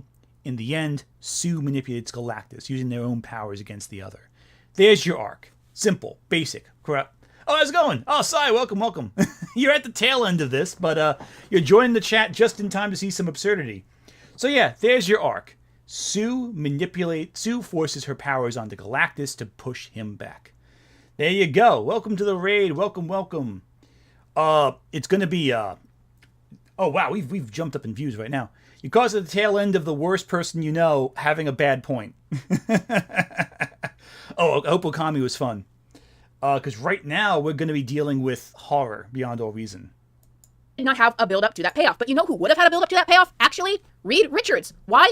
Because you had that scene earlier in the film where Reed makes it sound like he is considering the statistics and analytics of people wanting to give up Franklin Richards to Galactus. And it makes Sue doubt him and think that he's become so consumed by the analytics of everything and the constant overthinking that he's become cold-hearted and that he would even consider the possibility of giving up their child. But you know what would have been a great payoff to that scene? Is if at the end, it is Reed Richards who sacrifices himself to save their child. And Reed Richards shows who he is and that no, when push comes to shove. Reed Richards' arc was coming up with the plan to beat Galactus. With Sue and the payoff to that was Sue and Reed collectively deciding that they have to use their son to lure Galactus into the trap by force. That's the payoff to that arc. That they have to figure out a way to manipulate and control a situation to get Galactus in a position where they can actually stop him with intelligence. Reed Richards is not a physical fighter. He's a smart man. He's a genius. He knows how to play the game using strategy and technology. He is not a guy who punches things hard in the face. Anyway, Gensai Kuroki, thank you for Super Chat. Pick me, Bell aside. What happened to all the grifters saying that this movie would suck because it's woke? Well, the movie came out and they all liked it. Is the problem. Every single reviewer has been wrestling with the fact that I think they just like the movie. And they can't admit that they like it. Every single one's like, oh, well, there's a lot of good, but the frustrating parts make me hate it so much. They all say that because they can't just admit they like something. Also, Reed's arc was saving their son from the hands of the cosmic space god. That's his culmination. It isn't about the analytics and the statistics of everything and all that he's thinking about. When push comes to shove, when the chips are down, he will put his family first. He will die to save his son. That is who he is. That is what he would do. That would have been a satisfying payoff. And you could have still had it that Sue is the one who maybe pulls them out and saves them at the end. But they didn't do that. And unfortunately, I have to say that when you have it so that there is not an actual build-up or satisfying development to Sue Storm saving the day at the end, and it's just something that happens, and it doesn't feel like a payoff. Once again, it feels like it was something that was done for checkboxing, for quota filling. Like, no, what the fuck are you talking about? No, of course not. They all collectively do their part in the final battle to save Franklin Richards and stop Galactus. Every single member of the Fantastic Four do something in the final part of the battle to save the day. Sorry. And Sue just happens to be the one who manages to push Galactus hardest. Basically, like, this thing. Everything that happens is the culmination of the characters' arcs, with the exception of the Thing, because the Thing is, regrettably, the one with the least arc. He's the more one-note character, yes, but what a good note that is. You know what I mean? Like, the Thing is more one-note in the film, but he's a lovable one-note. He has the same dynamics that the whole film, but he's a very likable character. His arc is growing a beard, basically. But yeah, no, Sue Storm helping physically force Galactus back is logical because she's the most powerful member of the Fantastic Four in terms of sheer raw power against a god. There you go. Disney and Marvel is still saying, no, you have to make a statement at the end about how strong we believe women are. Great, Marvel, great. You've done that. That's not what happens at all. It just happens to be that Sue Storm, who in the comics is established as the most powerful member of the Fantastic Four, because when she lets go of everything, she can... This is a character who in the comics has before crushed She-Hulk. Like, this is someone who is able to fight all of the Avengers 1v8. Yeah, her being the most powerful member of the team is comic accurate, because her force fields can repel just about anything, can contain just about anything.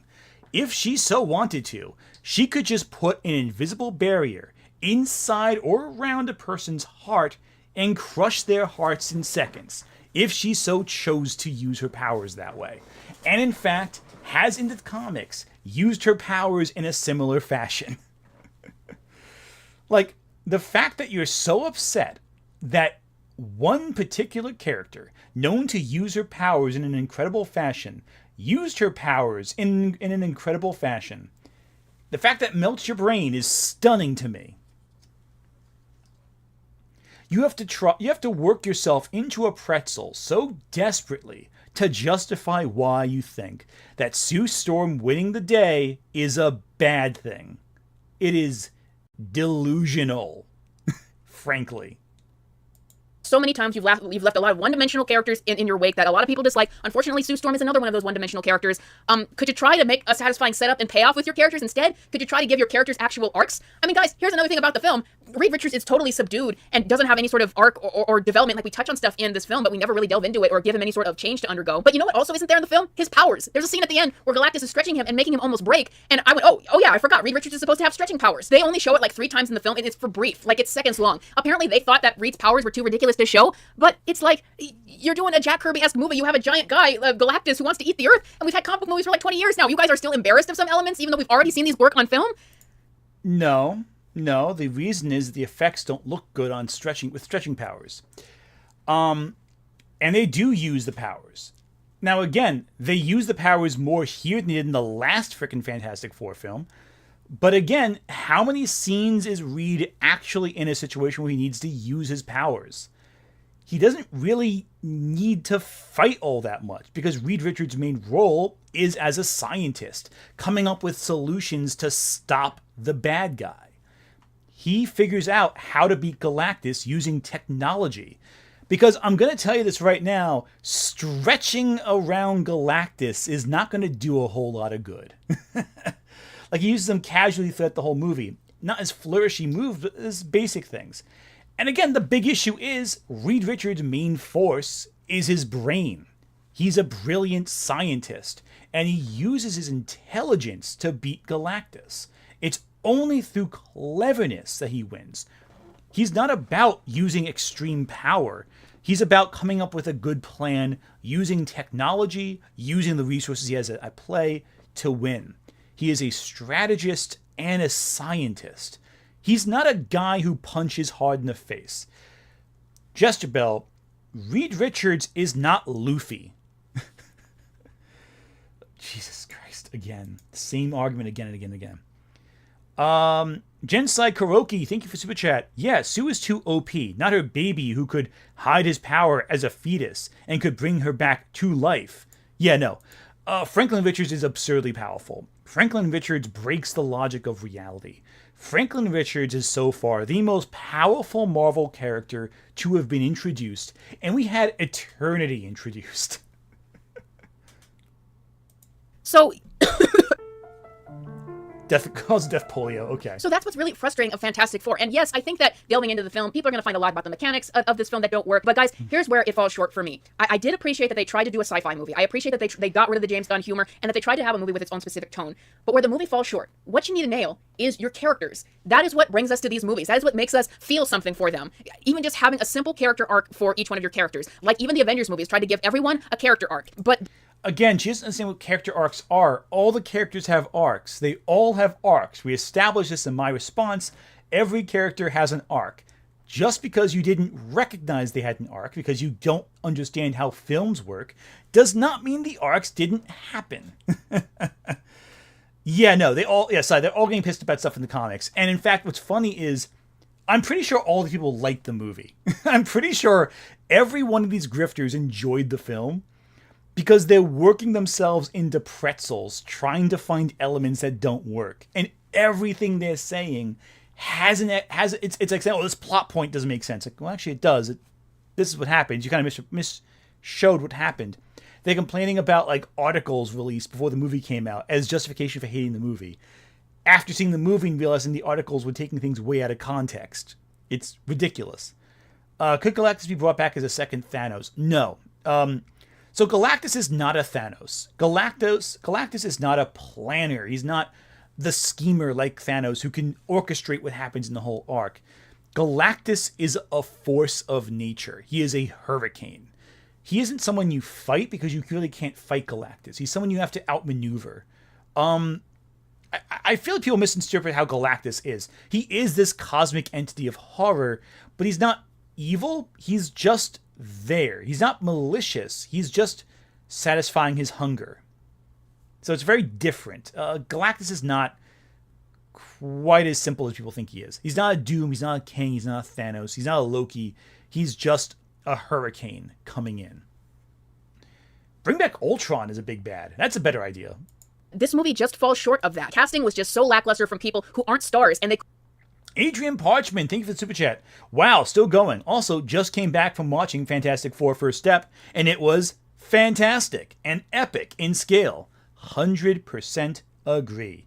It is fantastic. Yeah, no. Galactus' motivation... Oh yeah, Westside Tyler, welcome. Oh yeah, Galactus' motivation is he's hungry. He's a hungry big boy. That's his motivation. He wants food. And in this movie, he realizes he can finally escape his unending hunger if he just takes one child from one planet. And you know what the thing about Galactus that's so interesting in this movie? When he gets to Earth, he walks from one spot to a building, picks up a kid, and walks out. That's his entire attack. The entire attack sequence is the Four trying to stop Galactus by pushing him into a big hole that will send him across the universe. And all Galactus really does is he walks from point A to point B and back again. And that's all he does because he barely even registers the Four as a threat. He doesn't care. He is so indifferent to them. And that's what's so great about it. couldn't carry this film. The character choices were bad, where lack of development could have been compensated for from characters that had really bright, likable, distinct personalities, like they do in the comics. But for one reason or another, they chose to subdue those personalities in the film, and they're still not really, at all, they're not accurate versions of the characters to the comics, at all, and that's so disappointing. That's all I want from a fan. How can you watch The Thing talk and not think that that is accurate to the comics character? I'm sorry.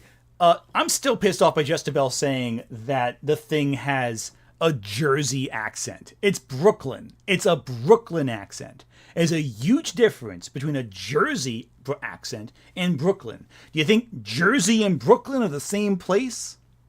Jesus Christ. Fantastic Four movie is for you guys to finally get the characters from the comics right. And then the character development is just non-existent for most of them. Like I said, Silver Surfer got the most development out of anyone for this film because she was the only one who was given an actual discernible arc as a character. There were definitely good elements here, like the tone and the visuals and some of the action sequences and some of the moments between the characters and some of the ideas, but they ultimately didn't follow through with them. And what we ultimately have is a messy plot that just continues to get worse and worse the more I think about it. And on top of all of that, there are still these elements that are holding Disney Marvel back, where they still feel like they need to check boxes. They still feel like they need to appease a culture. Again, what is with you with this whole checkboxing thing? Because Sue Storm is useful in the plot? Like, what are you talking about? Sue's a mother who worries about the safety of their kid. In no way is that checking boxes off. That's a basic plot. Unless you think that Aliens was checking boxes when Ripley tried defending Newt. That's basically the same thing that Invisible Woman does. Have you ever seen a mother have their kid get threatened? They are dangerous. Galactus is pretty chill too. Sends a shiver. Yeah, exactly. Gives everyone a heads up. Hey, your planet's going to be marked for death. Embrace your loved ones now before I feed on your planet. It's basic stuff. It's just bewildering to me how these grifters have responded to this movie. Because they have nothing. They have nothing against the film. Like, it's not with Superman, where they had like these creative choices that they could criticize. They have nothing. They have nothing at all to criticize. They can't find anything. So they have to make crap up or recontextualize the film to pretend there's something wrong with it. Like, I think Superman is the better movie, personally, between the two films. But, like, Fantastic Four is perfectly good. There's nothing in it that happens that's objectionable. It's a tightly written, focused narrative about a family who deals with a family problem in the face of cosmic horror. Gensai Kuroki, thank you for super chat. Silly leftist. Moms defending their kids is woke. Yeah, basically. Because the grifters have nothing if they can't say a movie is woke and at the end of us. Basically. They have to make they realize that they've built this film up to be like the end of Western civilization. And shock of all shocks, the movie's doing well and people like it. Like, I don't know what to tell you. I guess the Malice arc would be too much. I can't show Malice, unfortunately, because as friend of the channel, Lily, not that Lily, the other Lily, Lily Goth, found out when making a video about Malice and Invisible Woman and all that.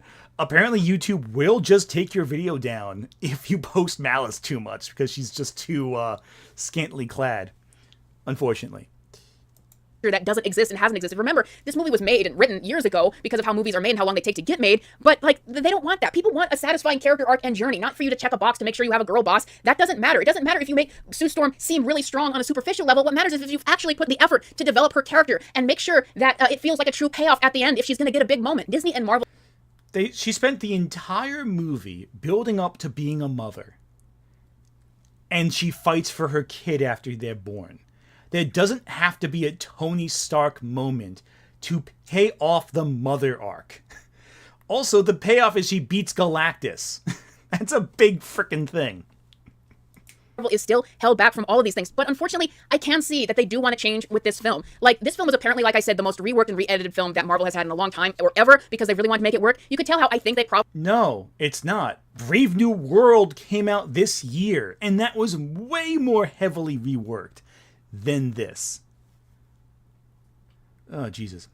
Anthony, who would win, Galactus or Thanos? Galactus. Galactus. Without the Infinity Gauntlet, Galactus. With the Infinity Gauntlet, also Galactus. Galactus is a cosmic storm. He is not... This is like... Okay, let me tell you about something about Thanos. Thanos can be beaten. Thanos is extremely powerful, but he's powerful in terms that you understand. Like if you watch Infinity War, for example, Tony Stark is able to 1v1 Thanos and draw blood. In Fantastic Four, the entire Four fight Galactus, and the Silver Surfer joins in, and none of them scratch his armor. With all the collective power they have, all they manage to do is push him a city block. Meanwhile, Thanos can be hurt.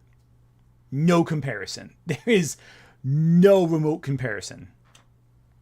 And that's, by the way, that's Thanos with 4 of the 6 Infinity Stones. Still can bleed. Galactus, nothing. There is no limit to Galactus's power. It's beyond anything else. The only one that can fight Galactus is Franklin Richards, basically, because he's basically a god. Probably downplayed a lot of the elements of Sue Storm girl bossiness for the final cut of this film. You can tell that they really tried to make this work as a sci-fi film. You can tell that they tried to get rid of some of the elements that audiences... I also hate the term girl boss. All it describes now is just a woman doing things. You know, having a badass moment. It's a meaningless term. It doesn't mean anything. It's so over-applied to everything. Like, what does it actually entail? A woman doing something? Ever? It's meaningless. It's a dumb buzzword. No one takes it seriously outside these grifters. Because girl boss doesn't mean anything. It's like the word woke. What does woke mean? Can you define what woke means? You can't. Because it's been stretched so far by these people that it has no value as a term of any quantification anymore. It's completely useless. We're complaining about, like too much humor and stuff like that. You can tell that there is a desire for Marvel to change. And listen, guys, this is better than Brave New World. It's better than Doctor Strange 2, Love and Thunder, Quantumania. It's the best Marvel project that they've released all year and released in years, perhaps. But there's still so many elements here that just completely fall short. So I like that I'm seeing some change, but they're still not there yet. And that's so frustrating. This is the kind of film, here's how I would describe it. Would I watch this film again? Yes, because as an individual film, there are interesting things that it does. But would I watch a sequel to this film? No, because the casting and characters are still so weak. You're going to watch a sequel to this film. You're going to watch the sequel to this film. Yeah, no. This film has inspired confidence in the Fantastic Four as a team among the general public. It's generally well liked. People like it, I have to tell you. And when it hits on streaming, it's going to be more widely watched than you probably think. Size, thank you for the super chat. Actual girl bosses, positive. K-pop demon hunters, yes, yes, exactly. One of the most popular movies to come out this year is K-pop demon hunters, and that features way more aggressive characters, way more girl bossy characters than anything in Fantastic Four. Yet this is the girl boss stuff. I find it funny these guys aren't really mentioning K-pop demon hunters outside of like John De La Rue's or nonsense like that, because they know they can't actually address that level of everything. Just not going to happen. It's frustrating because I can see that Marvel is trying to make big changes where it's like, okay, people say that Marvel movies are all the same. Well, let's do some things completely different, with Thunderbolts being a movie about depression and Fantastic Four being a science fiction movie. But they're losing it where it counted, where it's like, your guys' plot... Okay, here's the thing. Almost all of the MCU is science fiction. Guardians of the Galaxy is science fiction. What you're describing is retrofuturism, a specific aesthetic. Classic sci-fi. Sci-fi adventure.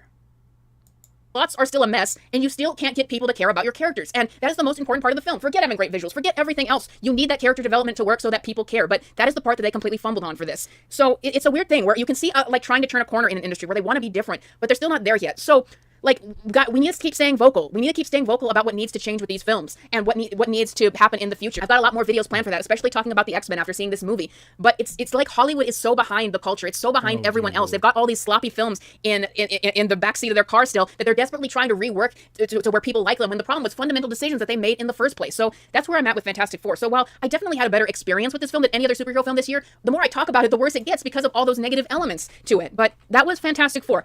I want Marvel to change, but they've still got a long way to go. Have they turned a corner from having a film as disastrous as Brave New World? Yes, but they've still got a massively long way to go with this, and they cannot think that they are back yet. Hollywood itself still has a long way to go. That's all I got for you guys for now. Thank you for watching. Okay, so Fantastic Four, according to Justabel, is terrible, and no one likes it. Yep, no one likes Fantastic Four. Widely hated film, Fantastic Four. Everyone hates Fantastic Four. It's so disliked. No one likes the movie. Not a single person has enjoyed Fantastic Four. Give me a break. Okay, I think we're going to wrap it up here. I'm running out of vocal threat. How is that this guy was the most reasonable person of this whole video? If Jeremy Jahns is the voice of reason among your in a collection that we watched, that is saying something very sad. Jesus. Man, okay. Somehow Jeremy Jahns was the most reasonable person in the video. That is not something that should impress you. It's like, Jesus, that was painful. Yeah, no. So again, I use Jeremy Jahns as a major baseline. Even though I think his reviews are things I fundamentally disagree with, he at least made a review of the movie as it existed. Everyone else was so quick to stumble over each other to fuel the grift that they failed to actually make a cohesive review. However, I am so glad that they discussed girl bosses so extensively, because it leads me to the final point of this video. Friday, we'll be discussing the concept of the girl boss in a way that's a little more specific. The arrogant woman. And the internet's bizarre obsession with the arrogant woman. How it all comes together. How women online are hated in some ways, in some circles. Sadly, I won't be mentioning K-pop demon hunters too much, but I digress. In the end, it is ultimately just a little something to add on to the discussion about this topic. And my voice is killing me, and I'm slowly dying of exhaustion. And next week, I think I'll tell you this right now because I've been working on the script. It's a project that I've been working on for a little while now that I haven't really talked about with anyone. I haven't put on any polls yet. Next week's video, I mentioned this briefly on Tumblr for a second there. Next week's video we're going to be talking about Steven Universe. And more specifically, the idea of redeeming a space fascist. Which means, very briefly, we're going to have to return to an old familiar face and an old familiar criticism. But I'll save that for when I finish writing the script, because I haven't filmed any of that one yet. It's in progress, but we'll get to that one later. But yeah, so arrogant women and Steven Universe. We have some topics we'll be discussing.